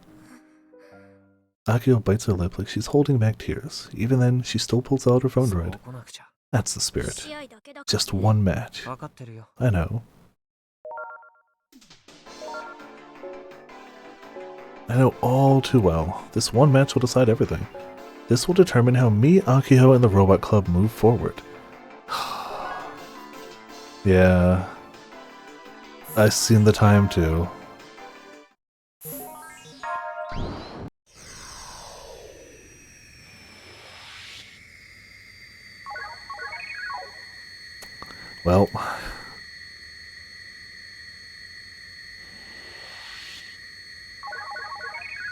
They really want to be like, you sure you want to do this? You sure you want to do this?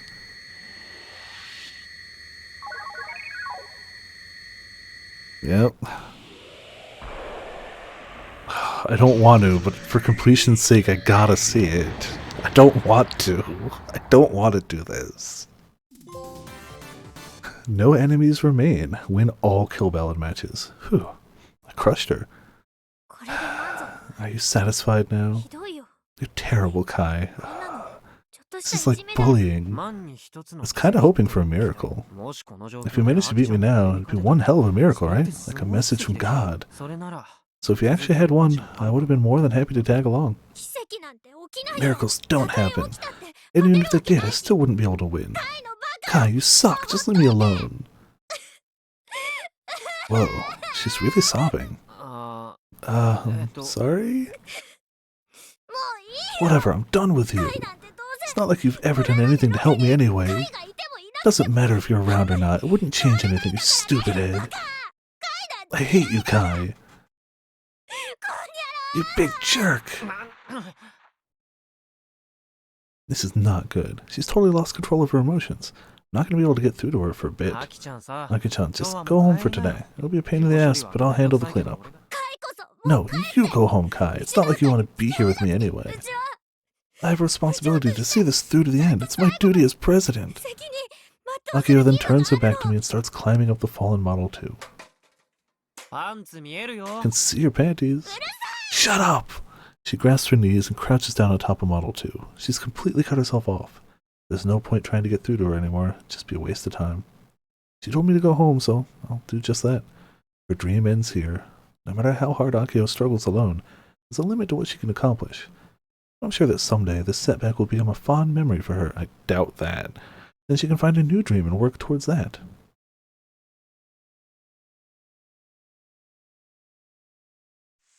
Three months have passed since then. Looking back on things, it felt like a really busy 3 months. After graduating from high school, I left Tanegashima and started attending a prep school in Kagoshima-shi. I'm spending a year here. After that, I plan on taking the entrance exam for a university in Tokyo next year. Akio remained on the island. After things went down, she did her best to repair Model 2 alone, but she couldn't make it in time for the expo. She started working part-time at Kamado Motors, so I bet she still hasn't given up. I applaud her tenacity, I guess. I haven't been in contact with Juno or Subaru since the accident. I heard rumors that Subaru's surgery was a success, though. Apparently he's taking time off from school for rehabilitation. Juno's completely shut herself down since then. She didn't attend our graduation ceremony, and she apparently refused her job offer at Space Candy. I hope the wounds in her heart heal someday. Yeah, this is just intentional douchebaggery. Frau returned to Tokyo last month. She said it was pointless to stay if she couldn't find her mom and vanished from the hotel before I knew it. I heard Nai-san also returned to Tokyo. Her work was unrelated to rockets, so there was nothing left for her there. As always, Gejane haunts my phone droid. Irie has yet to show herself. Actually, I wonder what happened to the Irie that was in cold sleep. Did she wake up safe and sound? I've been seeing Misane in the news a lot as of late. Maybe she's more focused on her position as a test pilot these days. The Kimijima reports were dispersed around the world, and millions of users got their hands on them. It's April now, and there's been no solar disturbance. No terrorism either, at least nothing big enough to make the news. Today, after multiple delays to the schedule, Tanegashima Space Center launched its first rocket in 6 years. Yes, but this is also clearly the bad end here. I see the point. She's holding on to a dream that she promised to somebody who doesn't care about her. And that's a legitimate thing to be like, maybe that's not good, but this is also clearly the wrong answer in this case for this story. They planned to broadcast it live on the internet, but that didn't end up panning out. In fact, the media didn't even pick it up. It's actually fairly bizarre. That's why I missed the launch. Huh, the media didn't even talk about it. Weird. Star chasing, yeah. The black rocket, quite different from the old H-2A rockets, took off from the launch pad without me there to see it. I guess Akiho went to watch though. She posted about it on Twippo, which is how I found out about the launch. Casually glanced at the south in the direction of Tanegashima. It's a very small dot of light rising into the sky. I know for a fact that it's the light of a rocket. The rocket leaves behind a trail of smoke as it flies up into the blue sky. When I was little, I'd watch launches from Uchigaoka Park with Akiho, Misane, and lots of native spectators. The thunderous roar of the flames, the cheers of the spectators. Biru energy a little bit, yeah. But now, I walk along the row of cheery trees lined up on Kanukushima. I mean, people got hurt, but like, I don't think the people who got hurt you could blame on any. You can't blame that on her. Subaru wanted to build that robot as much as anyone. Yeah, I guess Juna kinda didn't originally, but eventually did. Like, don't get me wrong. Like, for sure, I see your point. But I also see the concept of, like, I've come too far, I have nothing else. I understand no one's going to like this, I have to see it through. Like, I can see that. I don't agree with her doing it for Misane at all. She clearly doesn't care about her sister. But, like, yet still, just like Misane would do in the past. Go, hot dog, go! Yeah, Misa's proven to be not helpful in anything. I shout out at that tiny dot of light. Phase 9, bad end, cleared. Cool. We know where to pick up next time. Oh, absolutely. Both she and Kai actively admit that there's a reason they don't have friends besides each other. Multiple times throughout the game. They actively admit that out loud, that they understand why they don't have friends besides each other. So you're right, and they know that. Both of them understand it. But yeah, that's where we're leaving off for tonight. Next week we'll go down the right route. We'll take the fall, as it were, and see how things go from there. Whew, I was not ready for any part of tonight. At all. But here we are, and next week we'll play more of it. That's how it goes. Thank you all for tuning in, thank you all for watching. Obviously, big heckin' shoutouts to G-Money for the heckin' raid, and everybody here hanging out, hopefully having a good time. Tomorrow, we're playing the Trunks DLC of Kakarot. I don't know if it's going to fit into one stream, if not, we'll finish it Friday. Tuesday, I already forgot what I was going to do Tuesday. Oh, Tuesday we're going to level something in 14. I don't know what, I don't know how, I don't know where. Maybe it'll be Bosha, maybe it'll be Dungeons, I don't know. We're going to play some 14 though. Thursday's Monster Hunter. Friday we'll either finish the Trunks DLC or we'll play some, or we'll play some Ryza, depending on if we finish it Monday or not.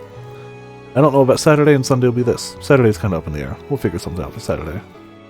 Savage. Oh yeah, I'll get right on that. I'll get right on that.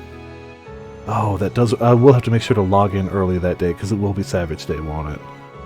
I gotta make sure I'm not in the queue for that. Yeah, I'll contact the static. We'll get going. Yeah. Thank you all for tuning in. Thank you all for watching. Sorry about the depression. Who knew? Got ourselves a monster, a quote, a Discord, and It's a terrible day for rain.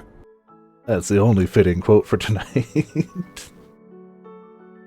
This has been Viper for Viperland. Thank you all for tuning in, thank you all for watching, and I'll see you all next time.